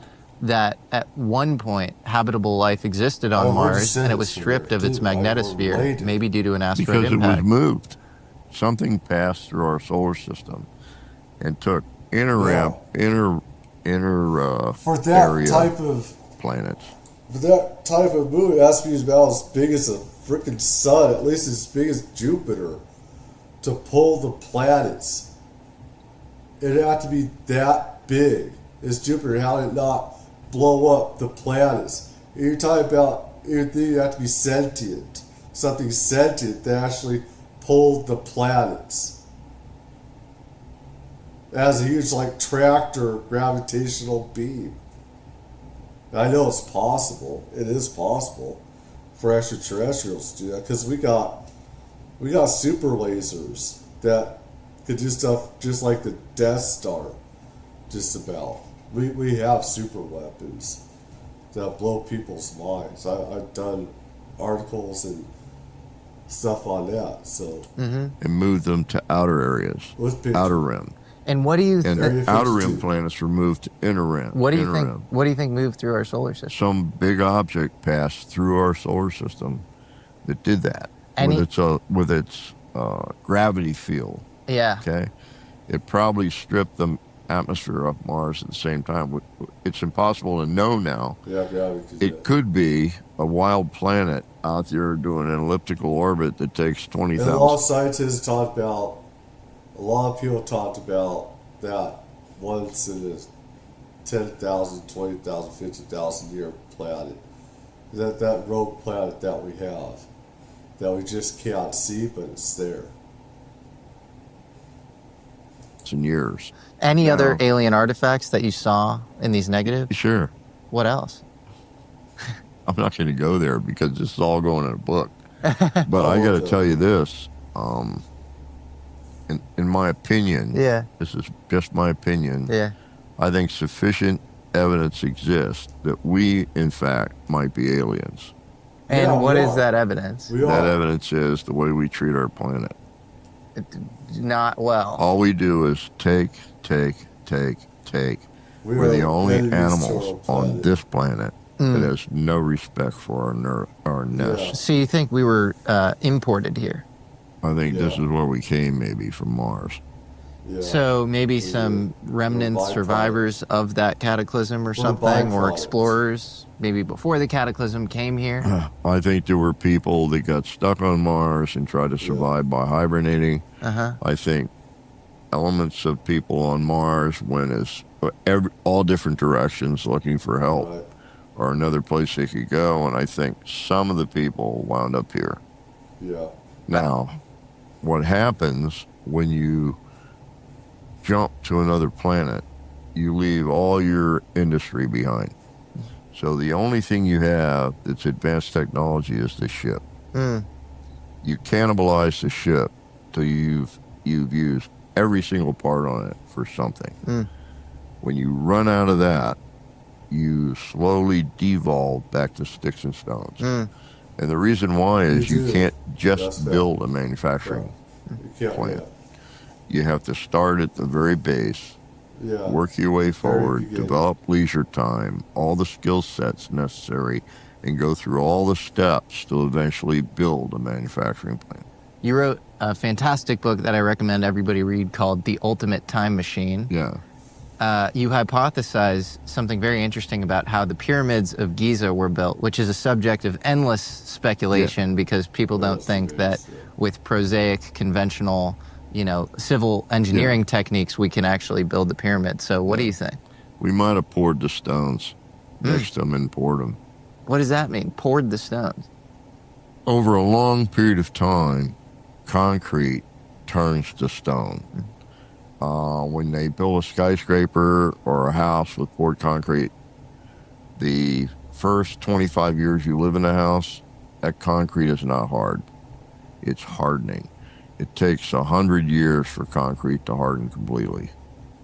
Once it hardens, it then starts converting to stone. 10,000, 20,000 years later, it's rock. And if you test it it's rock. Mm. And you may say, that looks an awful lot like granite. But it may be that it was actually mixed and poured at the time it was set. Interesting. Okay. So there are places where the stones look like pillows that were put in place. They wrap around other deformations and look like they literally were made out of clay and then put in place and then got hard. So that implies, hardening process, basically. Yeah. That's fascinating. It would explain the megatonnage, because you can't really carry that in solid form. Well, there's maybe ways you can. Sure. So. Well, that was the other thing you said in that book, is that there was water that allowed for the transport of these What larger... I said was they built reed boats. Uh-huh. They actually harvested the stone up the Nile where the quarries are, loaded the stones in the boats and brought them down. And where the pyramid is, they dammed it and just flooded that whole area. And as the water level came up, they rolled the stones off the boats in place. Yeah, interesting. Yeah. That's, what a sophisticated, amazing use of nature. Yeah. Why not? And what do you think the purpose of the pyramid was? This is also a subject of endless speculation. I think it's a transmitter. Okay. Emitter. Of a lot of people, signal? Whoever they want to talk to, go back to the time of their creation and figure out where they're pointed. Orion's belt. Before this last precession around the North Star Polaris, it mapped fully to Orion's belt. Okay. So this was, I think, around 10,600 BC is when it shifted, and before that, mapped to Orion's belt, which is always the place across mythologies and civilizations. It's the place the souls would ascend through. The path of souls, that idea that on death our soul makes a kind of leap up to the heavens and then makes a journey along the Milky Way. And that journey is full of challenges and difficulties on which we will be assessed for the use we made of the incredible gift of life. That idea is found all over the world. Supposedly, yeah. Supposedly, yeah. Maybe that's how we went back to Orion's belt. Maybe. It's the emitter of us. Oh, that's We don't know. Yeah, maybe they're sort of celestial ascent chambers. I can tell you there's ways of using the chambers and things within the pyramid chemically to make emitters. Interesting. You can make a giant emitter out of it. Emitter of what? Everything from light to whatever you want to emit, frequency-wise. That's so fascinating. Have you ever remote viewed the crucifixion? No. I unfortunately cannot pick my targets because then I would know what I'm looking at. So to be blind, it has to be somebody else picks my targets. You've never gotten curious, though, and said, like, oh, okay, I have this pretty I'm amazing curious skill. about a lot of stuff. Yeah, but you want to stay disciplined about being tasked. If I'm going to do a remote viewing, it's got to be within protocol. Right, have you ever been tasked? The thing is, you put human emotion, like me, all right?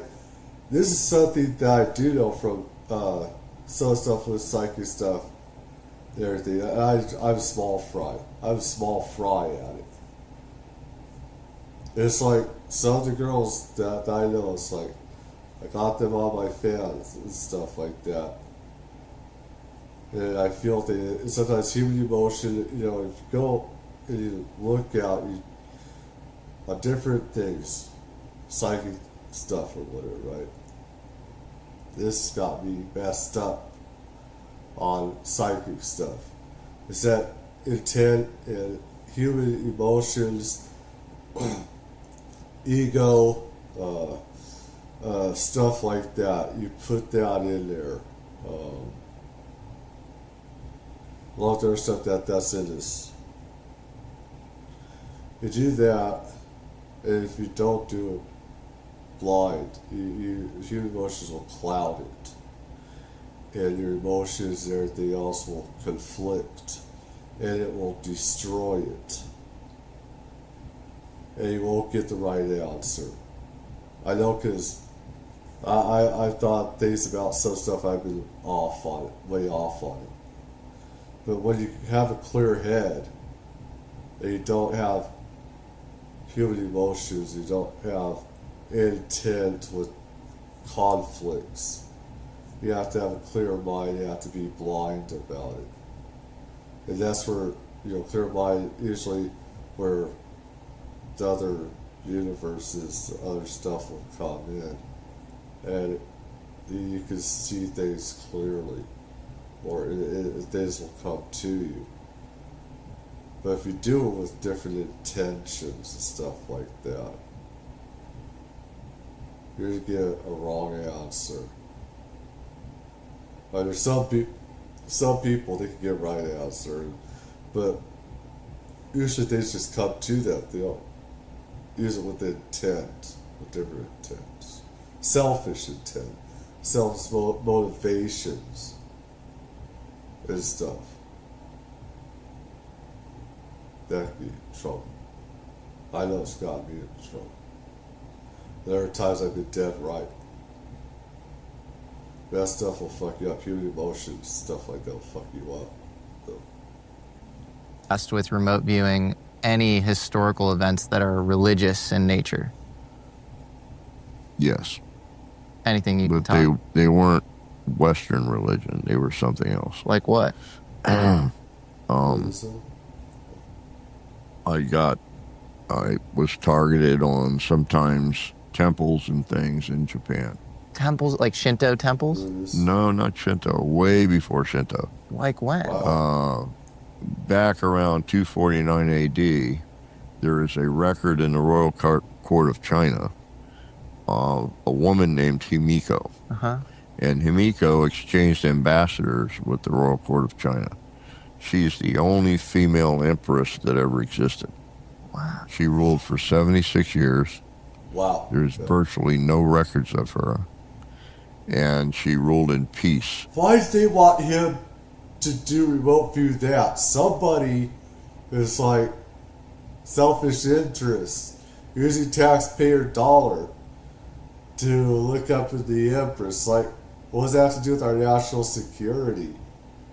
But this is just like one of those off tests just to see, right? But if we know nothing about it, obviously it has nothing to do with national security or intelligence. It has nothing to do with that. Somebody is using it for selfish motives.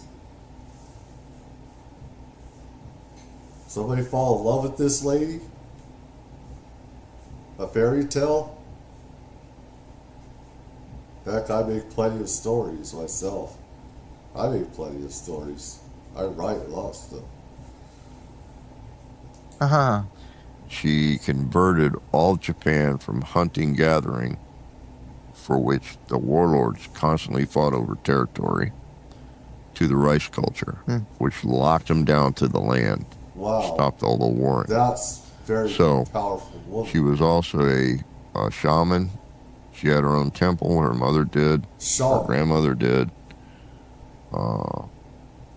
She came from two of the most powerful families, one on Kyushu Island and one on the tip of the main island down south. I was hired to do remote viewing, and then we would go over to Japan and look at the places I said things existed. Wow. And we believe that we found her summer palace, her winter palace, her temple, her mother's temple, and her burial mound. Wow. And why were you tasked with looking into this? Yeah, why? There's a group in Japan. They're mostly from Okinawa. They have power to go I'm not to going to pronounce CIA. this correctly, but it's called the Nokanai group. Mm-hmm. And what they do is they try to develop proof of mythology that's recorded. Now, since there's this short little line on her in the Royal Court of China, they know she existed. They know that the Emperor of China gave her ghost mirrors, gave her a gold ring, gave her some other gifts, and exchanged ambassadors with her. Her beauty too. But that's the only proof, is that one line written in the records of the Royal Court of China. So everything else about her is a myth. And what we did is we demythed it by showing those things as belonging to her. And did you anything special about her? She clearly was this remarkable leader. She introduced the rice culture to Japan. Mm-hmm. She consolidated all of what existed then and called it Japan. She ensured that there were no wars fought between the warlords anymore. All the warlords wanted to marry her. She was absolutely gorgeous. But she could read their minds, too. And she would just show up when they were planning to do something. Wow. And they always wondered, how did she know? Wow. That kind of thing. Incredible. I mean, there's just so many things that she's known for. And there was this sudden change in Japan at her time. So there's about 70 years of total peace there where that was allowed to happen. Your aforementioned colleague, Ingo Swann, wrote a book called Penetration. Yeah. And it's one of the weirdest books I've ever read in my life. Yeah. Where he talks about doing his normal remote viewing work, and then he is approached by a guy named Axelrod. Right. And it's a guy in a suit, and he's very mysterious. He blindfolds Ingo. Ingo goes to some deep underground location, and they see a UFO together, and then he's told to remote view the dark side of the moon, and he sees an alien base on the dark side of the moon. Right. And then he says some really interesting, he ends the book around theory, and he says that there's space side and there's earth side, and they're almost alien spaces, and they're earthly, man and woman spaces, human spaces. And what do you make of all this? Well, I knew Ingo really well. And I will tell you that when he was writing a book, he always talked about it. He would come into the lab and he would say, this is where I went the last couple days. This is how I'm writing, and this is what I wrote. And he even let some people read part of the manuscript. He was very clear about what he was doing, and he talked about it a lot before it was published. Penetration came right out of the clear blue. Never spoke a word of it. It just suddenly appeared. I think he's playing a game. Really? Personally, yeah. What was the game? He can't tell the whole truth. Wants to see how far he can take people. Interesting. Maybe. I don't know. Do you think he was messing I with have you? no idea, but I can tell you that he never wanted to discuss it. He said, read the book. That's all he ever said. Well, he would say things like, I was at the groceries doing, buying fruit or whatever in the produce aisle, and I see an alien on Earth, and I know she's an alien, and she realizes that I recognize her, and she's ravishing or something. It's just so strange. It's like, it is strange. So you think he was sort of playing a game? That's interesting. Playing a game. That's my feeling. Playing a game on that. But then, that is we were eating dinner one night, and he said, I finally figured you out, Joe. And I said, you did? What did you figure out? He said that you're an iconoclastic son of a bitch. And I said, geez, Ingo, I didn't know you cared. And that night, when we got back to the motel, our two rooms were side by side. When he put his key in his lock, I put my key in my lock. We turned the locks, and he went into his room, and I pretended to go in mine. Backed out, locked the door, and ran down to the office. And I said, do you have a thesaurus or a dictionary? She said, why? And I said, I don't know what iconoclastic means. What it means is, I'm a destroyer or disprover of structure. If somebody says, this is why this happened, I'll show you why it isn't. Okay? I don't buy anything. And unless I have evaluated it myself, gone through all the jumps and, checked everything. And then I might say, in all probability, this is true. I do find it interesting. We're sitting amidst a UFO craze right now. Like we're at peak mania when it comes to UFOs in the zeitgeist. Where everybody's talking about disclosure, sometimes in healthy ways, other times in weird, unhealthy ways, with the kind of ulterior motives and agendas. And a lot of the early interest in UFOs did come out of the remote viewing community.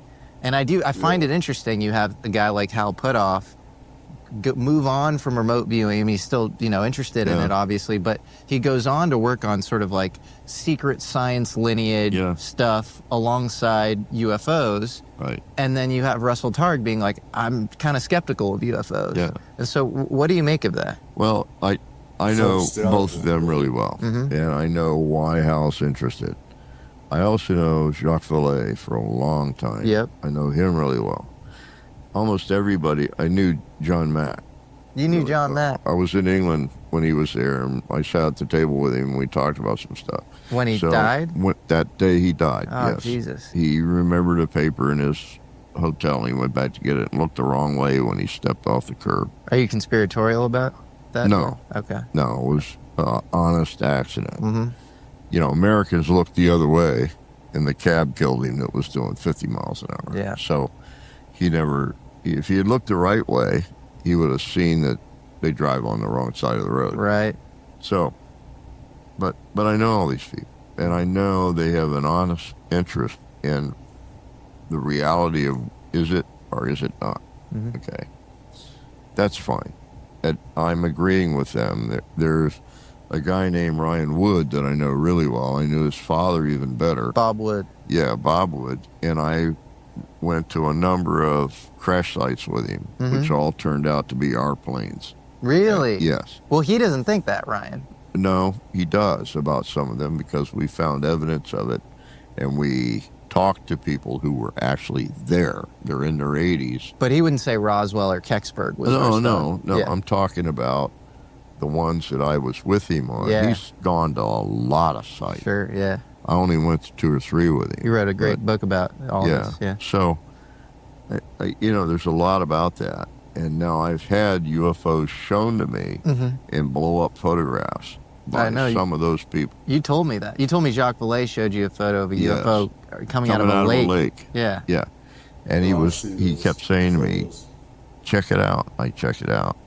He said, did you see what I'm seeing? I said, what? He said, look at it. I looked at it, looked at it, looked at it.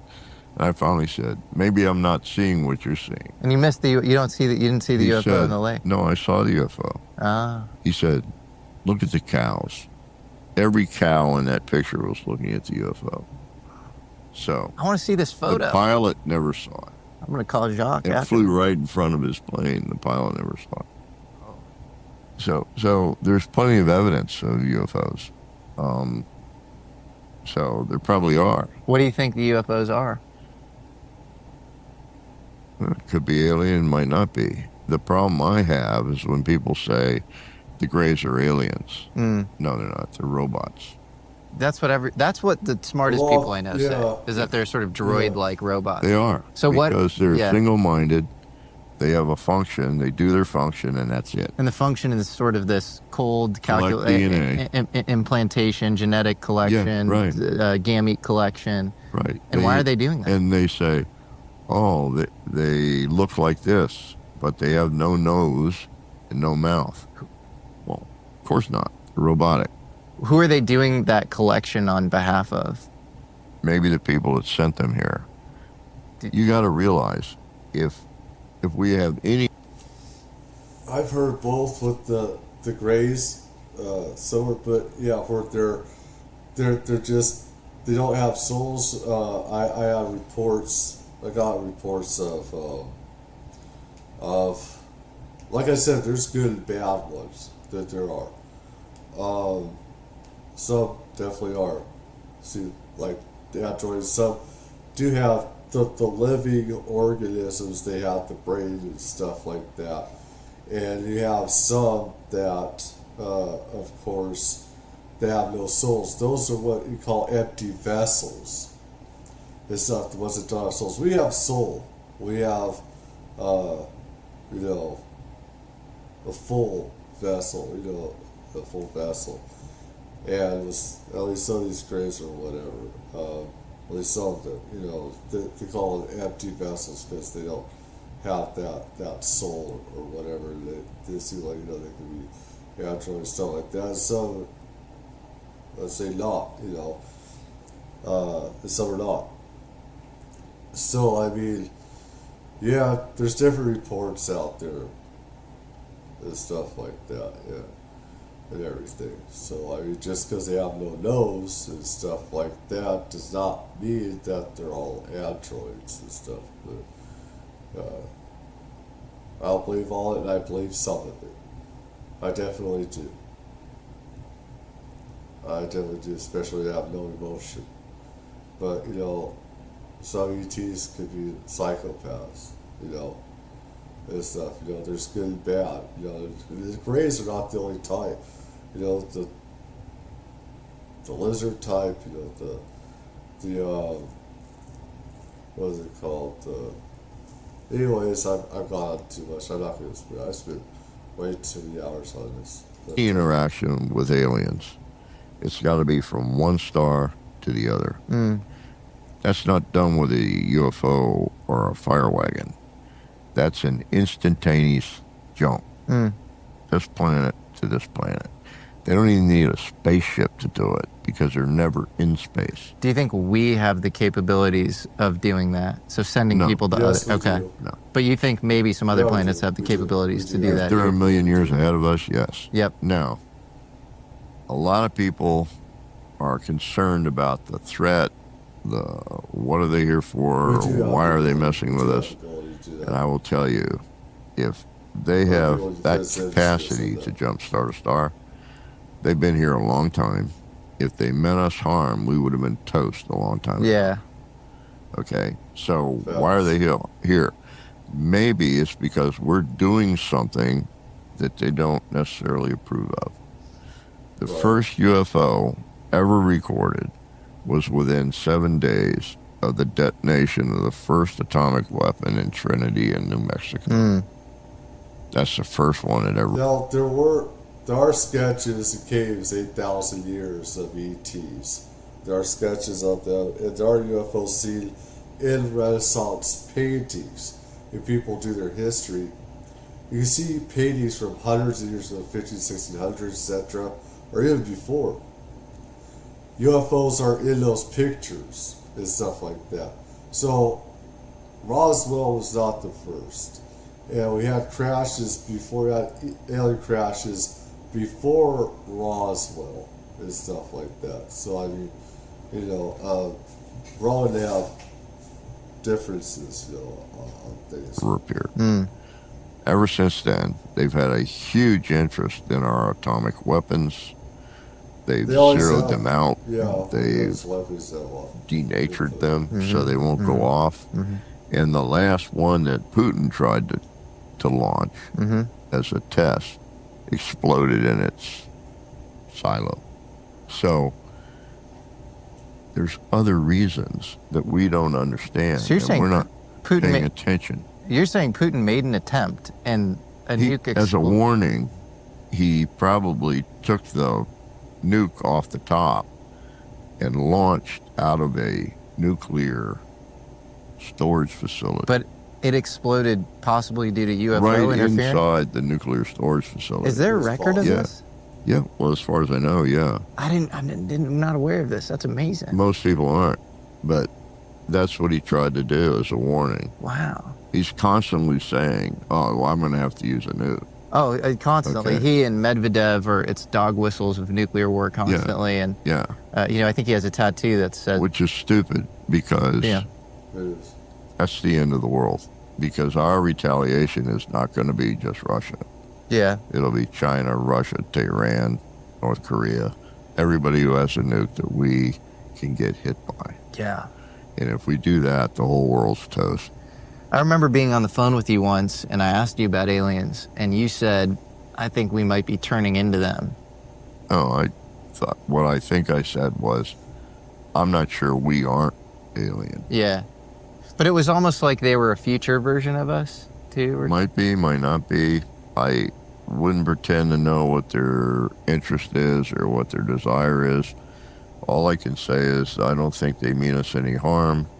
They're concerned about our inability to improve. Can we get these negatives, the photos on Mars? I can show you one or two. That'd be amazing. I can send it to you. That'd but- be awesome. But I'm not going to send you a bunch of them. I'll send you one or two. Whatever you that want. are absolutely, for sure, That's remarkable, man. bizarre. That's incredible. Well, I appreciate that, and that means a lot. Joe, 2025 feels like it's getting really weird. It is getting weird. You have a convergence of all sorts of, like, tech singularities with AI and quantum chips and the UFO thing has become this just mad craze, and then geopolitically things feel like a total powder keg, like as unstable as they've ever been. What do you see coming down the pike? Are we going to make contact with aliens? Are we going to destroy ourselves? Are we going to make it? We already did make contact. You can make contact with them just about any time. There's ways of doing that. Though I made contact. I made contact. They know who I am, I know who they are.